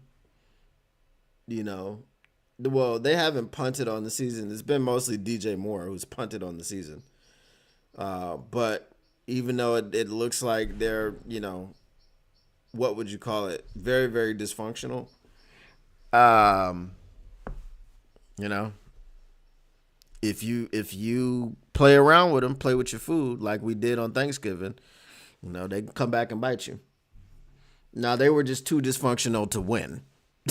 That's what it was. I mean, that last play was dysfunctional all the way around, but it was what it was.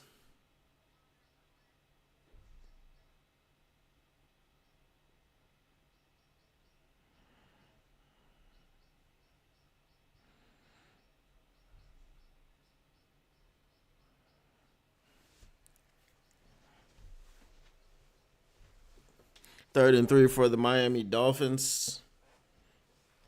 First and 10 for the Seattle Seahawks on the 19-yard line.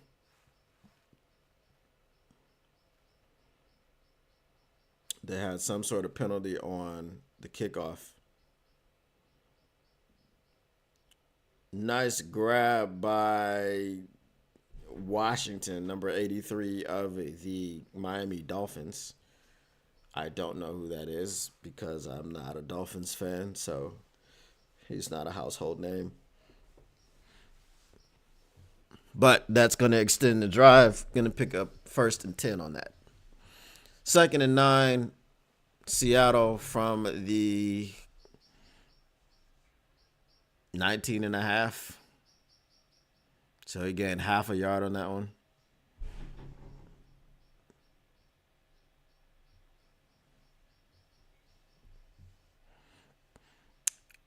Another 1 yard gain. Miami just got penalized for holding. So now it's going to be first and 20.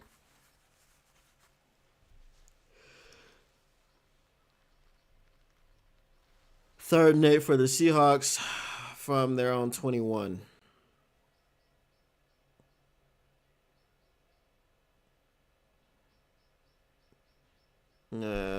That's just going to be a chuck up over there. There's no flag. You're not getting one. Fourth and 8, and the Seahawks are going to punt.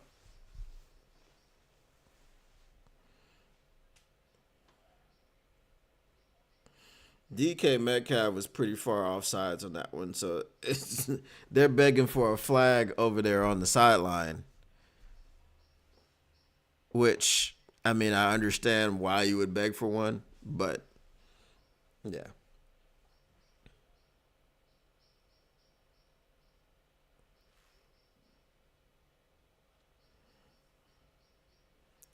Seattle punting here. Fourth and 8.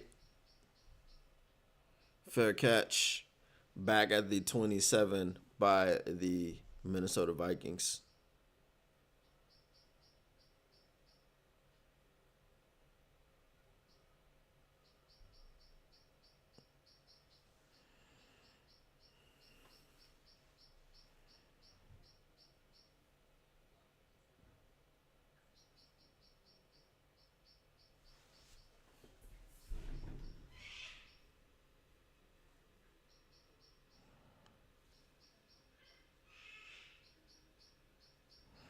Be right back. Let me go check this door.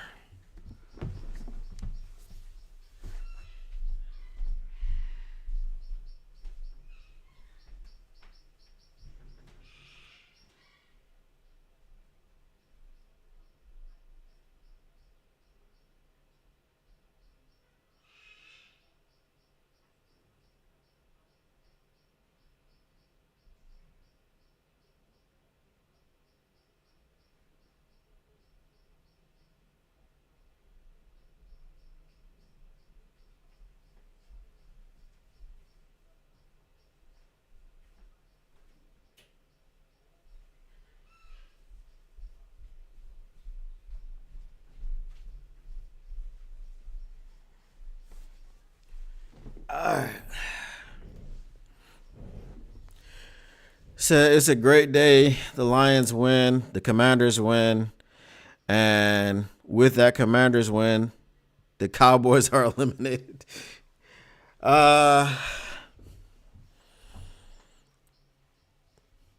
It's crazy that the Cowboys just got eliminated.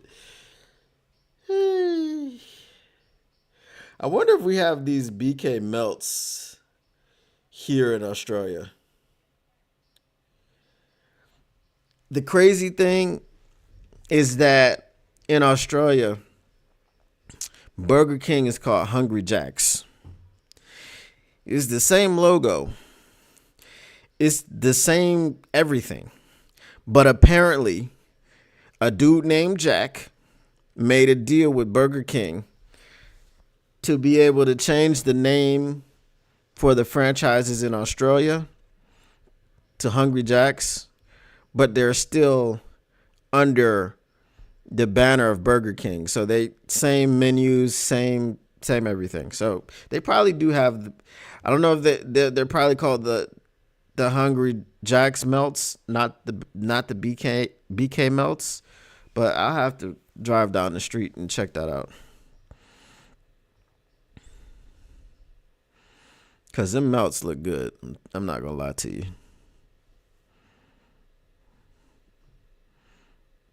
I'm not a huge fast food guy.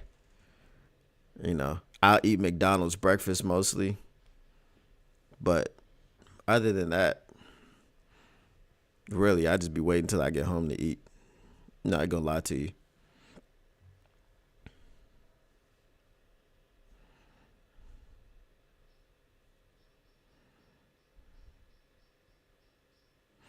Oh.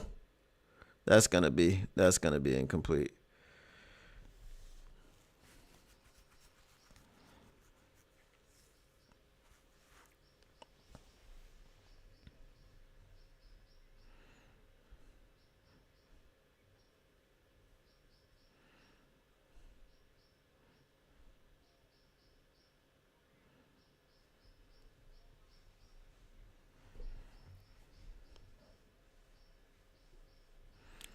All right, 2nd and 10 for the Minnesota Vikings.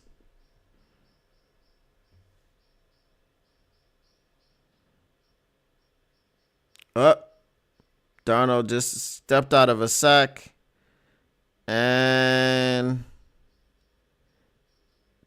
that looks like it was a catch on the sideline. Nope, it was incomplete.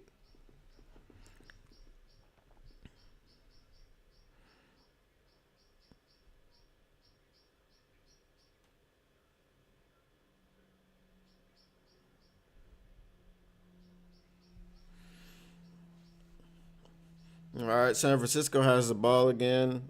It is 7-2.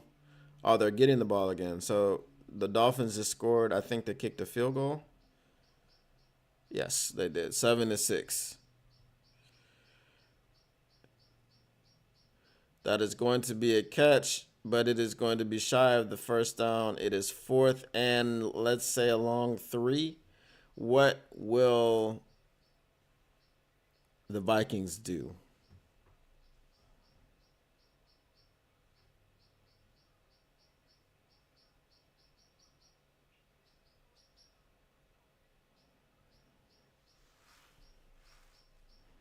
Fourth and 3, the Vikings are going to punt it away, up 17-7.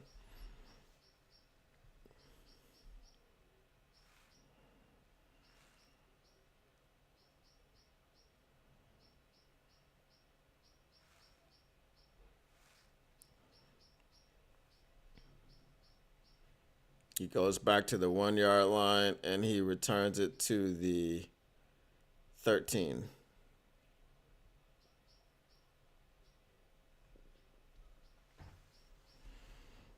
That was a booming punt.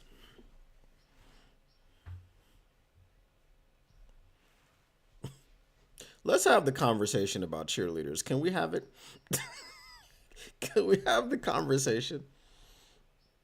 Do we want to have that conversation? Brock Purdy escaping the pocket, loads up, throws it back across his body, and is lucky that that was not intercepted.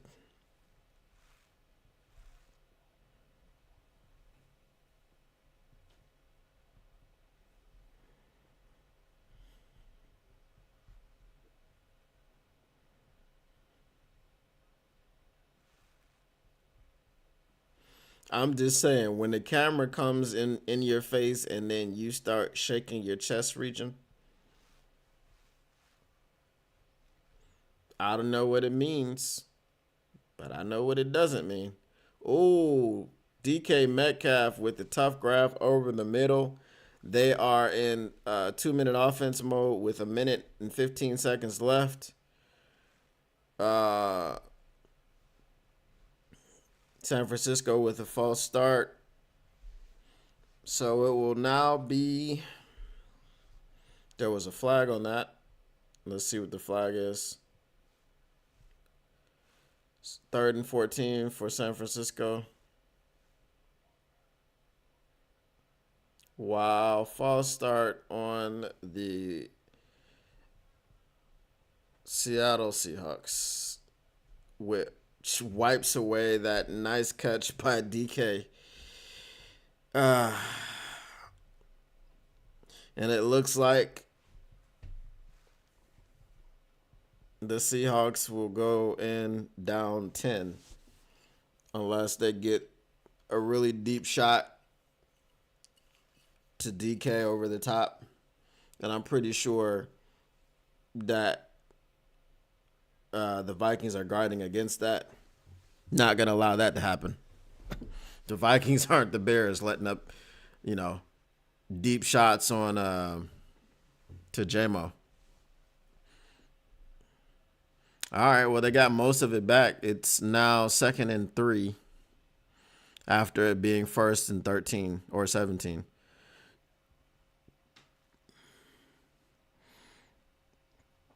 The Seahawks do have 2 timeouts left. They're going to get out of bounds on that one. So at the very least, they should be able to get into field goal range. I mean, they're 3 yards outside of it, and they got 37 seconds left. And they conserved the timeout by going out of bounds there. So it may not be as hopeless as it was looking.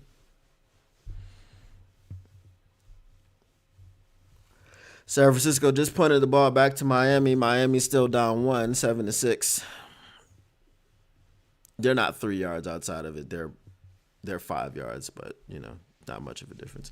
Gino, ooh, what a freaking catch, bro. JSN. Lord have mercy.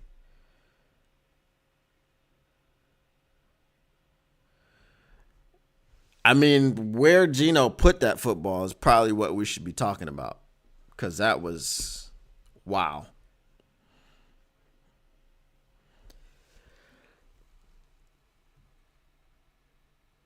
So now a touchdown is in play here for sure. They're inside of the 30, I believe.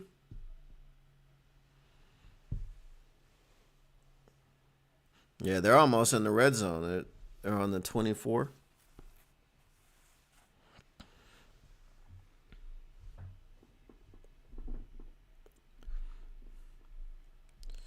All right. Let's see what we got. Still 30 seconds. Seattle still has a timeout left.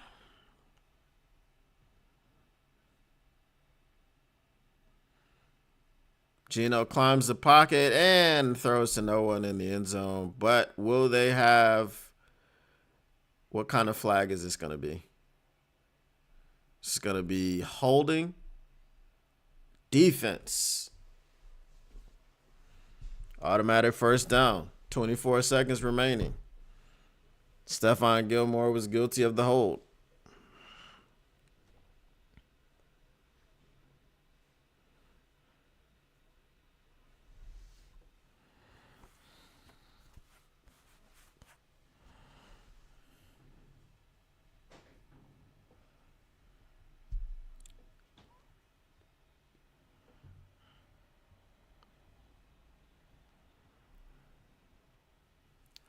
All right, drops back, pressure off the edge, and it is going to be a touchdown to a wide open JSN. What a drive by the Seattle Seahawks.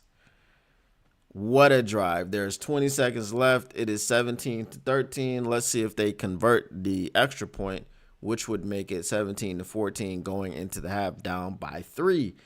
And I just figured they were going to be down by 10.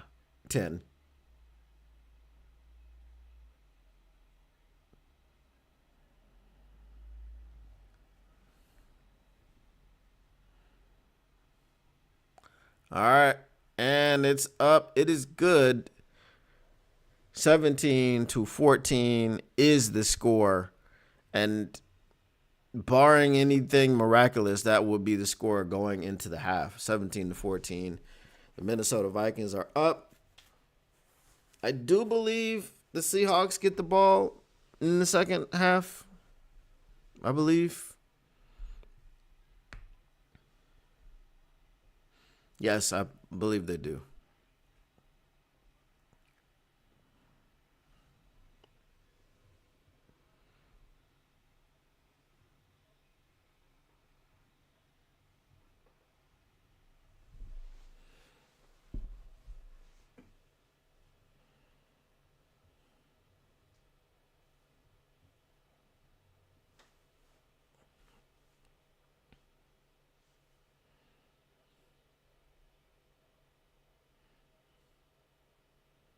The Dolphins just got a nice game.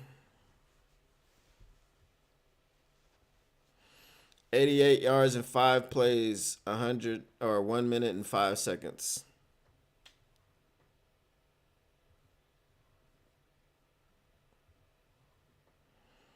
So first career 1,000 yard season as if he's been in the league for more than 2 years. He didn't have one as a rookie. He's got one this year. The Vikings brought it out, trying to make something happen. Got tripped up at the 22-yard line. The Dolphins are on the move. They're down inside of the 30-yard line of San Francisco.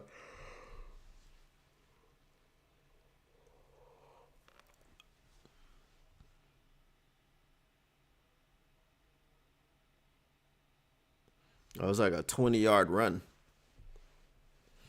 Yep, the Vikings just kneel on it. They're going to go into the half down by or up by 3, 17-14. The Vikings over the Seattle Seahawks.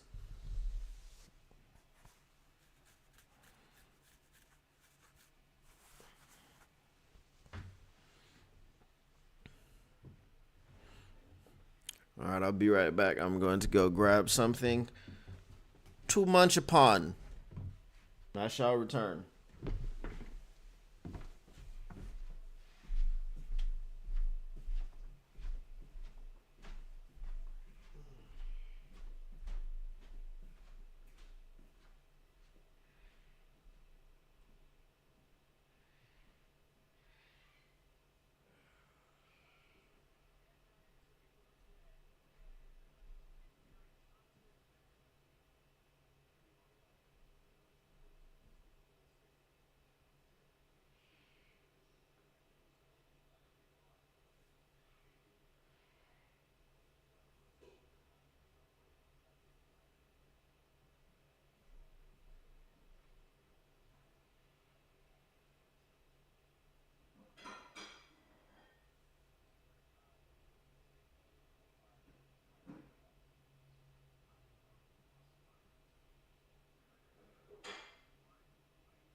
Alrighty.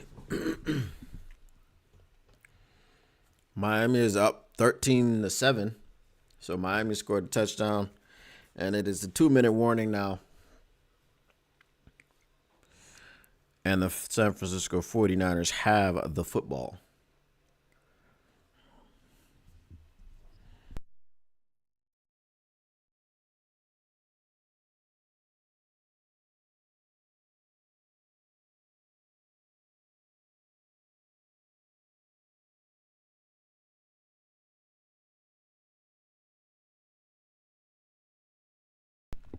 Don't worry, my mic is muted. I'm not going to be like chewing in the mic. That would be bad form.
Now, if you guys are wondering why we are paying any attention to the San Francisco 49ers game, it's not just because they're our opponents next week. It's also because, in a way, we want to see the Vikings lose. I mean, the Vikings. We want to see the Vikings lose for sure. We want to see the 49ers win, the Dolphins lose, because if the Dolphins lose, then they are mathematically eliminated from the playoffs officially. I don't think the Bills' outcome matters. I mean, no one assumes that the Bills will lose to the Patriots, but they were losing to the Patriots for a bit. So the outcome of the Dolphins game matters because if they do lose and if they are mathematically eliminated from the playoffs, Calais Campbell may become available. So right now, we're unfortunately rooting for the Seahawks. I mean, who would do such a thing?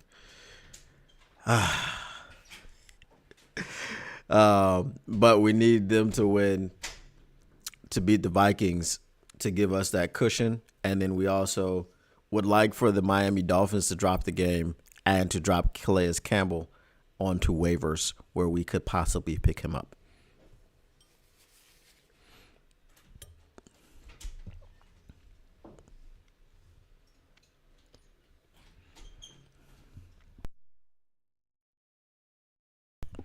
All right, and the second half is underway. Vikings versus Seahawks, and that's gonna. How is that not a penalty? I don't know, but good return. Looks like there should have been a penalty there. Mark Sanchez is in the booth. That's why they were doing that, right? So it's the all three Jets quarterbacks. Mark Sanchez, Geno Smith, and Sam Darnold are in attendance in the stadium together at the same time. That's why, because Mark Sanchez is in the booth. I don't know. I don't have my ears in, so I can't hear what's going on there. Geno drops back, throws it to Kenneth Walker. Not a big game there.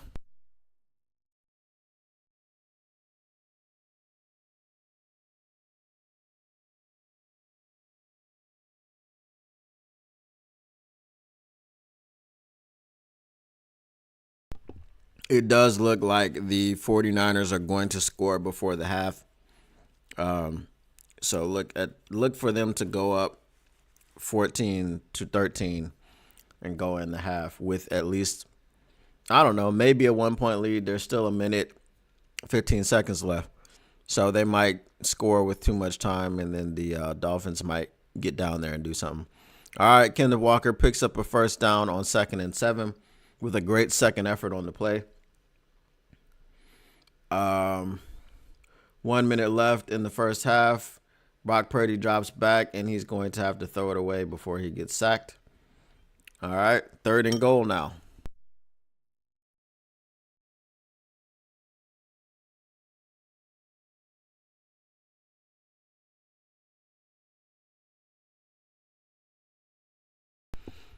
All right, Geno turns around, hands it off to Zach Charbonnet on 1st and 10 for about a 3-4 yard gain. That's not Charbonnet. That's don't know who that is. Charbonnet is over there, not in the game. Is it McIntosh? All right, 4th and goal. Let's see what the 49ers decide to do. That was a big old. Oh no, that was tipped. That was tipped. I thought that was a miscommunication because Kittle was open. 2nd and 8. Gets it out into the flat for about a 6-7 yard gain to Jackson Smith and Jigba. And the 49ers are going to kick the field goal. So they will not be going into halftime with the lead. That's the second straight time that I said something would probably happen at halftime, and it did not. So Jake Moody comes through. 3rd and 3 for the Seahawks. They're 0 for 3 on 3rd down today, and there will continue to be there was a penalty on Stephon Gilmore. It's going to be a pass interference or a holding. Let's see which one they call. I feel like that's going to be pass interference.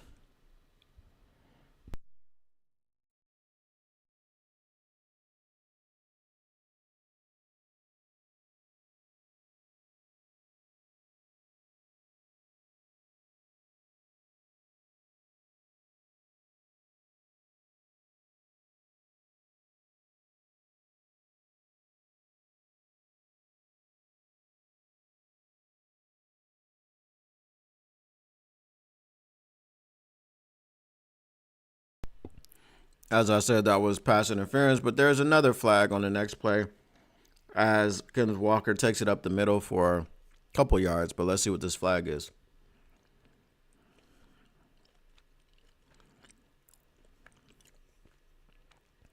Illegal shift on the offense, going to be 1st and 15.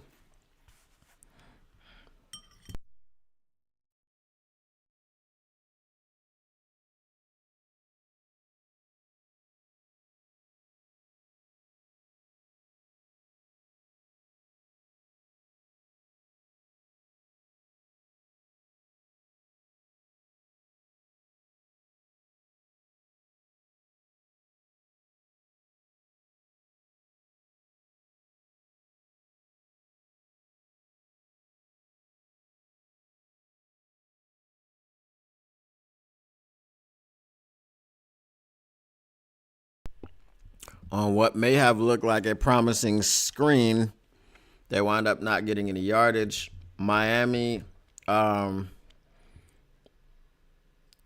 no timeouts left, and it looks like they're going to try to at least get in the field goal range. 28 seconds and 2nd and 10.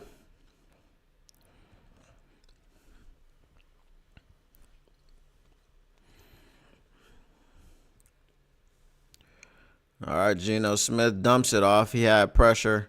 Kenneth Walker runs hard on 2nd and 16, gets it down for 8 yards, so 3rd and 8. Vikings already in plus territory. Seems like they could be in field goal range. Let me check and make sure.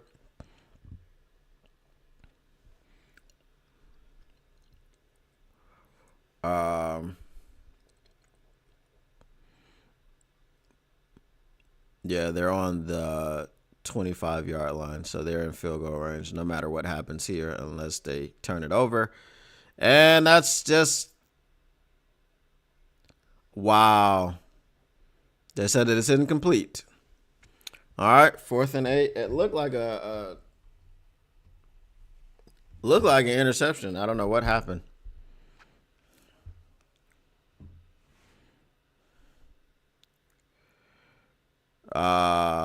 He dropped it when he hit the ground. He had a clear interception right there.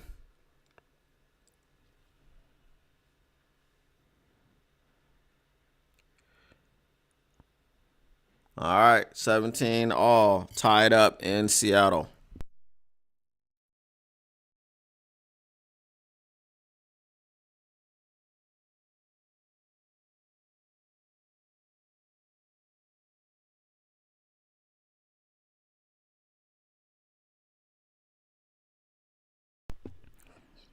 San Francisco and Miami just went to halftime. Their score is 13-10, Miami. San Francisco's not looking great.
Alrighty. Let's see if I got some sound here.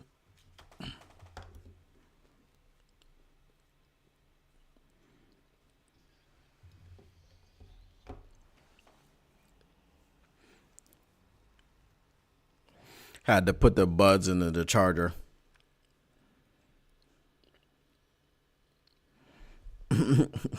Yes, Paul Thomas, we do need Minnesota to lose.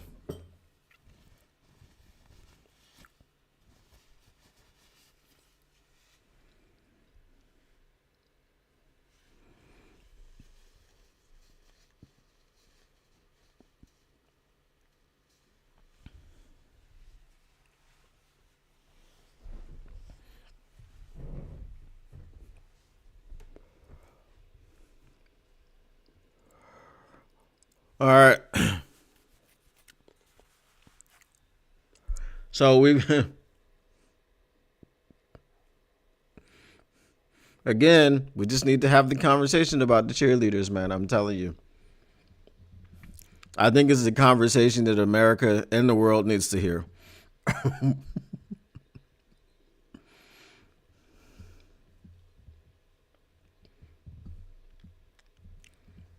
My only thing is when they put the camera on you and you start shaking everything that you got, that has nothing to do with football.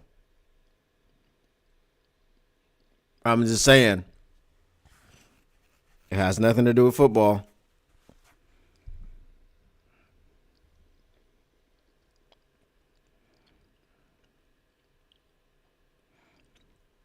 I'm not saying that they got to go. I'm just saying it's very specific reasons that they appear. Very specific reasons.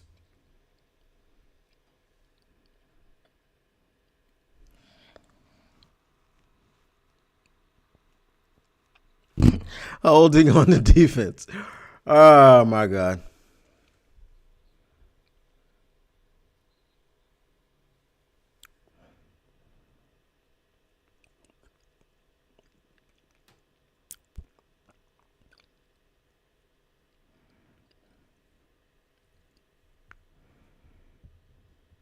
What up, though, Mr. Morale 313?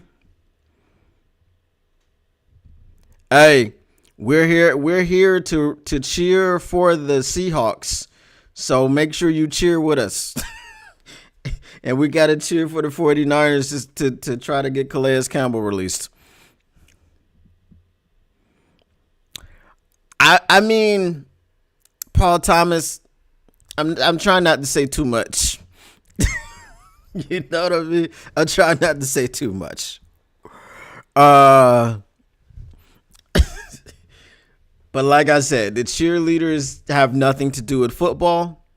I think it's a very specific reason that they are there. At this point, they might as well start serving lemon pepper wings down on the sidelines. That's all I'm going to say. That's all I'm going to say.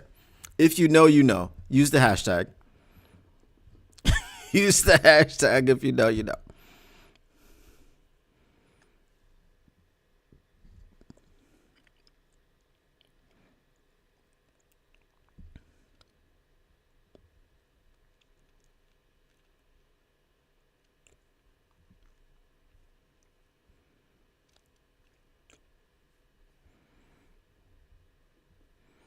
What's up, Justin fan? Nice to see you, my guy.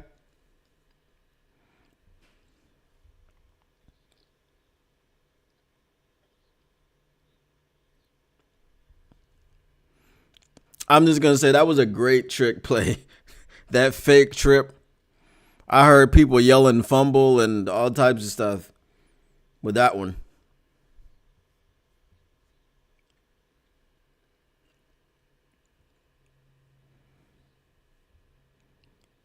Rich Baldwin, that's what we're trying to see.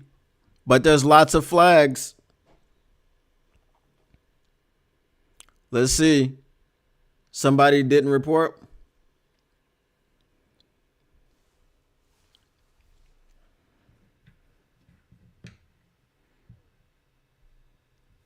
Stomach flu, that's terrible, man.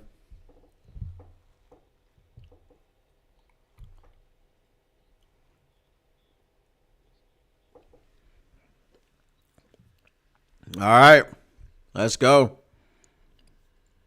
3rd and 6. If we stop them here, Buffalo's defense turned back into a pumpkin. Can you imagine that?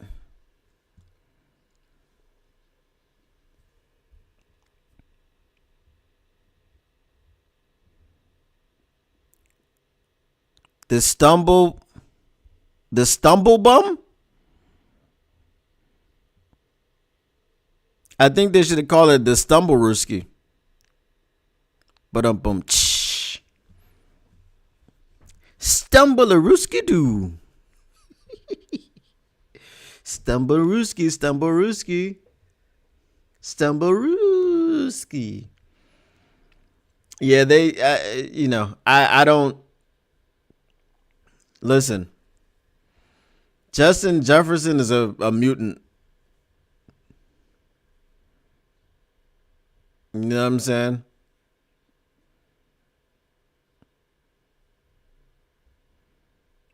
Well, that was a penalty in the secondary, so some sort of interference.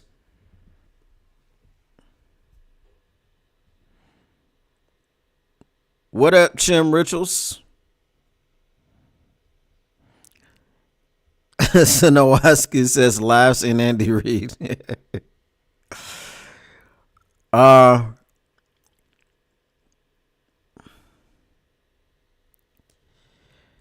Seattle's D is, yeah, I mean, they did this in the first half, and then they kind of bowed up at the end of the first half, so we'll see. LaPorta said it's called the stumble bum. I don't like it. I don't like it, man. Stumble Rooski is better.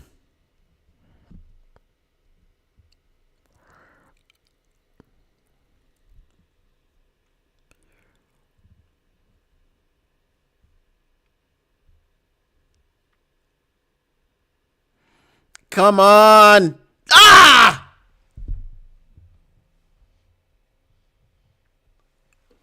Josh, you got to pop that up a little bit to your left.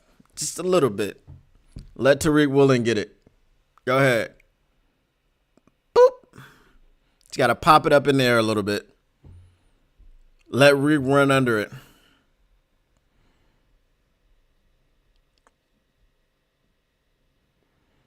Rich Baldwin, I really thought Goff and Gibbs fell down, but that took guts to call that play. Yeah, it was too quick of a recovery. There we go. Third and, what's that going to be, 9? Third and 8? Third and 7. It looks like he gets 1 yard. They give him 3. It looks like he gets 3 yards. They give him 1. I don't know what's going on.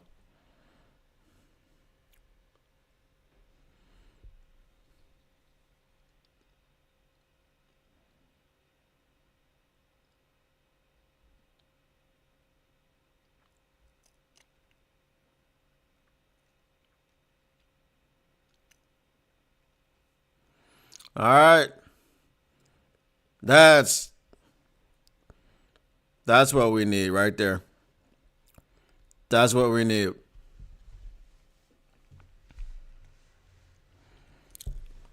Pause, Mr. Morrell. Pause.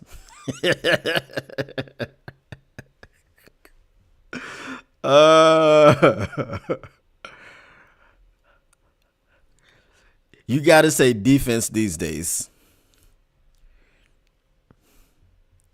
You say it. You say it in your Diddy voice. That's some good D play, boy.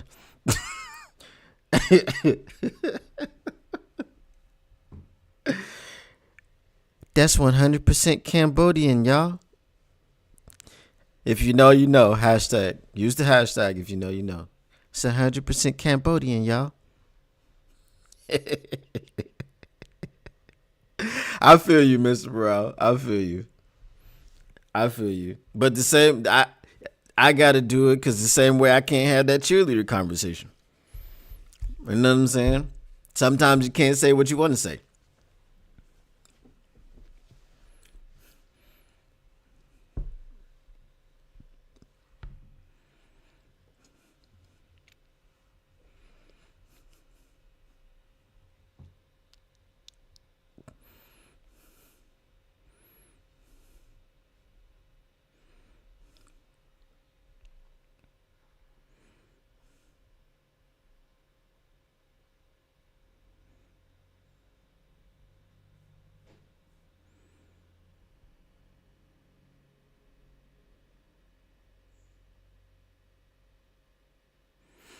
Easy said Goff can't throw the deep. Did he say that Goff can't throw the deep ball or that that's just not his game?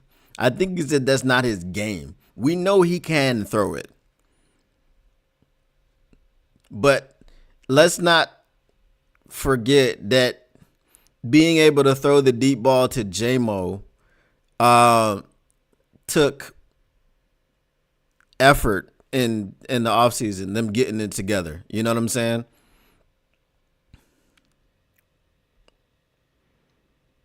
Why are you stuck watching the Pats and the Bills game locally? NFL should have flexed the Vikings Seahawks game. Um, I don't know, but that's why you got to get NFL Plus.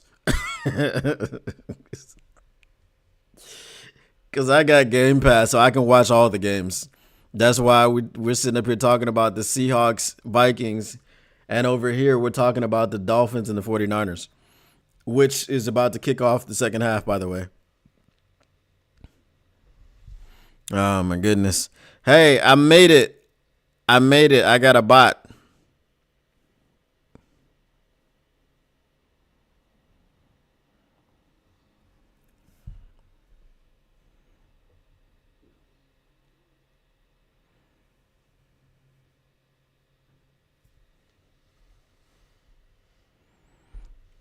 How are the Pats beating the Bills?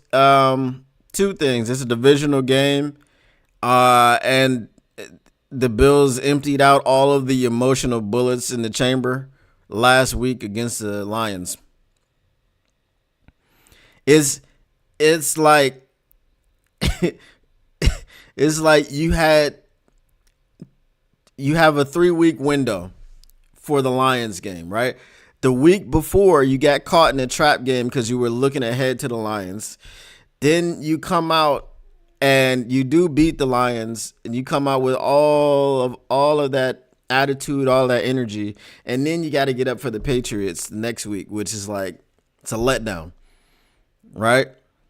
So you had 2 letdowns, and in sandwich in between the letdown, you had the prize that you really, really wanted. So.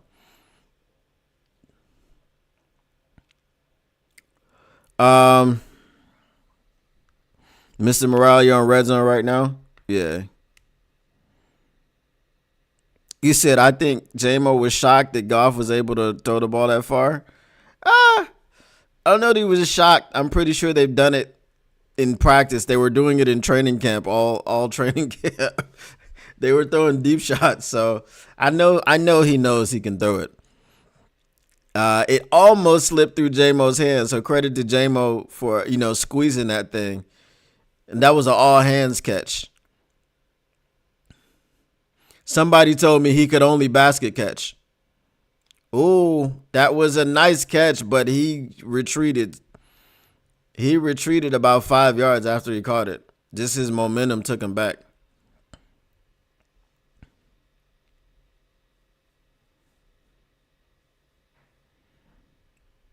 I wasn't surprised that J-Mo caught it. What? Are you not a J-Mo? Are you a J-Mo hater as well, Paul Thomas? I know you hate AT, but come on now. J-Mo's the guy.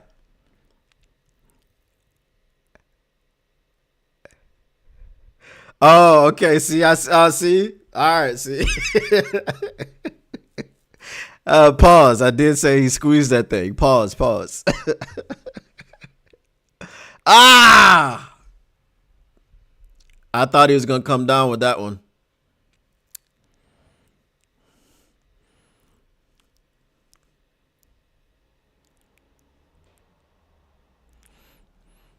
We know Goff has an arm. He just, it ain't crisp. Like, they do wobble. You know what I'm saying? I just think, and I think the reason that they wobble is because he holds the ball more towards the back instead of the middle. But hey, that's how he's been throwing forever.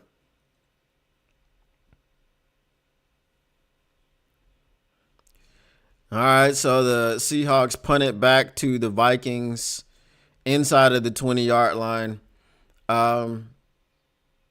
So yeah, they're down 20-17.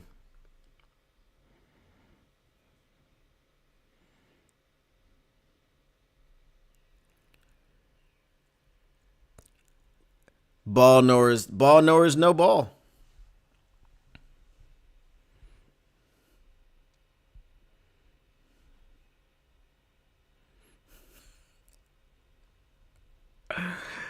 I know I said something about Diddy earlier. So speaking of Diddy,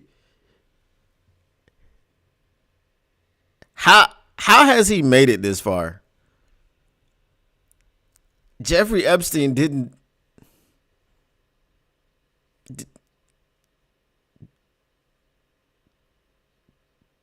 make it this far. That's all I'm saying. Like it was almost like he was behind bars for a very short time, and then they turned the cameras off, and he wasn't here anymore.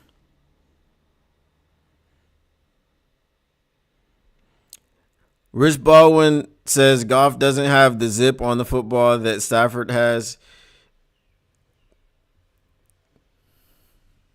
You're right. That's all I'm gonna say. I'm not gonna get into the Stafford conversation. Mr. Morale says Bill just tied it up. I had my 3 screens going. I had the TV there in front of me. I had the TV on the side of me, and I had my phone running Red Zone. But I turned off the phone because I was like, why? I'm just wasting battery. There's nothing interesting. I got the 2 games that matter to us. We got our Calais Campbell game on the right, and we got our NFC 1 seed game in front of me. Cause Diddy was in with the cool kids.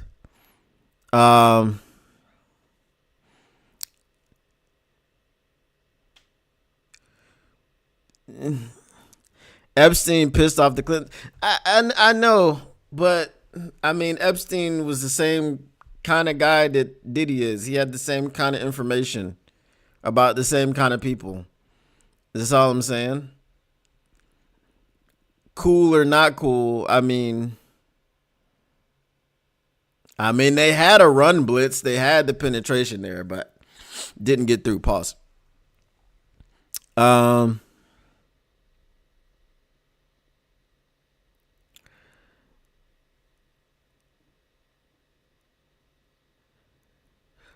Stafford is below mid overall, though. No thanks.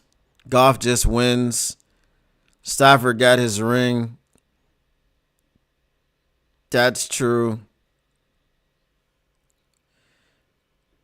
San Francisco, I mean, they're only down by 3, and then Miami's punting again. I don't have any, or are they kicking a field goal? No, I think they're kicking a field goal. I don't have any faith in Miami, bro.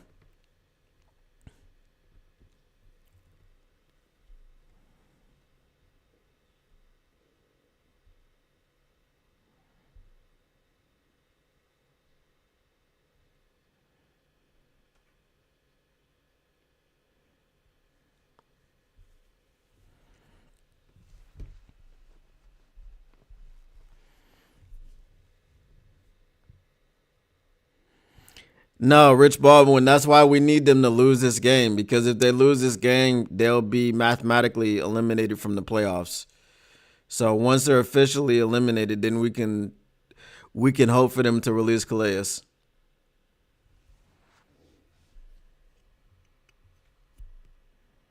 Yes, this is for Jefferson. I mean, at this point, Jefferson is just like, you can't get mad. You can't get mad when Jefferson does anything. That's just...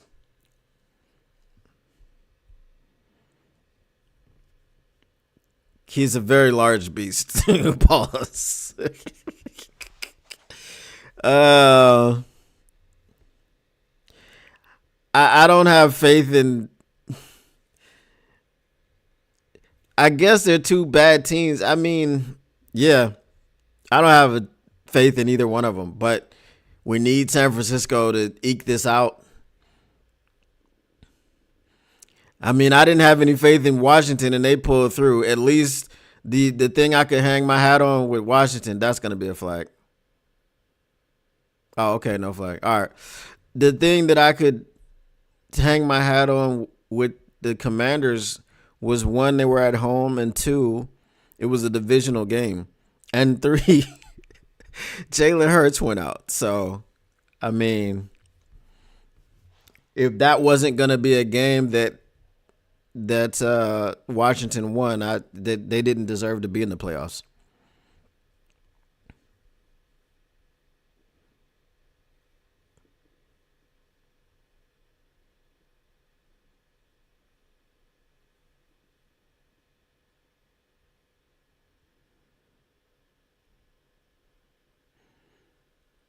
Throws it behind him.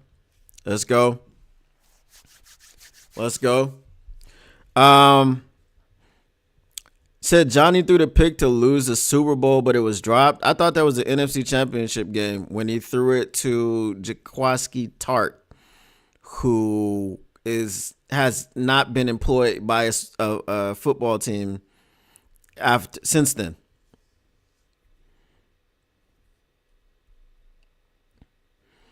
I'm not reading that one, Paul Thomas. You already put your own AO on it. That Washington game was a shocker for sure. Yeah, he left it with a concussion. This commercial, bro. This commercial.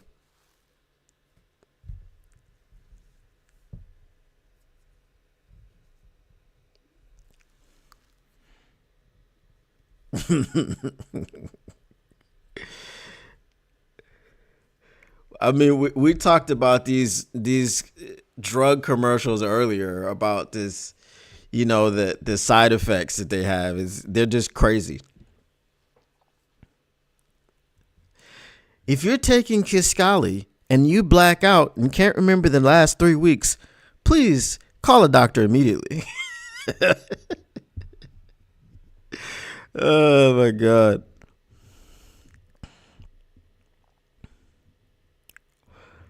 Yeah, I mean he definitely had his bell rung. They're talking about evaluating him for a concussion. When they showed the replay and then they showed him get up, he looked like he didn't know where he was. So I was like, oh, he's not coming back.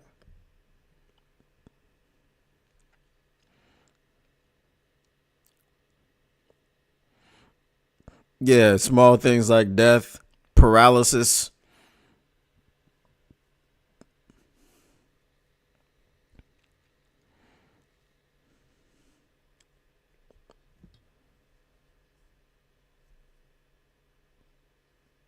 This Uber Eats thing is brilliant.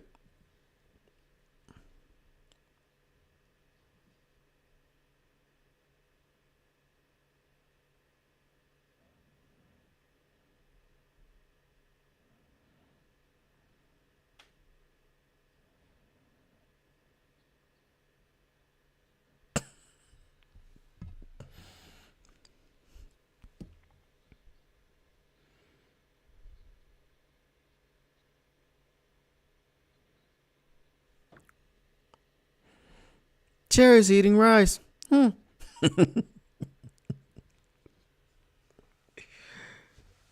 I mean, it's a brilliant ad campaign. I don't get hungry when I watch it, but it's a brilliant campaign.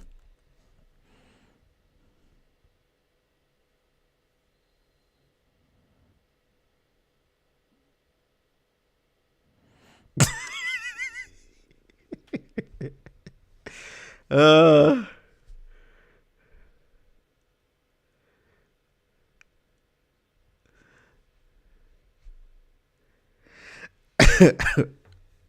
I don't know. One day you'll have to explain to us, Paul Thomas. You can explain right now. When did Aaron Glenn piss in your Cheerios? Because I just don't get it.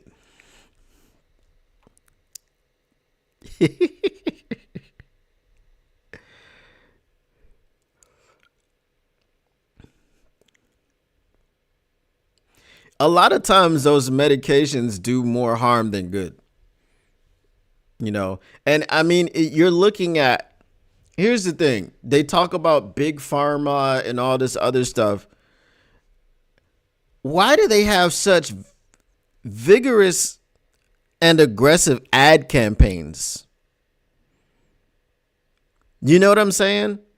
Like, if you have blood pressure problems, usually what you're going to do is you're going to go to your doctor and your doctor is going to prescribe things to you. Why do you need to see commercials about drugs? See what I'm saying? It just doesn't really make sense.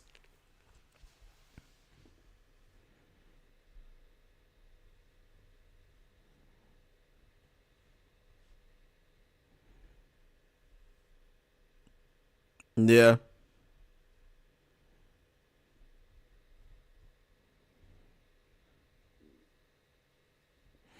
Said the defense that showed up in Chicago is going to stress me out. The defense that showed up in Chicago is what we have, unfortunately. And the thing about what Chicago did, and even though they only scored 17 points because they didn't realize the most important thing, they pretty much took all of that, not necessarily pre-snap motion, but they took all of that East and West stuff from what the Bills did last week against us. But what they didn't realize is that they don't have Josh Allen. Caleb Williams is very talented, but he's not comparable to Josh Allen. So that's what that was. And then obviously they mixed in more of their receivers instead of running backs because that's what they have. They don't have running backs that can just catch the ball out of the backfield and run free. I mean, they do have DeAndre Swift, but he wasn't going to be enough.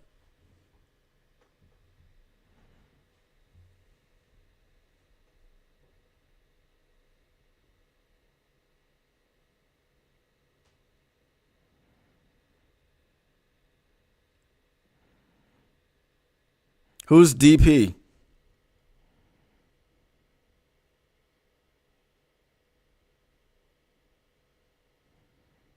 Oh, me. This is why you're saying that you didn't.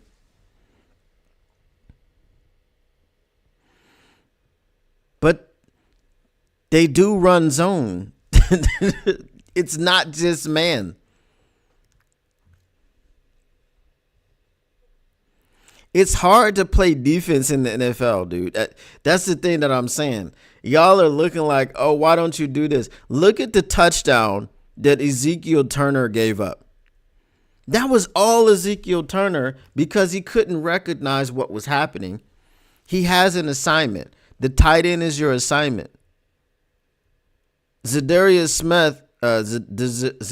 Smith flushed Caleb Williams out of the pocket, and that was fine. And he was given chase, and Ezekiel Turner just was like, "Oh, quarterback. I see the quarterback. I'm gonna go get the quarterback." No, Ezekiel. This is the oldest play in the history of plays. That tight end is gonna chip like he's blocking, and he's gonna roll out and slip right behind you, right? And these are the type of players that we're dealing with. Like, y'all have to watch. Ezekiel Turner last week refused to cover running backs coming out of the backfield. Do you know how I know he was supposed to cover them? Because he was late getting over to where he was supposed to cover. That's how I know it was Ezekiel Turner's responsibility. No one else is out there. Ezekiel Turner is doing whatever the hell he's doing. Oh, wait, here comes Ty Johnson out of the backfield. Here comes James Cook out of the backfield. Not covering anybody. This is what I'm saying. Like, these are the players that we have. We were the freaking number 2 in scoring defense before we went. Number 2 in the league in scoring defense. Does anything else matter? Total defense, third down. Does anything else matter in the NFL other than scoring defense?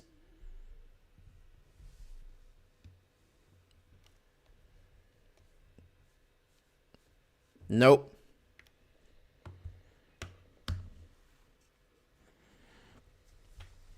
Lions Steelers, I don't think that's going to happen. I don't think that's going to happen.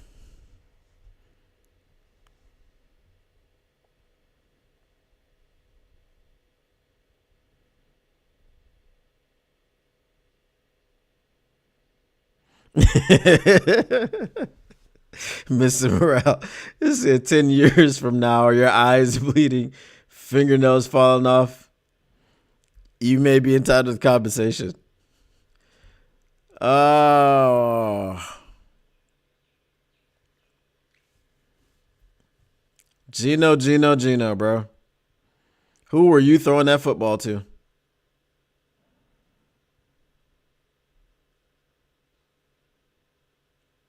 I don't understand like these quarterbacks. Like Caleb Williams did it, and the coverage was great, right? Caleb Williams did it today. 4th and 3, and you throw it 30 yards down the field. Meek had it.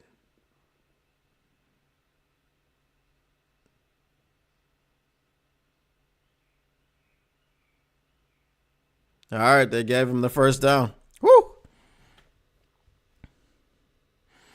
Yeah, the Ravens would I would put them in the Super Bowl over the Steelers. Metallica matters to MCDC.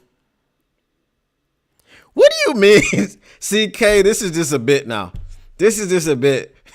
This is just a bit. K, you trolling. K, you are trolling. Justin Fan says, I hate AG's hat selection. uh, uh,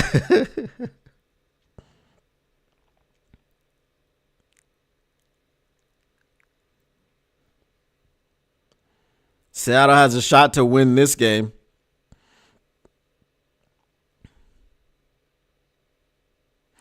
Corner position is almost impossible to play because you can't give the long ball up.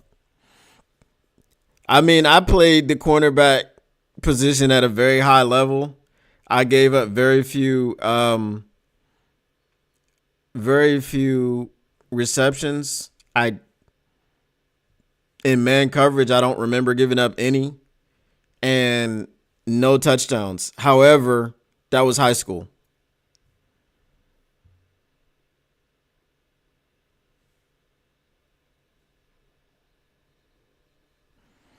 Let's see.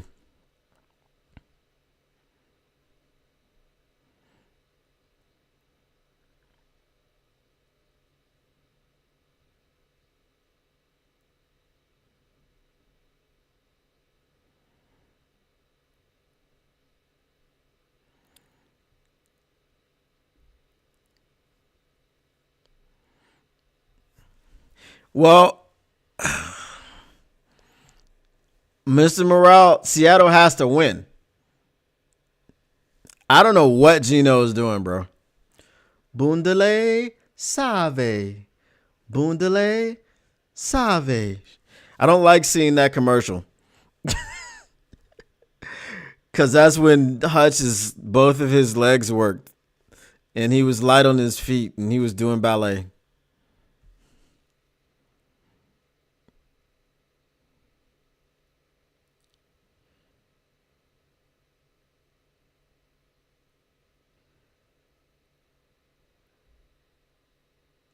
Actually, no, I played in Georgia, actually.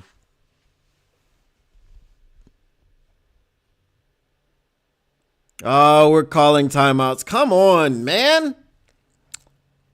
Ah.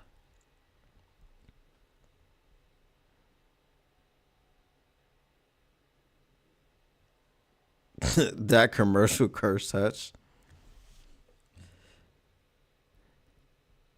Penei does yoga, no cap. I can see why he does it.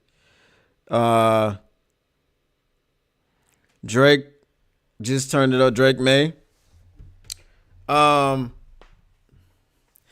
kind of wish I had done yoga when I was younger. Because these days, not as flexible as I once was. I did martial arts when I was a kid, so yeah, I know about stretching and flexibility. And I never liked stretching.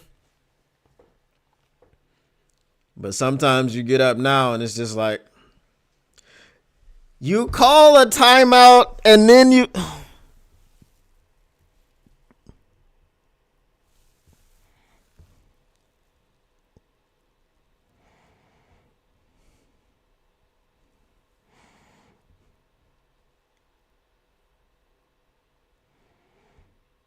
If it was indoors, I think Goff would have got out of that sack that he took today.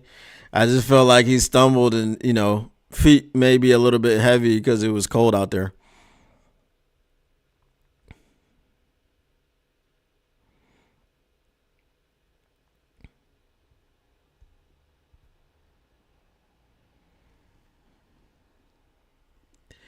So here's a question, right? Here's a question I have for you guys.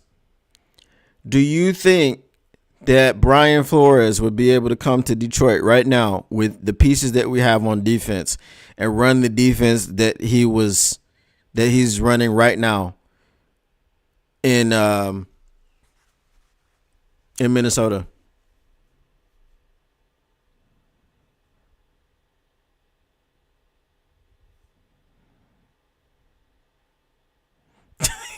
Your belt has stretched. Mr. Morale, you put some respect on that man's name. That's Vanilla Vic right there. Talking about some Jared Sloth.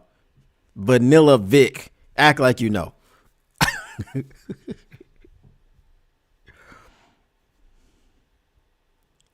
You're the only guy in the class. Okay, Paul Thomas. You over there with them cheerleaders in the yoga class?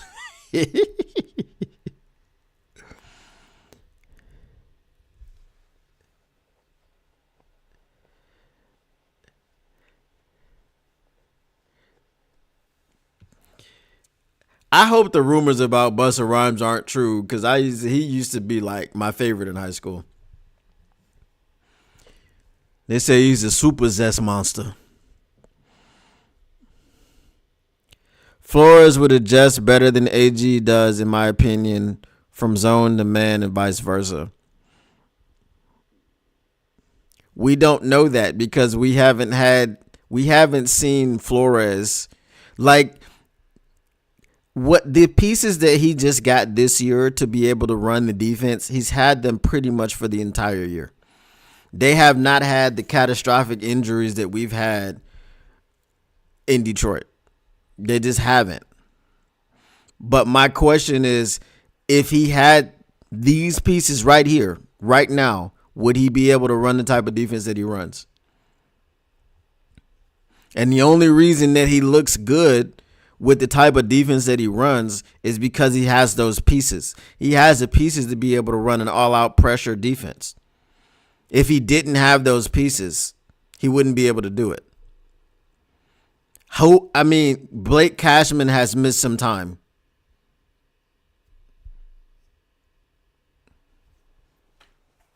You know what I mean?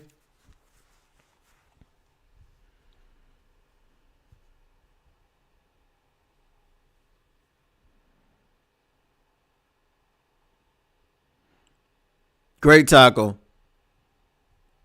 Great tackle. Mr. Ralph.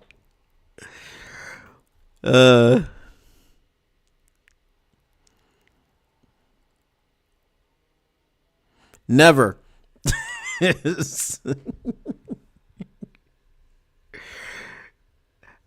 I keep the home.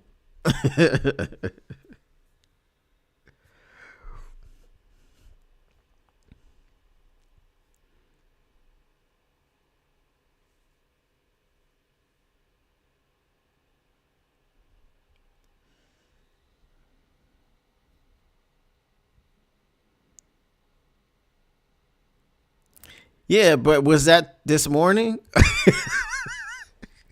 Did he piss in your Cheerios this morning, or was it like a few years ago? Oh, that is a very good play on 3rd and 2.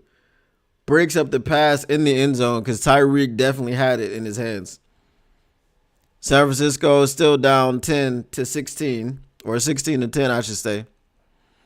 3rd and 3, and great breakup. Oh, I'm sorry. Tyreek Hill just dropped it. It went through his hands.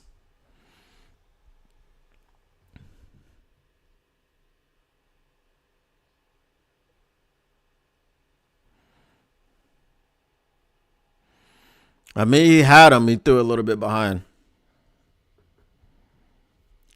I'm such a homer. That's right.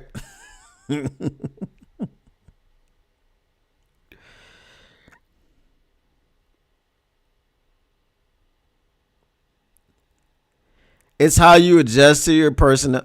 Guys, again, I don't understand how you have the number 2 scoring defense in the league, right?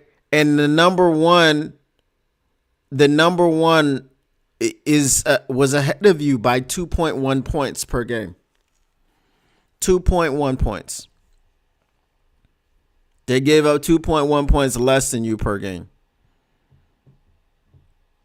15.9, I think, was the Chargers, and they took a hit because they gave up 40 points against the Bucks. But they were 15.9, and we were 18 even. And if you say that anything else matters other than scoring, you're not being truthful. And the fact that we're the number 1 third down defense in the league. Still.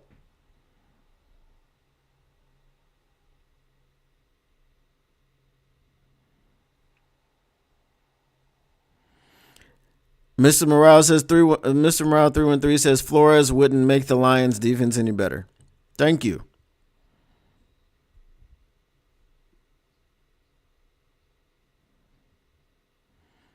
He says I would love to see the Vikes with the injury count we have. Thank you. I'm just saying.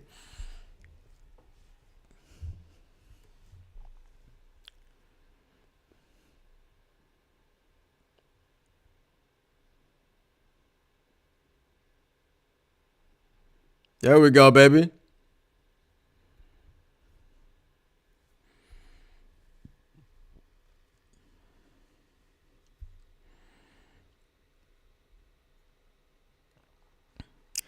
They don't have to be afraid of our defense, but if you can't score more than 18 points and you've got an offense that scores 32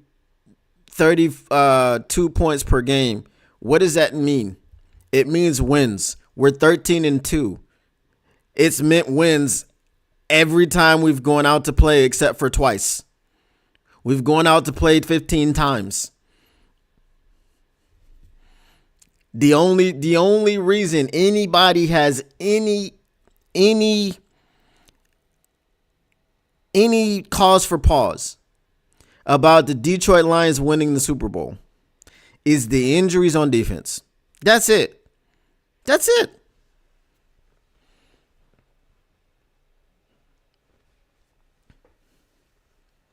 Let's say the season goes the way that it's gone without any injuries. You got Hutch, you got everybody. You're 14-1, I would say. Because I think with the full complement of our defense, we beat the Bills. You're 14-1.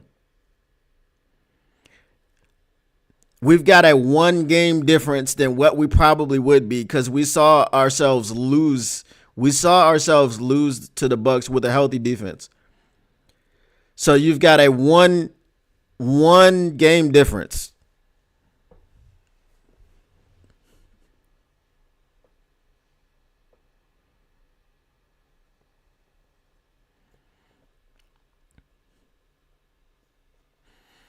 But there's nothing to be afraid of now. Ezekiel Turner is starting for us. Ben Neiman is starting for us. You know what I'm saying?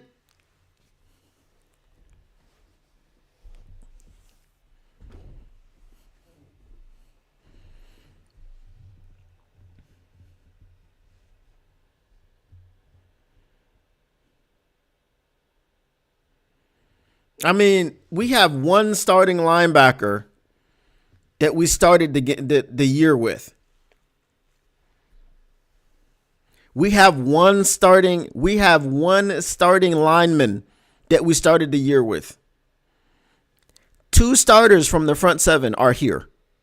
That is DJ Reader and Jack Campbell. Now our top corner is hurt. You know whose name I didn't hear called? I didn't even see him. I'm going to be quite honest with you. There we go, Chino. There we go, Smith and Jigba. I just said there we go, Smith and Jigba. I'm sorry. He went to Ohio No State. I'm sorry. I lost myself. I stepped beside myself.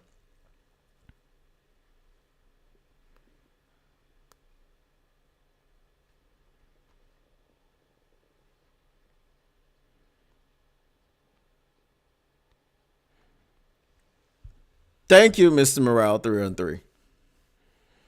That's all I'm saying. Just like I was the same way with Jared Goff, but with new information, you have the ability to change your opinion. I wanted Jared Goff out of here on the first thing smoking.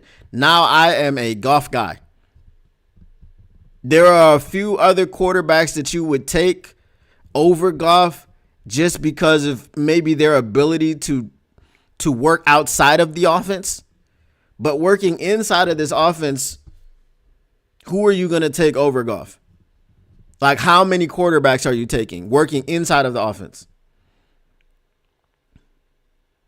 If you're going to take Josh Allen, you're taking Josh Allen because of his ability to go off script, to work outside of the offense. When a play breaks down, to scramble. When you can also use him for design runs, things of this nature. If you're choosing Lamar, you're doing this. It's the same reason, right? If you're choosing Patrick Mahomes, it's because Patrick Mahomes is the best quarterback in the NFL. But also, is Patrick Mahomes going to be full Patrick Mahomes without Andy Reid? Obviously, he's going to be very good. And that talent that you see in front of him is there, and it was recognized by Brett Veach and Andy Reid and all these things. You know, if the Bears weren't so stupid and they took Mitchell Trubisky over Patrick Mahomes, do you think Patrick Mahomes would be Patrick Mahomes in Chicago? Probably not.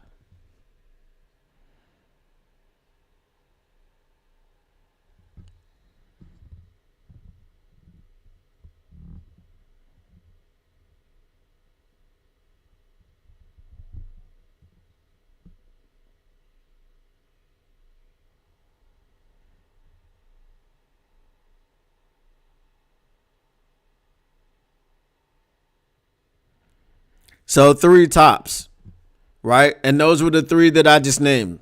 Lamar, Mahomes, and Josh Allen.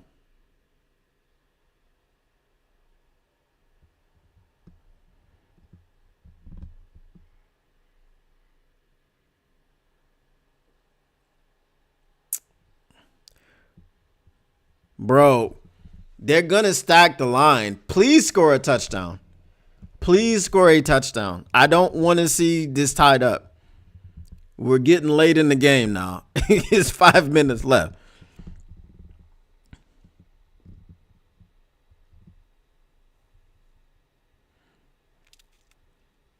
Burrow within the offense. I guess you would say that because he has a stronger arm.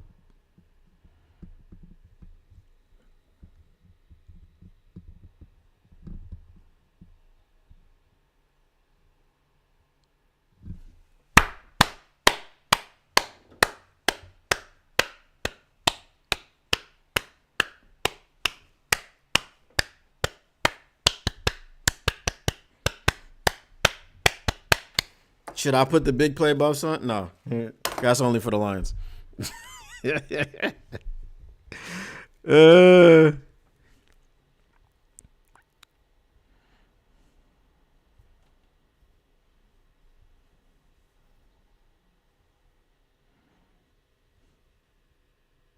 That's why I said within the offense that we have, which was an offense that was designed for Jared Goff. And it is an offense that was designed for him, and an offense that scores 32 points a game. That was why I said that. Those 3 quarterbacks are quarterbacks that can play in any offense.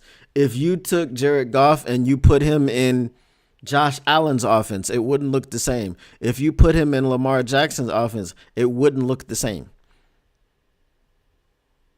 Right? But if you put Lamar in our offense, because it's predicated on the run anyway, right, it will look the same.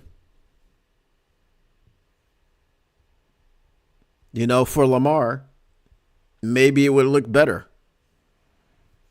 Josh Allen, same.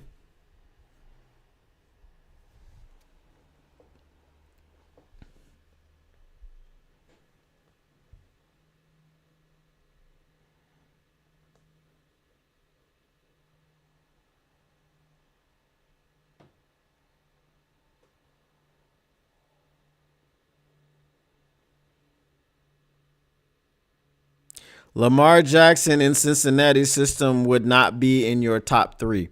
Lamar Jackson is leading the league in passing. Why wouldn't it be? This is what I'm saying. Like, he's leading the league in passing. Like, we gotta start using new information. Like, we got these tropes and these biases. Like, Lamar Jackson can't throw the football. He's leading the league in passing.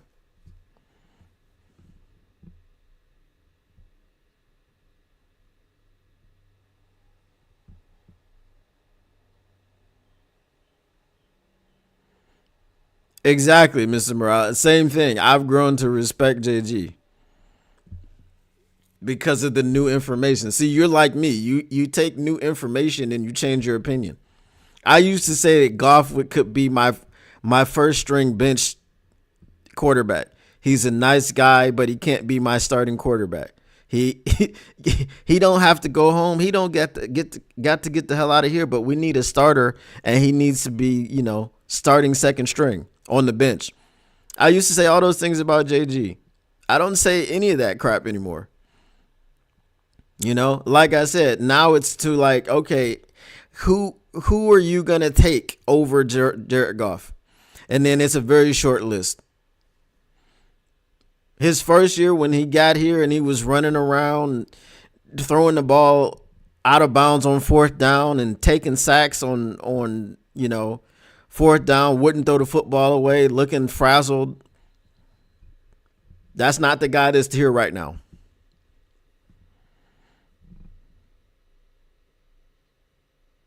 I didn't say.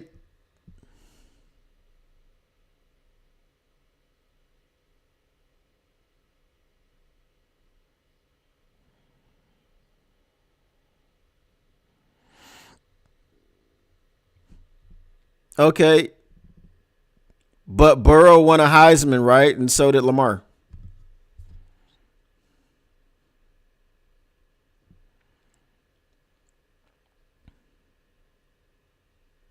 And Lamar also went to Louisville.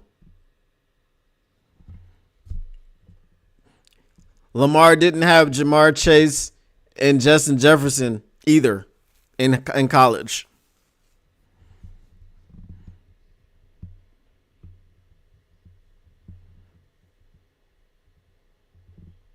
He said, I hate Goff's play on fifth down. He doesn't do anything on fifth down. I hate it too. Lamar played at Louisville. When is the last time Louisville has ever won anything? Lamar was in a place where they would allow him to start as a quarterback and play as a quarterback. And then that got him drafted into the NFL as a quarterback, and he's won back-to-back MVPs as a quarterback. That was Lamar's path. It didn't matter for Lamar whether he won championships or not. What mattered is he wanted to prove that he could play quarterback, and he bet on himself, and it's worked out pretty nicely for him. What does he have, a $250 million contract?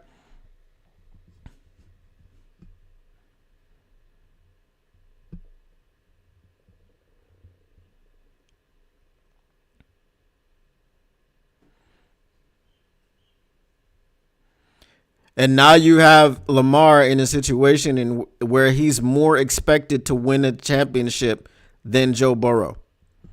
Joe Burrow's got all the excuses in the world. He doesn't have an offensive line, this, that, and the third thing, but he still balls out. He's got Jamar Chase. You know, he would be in the MVP conversation this year if his team wasn't so bad. Lamar's got more expectations right now than Joe Burrow does. The Ravens defense is very suspect.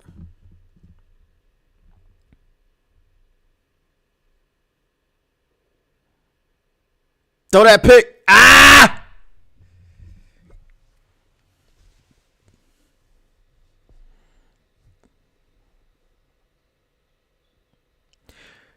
No, I'm looking at the quarterback because this is what I'm saying. If you're taking a quarterback, okay?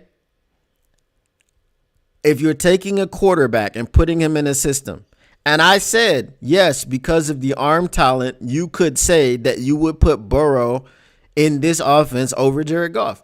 I didn't say Burrow was bad. You know what I mean? I already said that. I'm talking about taking quarterbacks and putting them in different situations.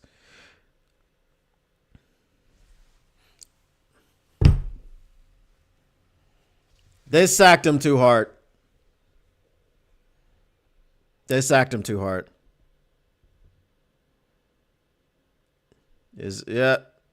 No, that wasn't a face mask.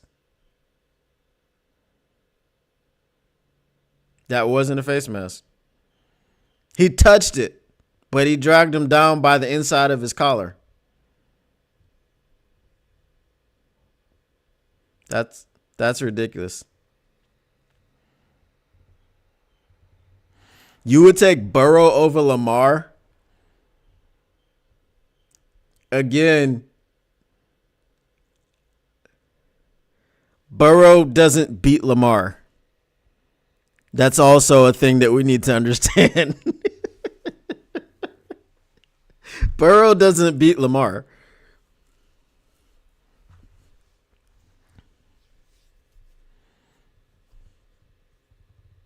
Burrow doesn't beat Lamar.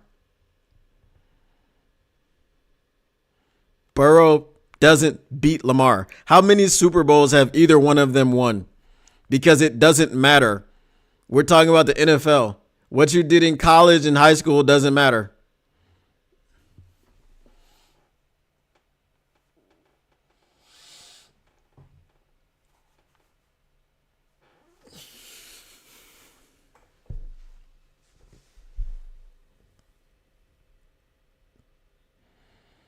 No, it doesn't. How does it matter? How does what Joe Burrow did in high school and college matter to what they do in the NFL? I don't understand. There have been Tim Tebow won championships and Heismans in college and had a 2-minute NFL career. At the point when you get to the NFL, it only matters what you can do in the NFL. It doesn't matter what you did before.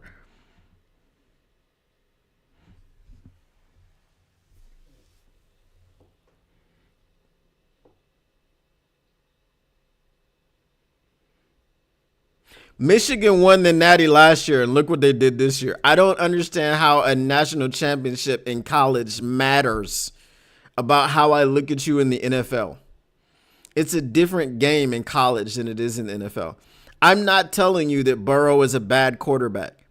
But what I'm telling you is you're telling me that you would take Lamar or Burrow over Lamar in a heartbeat. And I told you that Lamar or Burrow doesn't beat Lamar. When they play head to head, Burrow doesn't win. Like, he doesn't.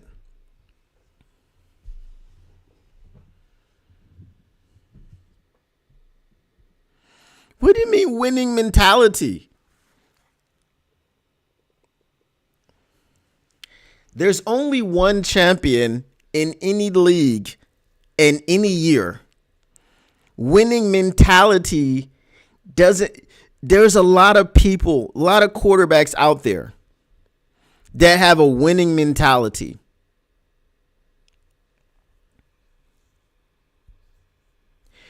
Look, Tom Brady is recognized as the greatest quarterback of all time.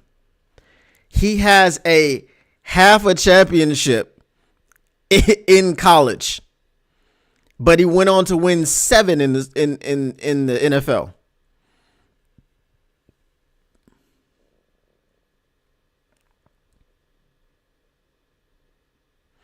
Neither has Joe Burrow. That's what I said. Neither one of them has won anything. So when it's time to go into the Pro Football Hall of Fame, is Joe Burrow going to get in because what he did in college? It's not the NBA, because that's just the Basketball Hall of Fame. They look at what you did in college and in the pros.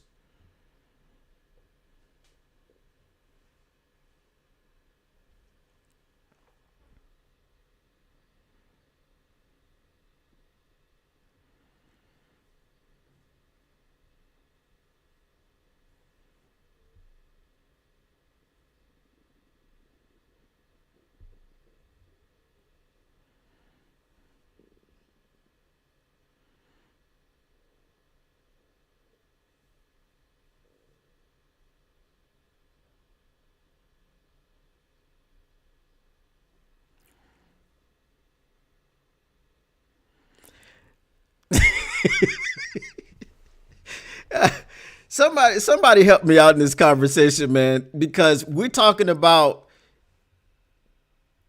taking quarterbacks in the NFL. We're not talking about I don't care what you did. Just like Taylor Decker. Taylor Decker made a horrible choice in the college that he went to. I don't hold that against him once he's on my Detroit Lions in the NFL.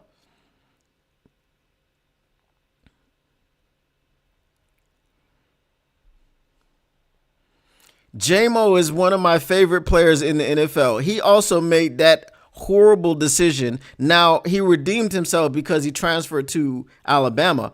But what you did in college is what you did in college. We're talking about Jared Goff, Lamar Jackson, Joe Burrow, Josh Allen, Patrick Mahomes. Those are NFL quarterbacks. Patrick Mahomes didn't win a single championship I don't even know why I didn't say this before. Patrick Mahomes didn't win a single championship in college. He is now the back-to-back Super Bowl champion and has 5 in 3 years, or 3 in 5 years.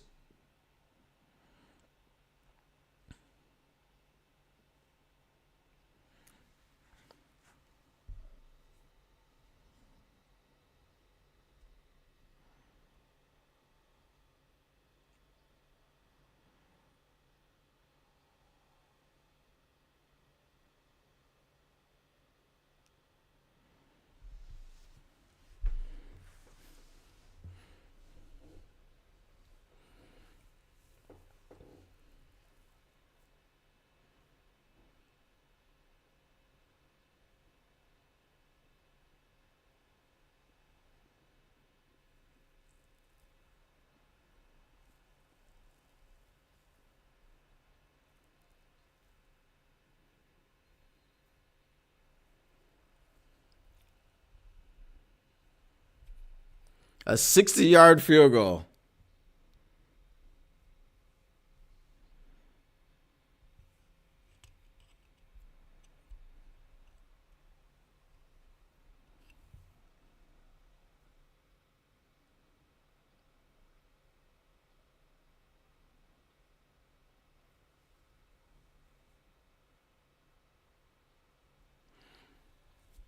Jim Kelly took his team to the big game 4 times in a row. And he has no rings to show for. I'm just saying.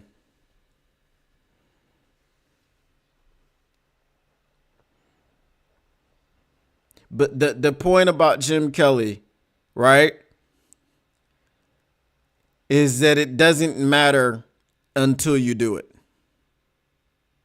You can do it. Jim Kelly could do it 4 times in a row, right? He could go there, but he couldn't win it.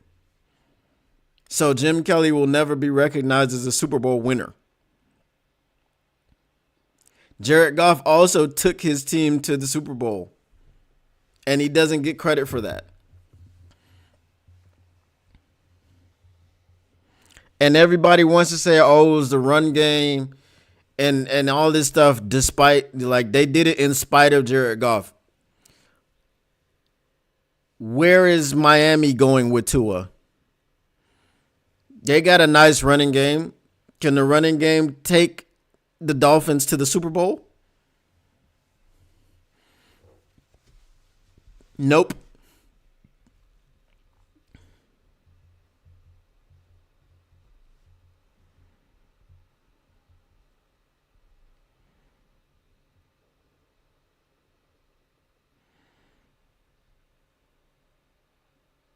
Not that's a that see, Mr. Morale, that what you're saying makes sense, right? If you just want a pocket passer, yes, Joe Burrow apparently is a better pocket pass, but this year Lamar Jackson is leading the NFL in passing. I'm just saying, these are the biases that people have. Lamar Jackson is leading the NFL in passing. Or at least he was up until a couple of weeks ago, whatever. I have to check the stats. But very deep in the season, he has been leading the league in passing.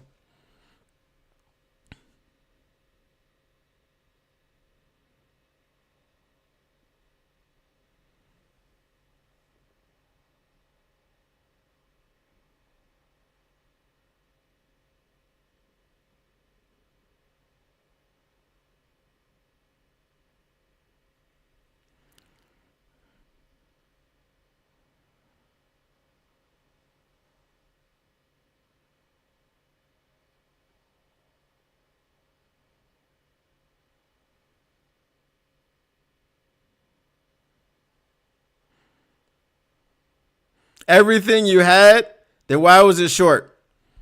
Why was it short if that was everything you had?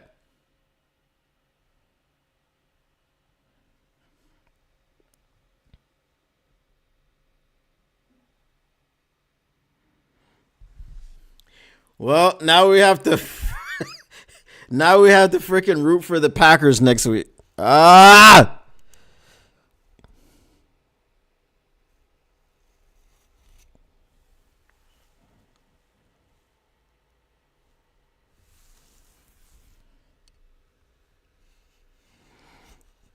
Nah, he didn't have the leg. That joint was short.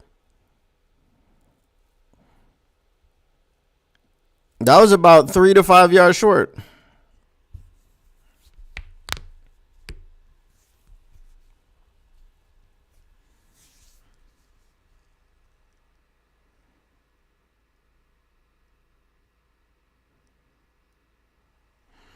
Paul Thomas, you already gonna give them the win over the Packers, huh?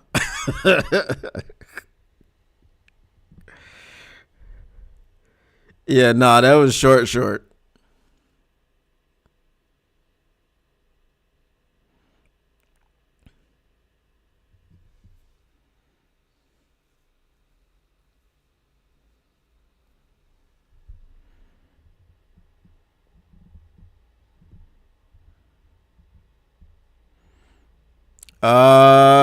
No, it's in Minnesota.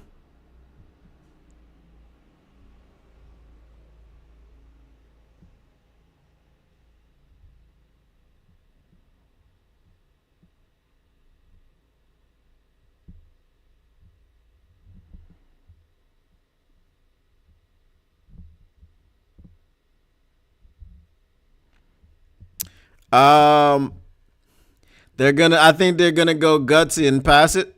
No, they're gonna run it. No, they're passing it.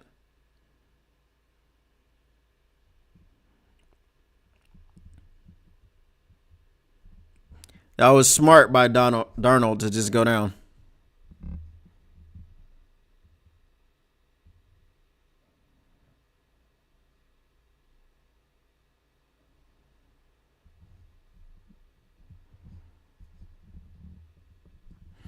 I was gonna say it was gonna be a gutsy call, a pass to JJ, but Seattle was ready for it.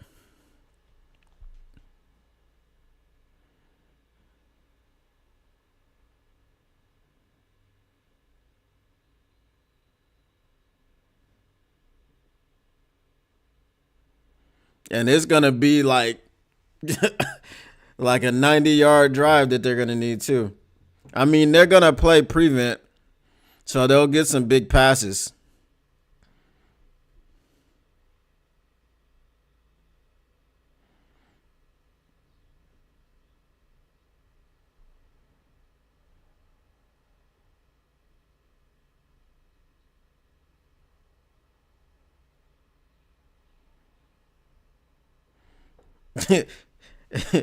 Just a fan, you can't chant other quarterbacks' names other than Jared Goff. That's not allowed. San Francisco is trailing 19-17.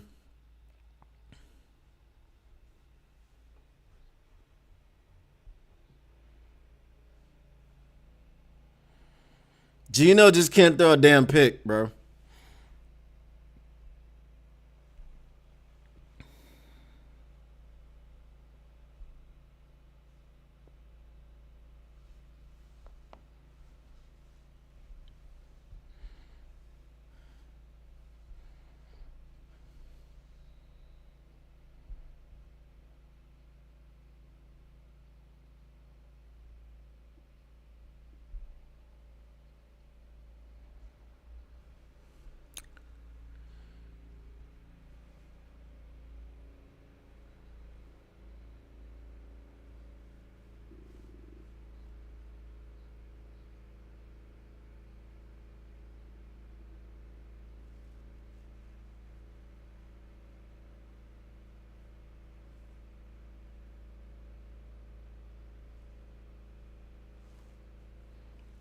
Well, you can't really get mad, Paul Thomas, because they let a false start go in the Commanders game when they threw their go-ahead touchdown pass. So, you know, got to be happy about that one.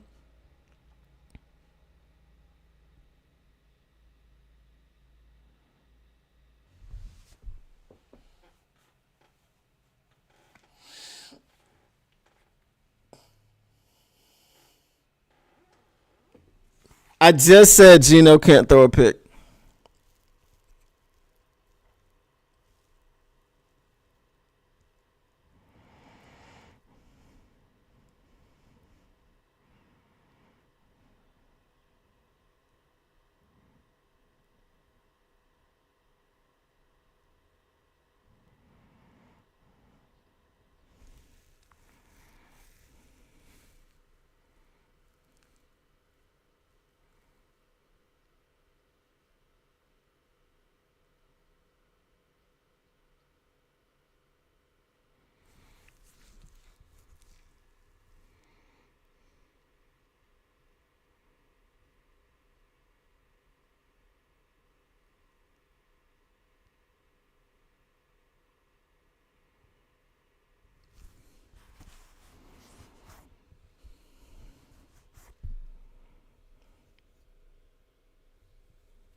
Unbelievable.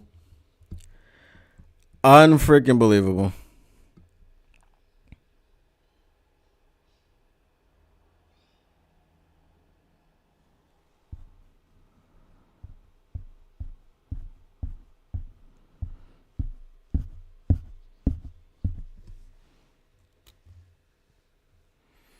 Bro, I don't know.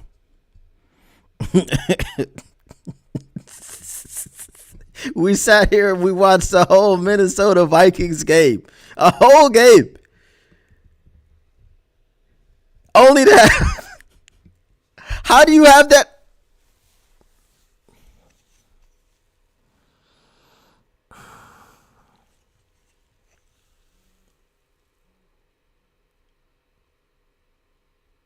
How do you run the wrong route on a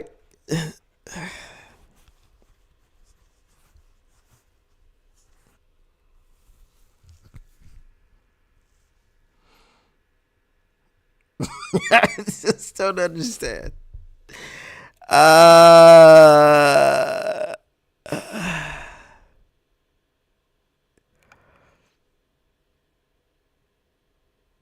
don't even have a problem with the play. I have a problem with you running the wrong route.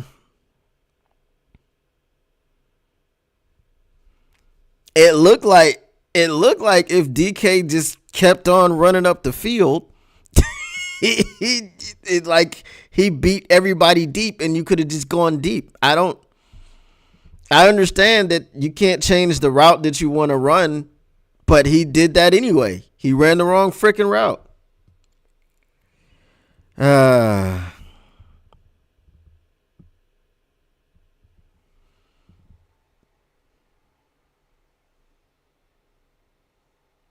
Well, there's 3 minutes left in the Dolphins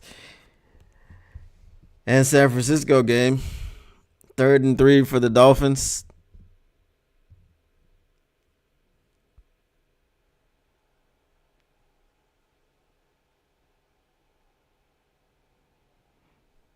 No. All right, Paul Thomas, you have a good night, man. Rich Baldwin, no. That the only way that happens is if they beat the 49ers and the Vikings lose to the Packers. That's the only way that happens, which is why we needed the Vikings to lose today. Because if they had lost today, then all we have to do is beat the 49ers, and that's it. Isn't next week Monday Night Football for us?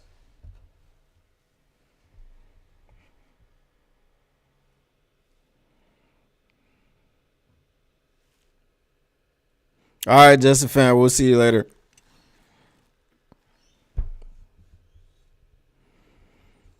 Unbelievable, bro.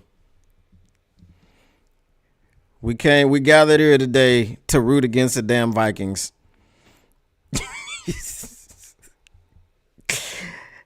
And I just got to say, they are who we thought they were.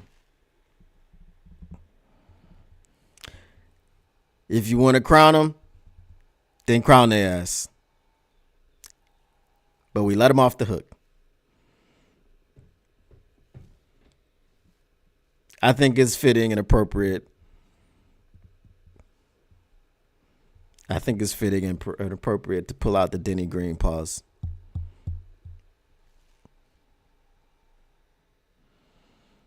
All right, Miami's lining up for a 43-yard attempt, up by 2. Now they're up by 5. It's good.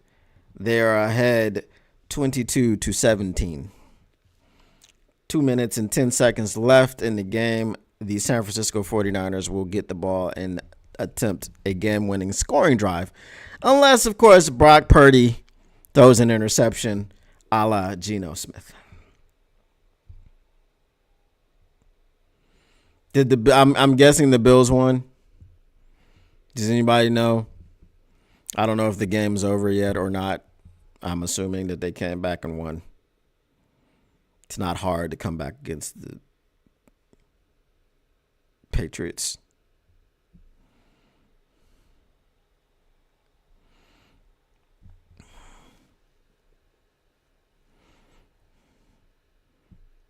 They won 24-14. So that was it. The what is the name of that team? The Patriots scored 14 points. They were up 14-0, and that was it. They didn't score again for the entire game.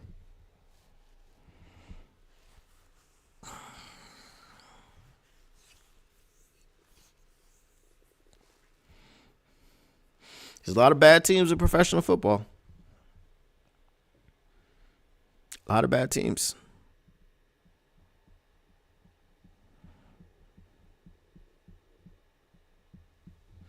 I guess I can turn it on. Not that I want to or care about it.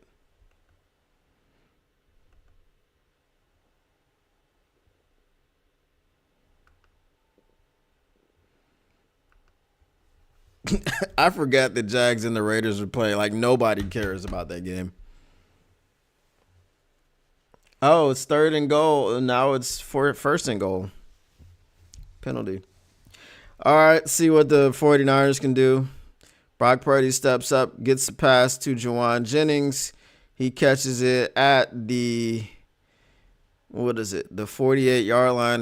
That's going to be the 2-minute warning.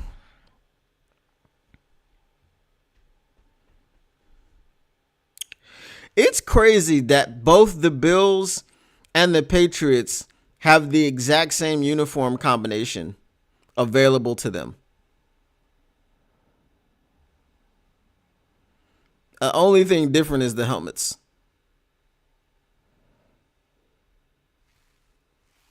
Or the logos on the helmets, I should say.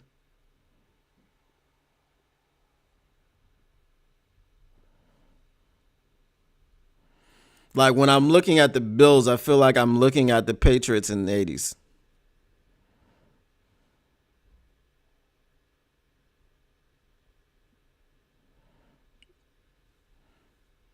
It's very weird. It's very weird.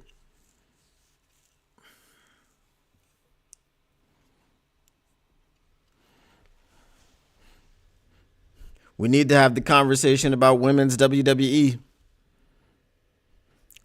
We just need to have the conversation.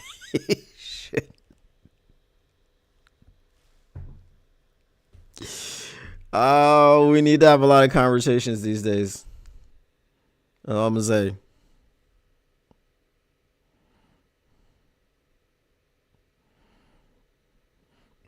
Yes, TaylorMade, we know, and we're not happy about it. We're not happy about the record being the same.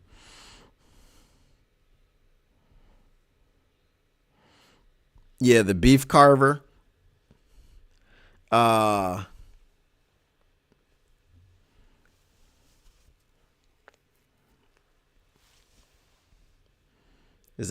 that his name? I know that logo is on a restaurant in Detroit. I think it's the Beef Carver or something.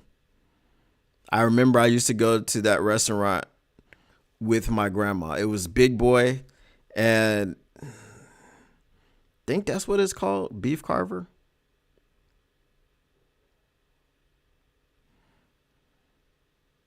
Yeah, sign of the Beef Carver. Okay, that's what I thought. Just making sure.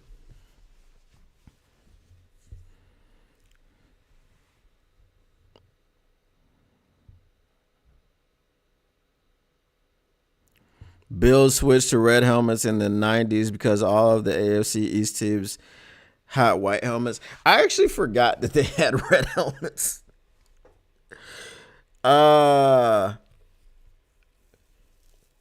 Maybe that's what they should have done. Just go old school Bills. Red helmets with the blue jerseys.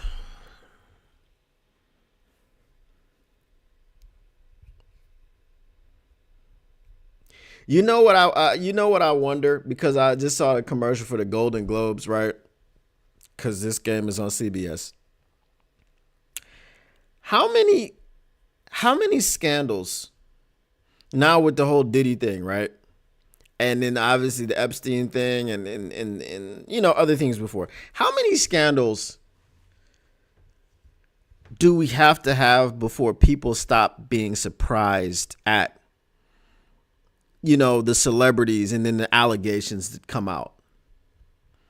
Like I had a conversation one time I used to teach English, right? So I was having a conversation class, and this one particular student was this class. It was I was teaching in Indonesia, right? Are you telling me that the San Francisco 49ers, Brock Purdy just threw an interception? That's what happened. And we have to wait another week for goddamn Calais Campbell. Golly, man.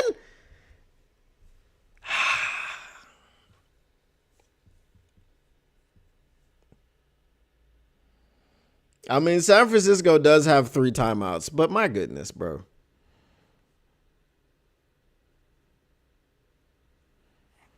All right, so back to what I was saying.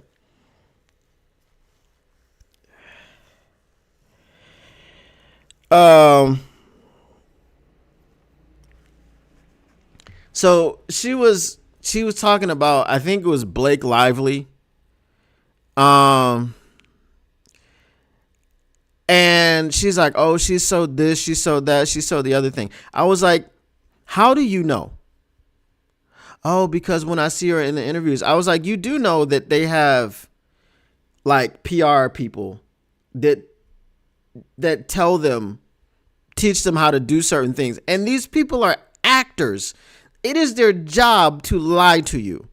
One day, my name is Michael. The next movie, my name is Carl. The next movie, my name is Jeffrey. One movie, I'm a villain. The other movie, I'm a mentally challenged person. The other movie, I'm freaking a superhero. Like, you know,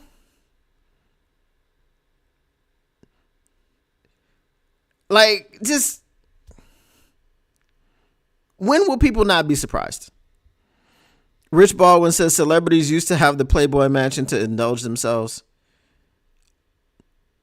And that was a thing, right? Like, everybody would go to the Playboy Mansion.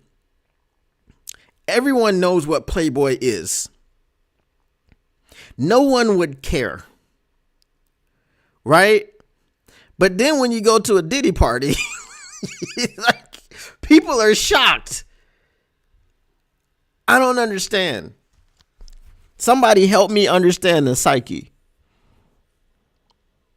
It's a bunch of people with amounts of money that the normal person doesn't have. And oh my God. A-Chain just scored a freaking touchdown, bro.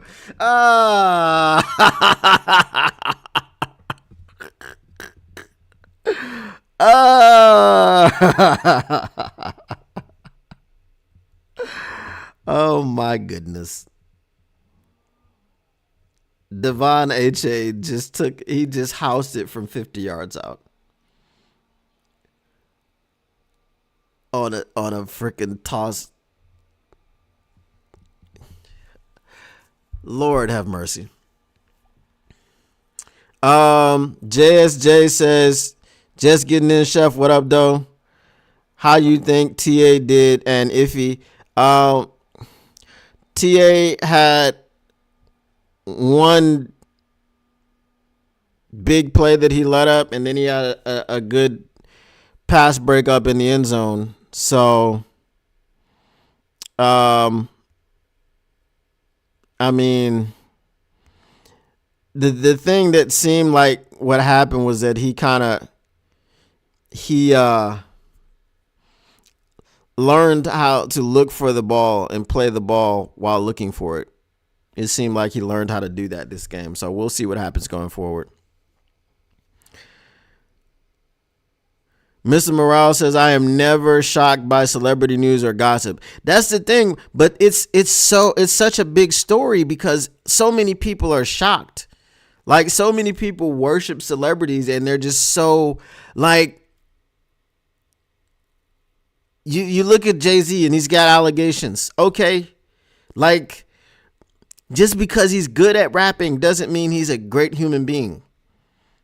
And it's just people are just shocked by these things. Like they're just, I don't understand it. The shock. All right, Drake May just threw a touchdown and he's limping off for some reason. I don't know what happened there. Rich Baldwin says TA did a good job. Where was Iffy on that bomb? Iffy didn't have time to get over there because Arnold bit on the fake. It was a little very small fake to the outside, like fake to the sideline. It was a jab step. Terrion Arnold came down on it and bit on it. So he didn't have any time for Iffy to get over the top. Because had he stayed in phase, I don't think Caleb throws that football. And then if he does throw the football, it's probably going to be picked because Iffy has time to get over the top. That's why you have to know where your help is. And he clearly didn't know where his help was. He just, just tried to jump a route for no reason. I didn't see what the point was of that. But at the end of the day, what was that? They scored 3 points in the second half. Not stressful at all.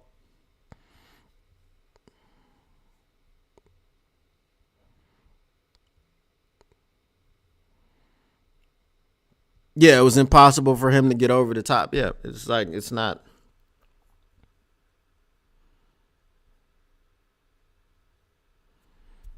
Bro, I hope San Francisco plays just like this next week.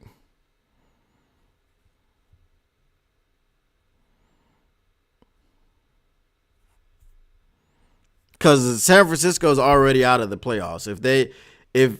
If the Arizona Cardinals were eliminated from the playoffs today because they lost to the Panthers, San Francisco definitely has to be out. Miami is hype. Calais is still there. You know what I'm saying? It just sucks, man. Hell, as long as we get them for the playoffs, that's all I care about. From what I've seen from San Francisco today, I don't think we're going to need them to beat San Francisco. Oh, good hop on the onside kick. It's loose. The Bills got it.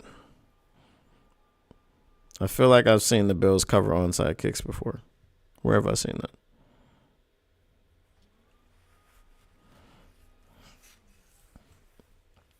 Are all of these people that are shirtless in below freezing weather, are they all drunk? I feel like you need to be drunk to do that.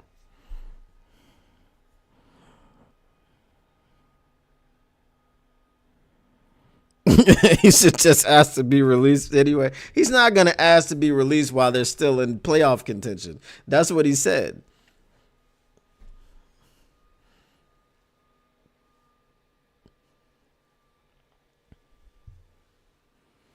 I mean, the Dolphins caught a team that was worse than them. That's all.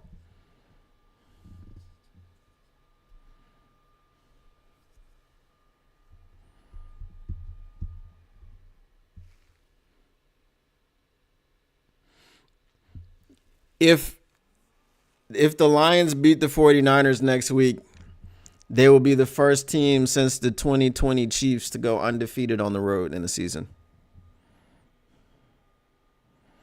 Taylor Made says bourbon fueled. Rich Ball was his hypothermia.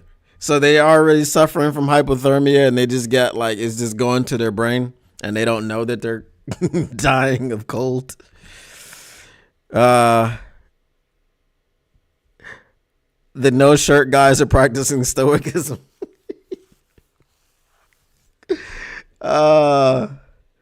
Lord.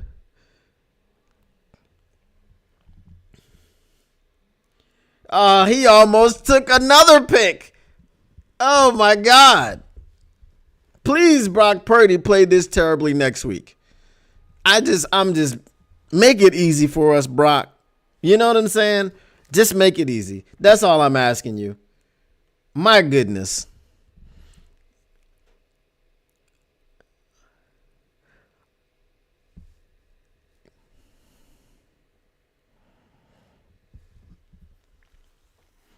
Boy, boy, boy.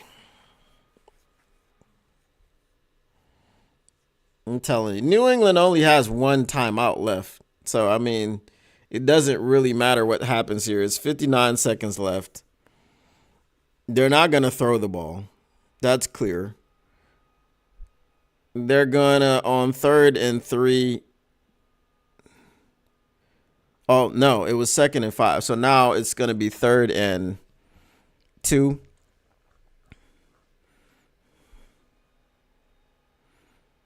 Even if they run a play, Josh Allen is picking up 2 yards, bro.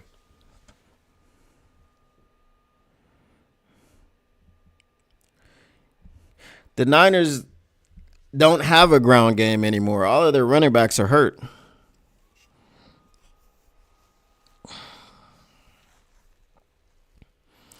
I mean, in the second half, we had an attitude adjustment and we were able to stop the run. I think Swift only had like 38 yards rushing today.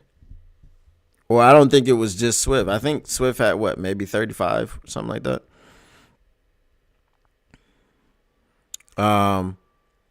But I was congratulating them for nothing because the thing was, I forgot that Caleb Williams one game had like 70 yards on 9 carries. So Caleb Williams scrambling is part of the reason why they're rushing for 105 yards per game.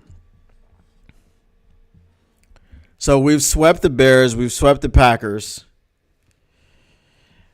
We may have to sweep the Vikings to win the division. Isn't that wild? Now, wait. Hold on. Wait a minute. No, okay. It would be the same outcome. It would be the same outcome. Because I was going to say if the Packers beat them, then obviously they can't win the division. But it would be the same outcome. If the Packers beat them. Wait, but here's the thing, right? Let's say if the Packers were to beat the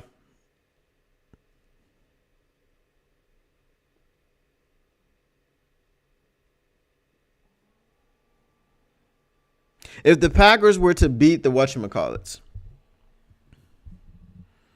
the Vikings, and then the Vikings.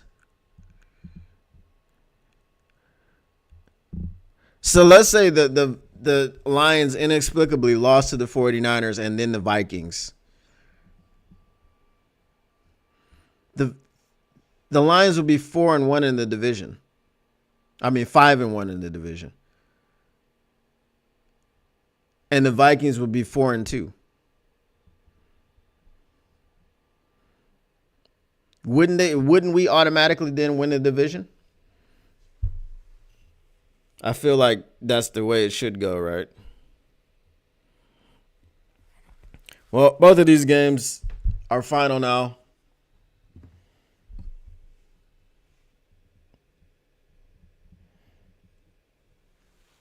The Patriots lost by 3. The Bills go to 12-3.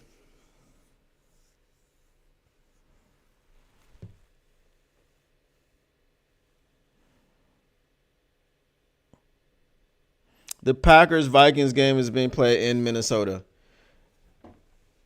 Swift was looking like an every down back today. This is the thing. Swift went home to Philly, got his home cooking, and has just looked like a much different back since leaving Detroit. I don't know.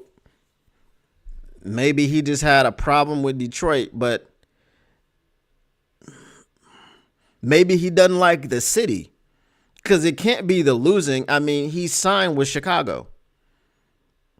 He couldn't have believed that going to Chicago after leaving Philadelphia was going to allow him any other opportunity to win. Now, I know Philly wasn't trying to bring him back because, like I said, they were getting Saquon. They were getting something way, way better.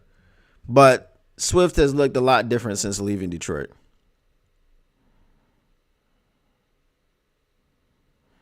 He gets worn down during the season in Detroit. He's had no injuries since he left Detroit, right? He played the entire season in Philly. He hasn't been injured this year in Chicago. He's got 2 games to get like 120 yards to get 1,000 yards again on the season. So that'll be the second straight season since he's left Detroit that he's gotten 1,000 yards. And in Detroit, he never got over 6. I want to say 650, but I'll say 680 just to give myself some wiggle room. So that's the thing. Like, leaving Detroit is just always what he wanted to do. I don't think he wanted to be drafted by Detroit, which is why he would never finish runs, which is why he was always, hobbled. You know what I mean? So that is what that is. But anyway, y'all, I'm going to go ahead and head out. I don't know if I'm going to be a sicko and watch this this Cowboys game or not. Cowboys and the Bucks. I think it's going to be an easy win for the Bucks. But I appreciate all of you for hanging out and coming over and watching the extended cut of will the Lions get some help to get the goddamn number 1 seed. We got a little bit of help from Philadelphia, but then, or I should say from Washington, but then of course Seattle. Of course Seattle, who couldn't even hold on to the division lead in their own division, wasn't helping us. They just didn't help us at all. So, not excited about the Seattle Seahawks. My stepson is a Seattle Seahawks fan somehow, and we are definitely going to have a talk. You know what I'm saying? We're definitely going to have a talk. So, I mean, he's admitted to me freely that he's hating on the Detroit Lions because of, all the success that we've had. And we're definitely going to have a discussion when he gets home. All right. Later, Rich Baldwin. Later, Mr. Morale Tarantino, or 313, sorry. That's your old name. Your mama named you Clay, so I'm going to call you Clay. If you know, you know. Use the hashtag. but that's not what I'm saying.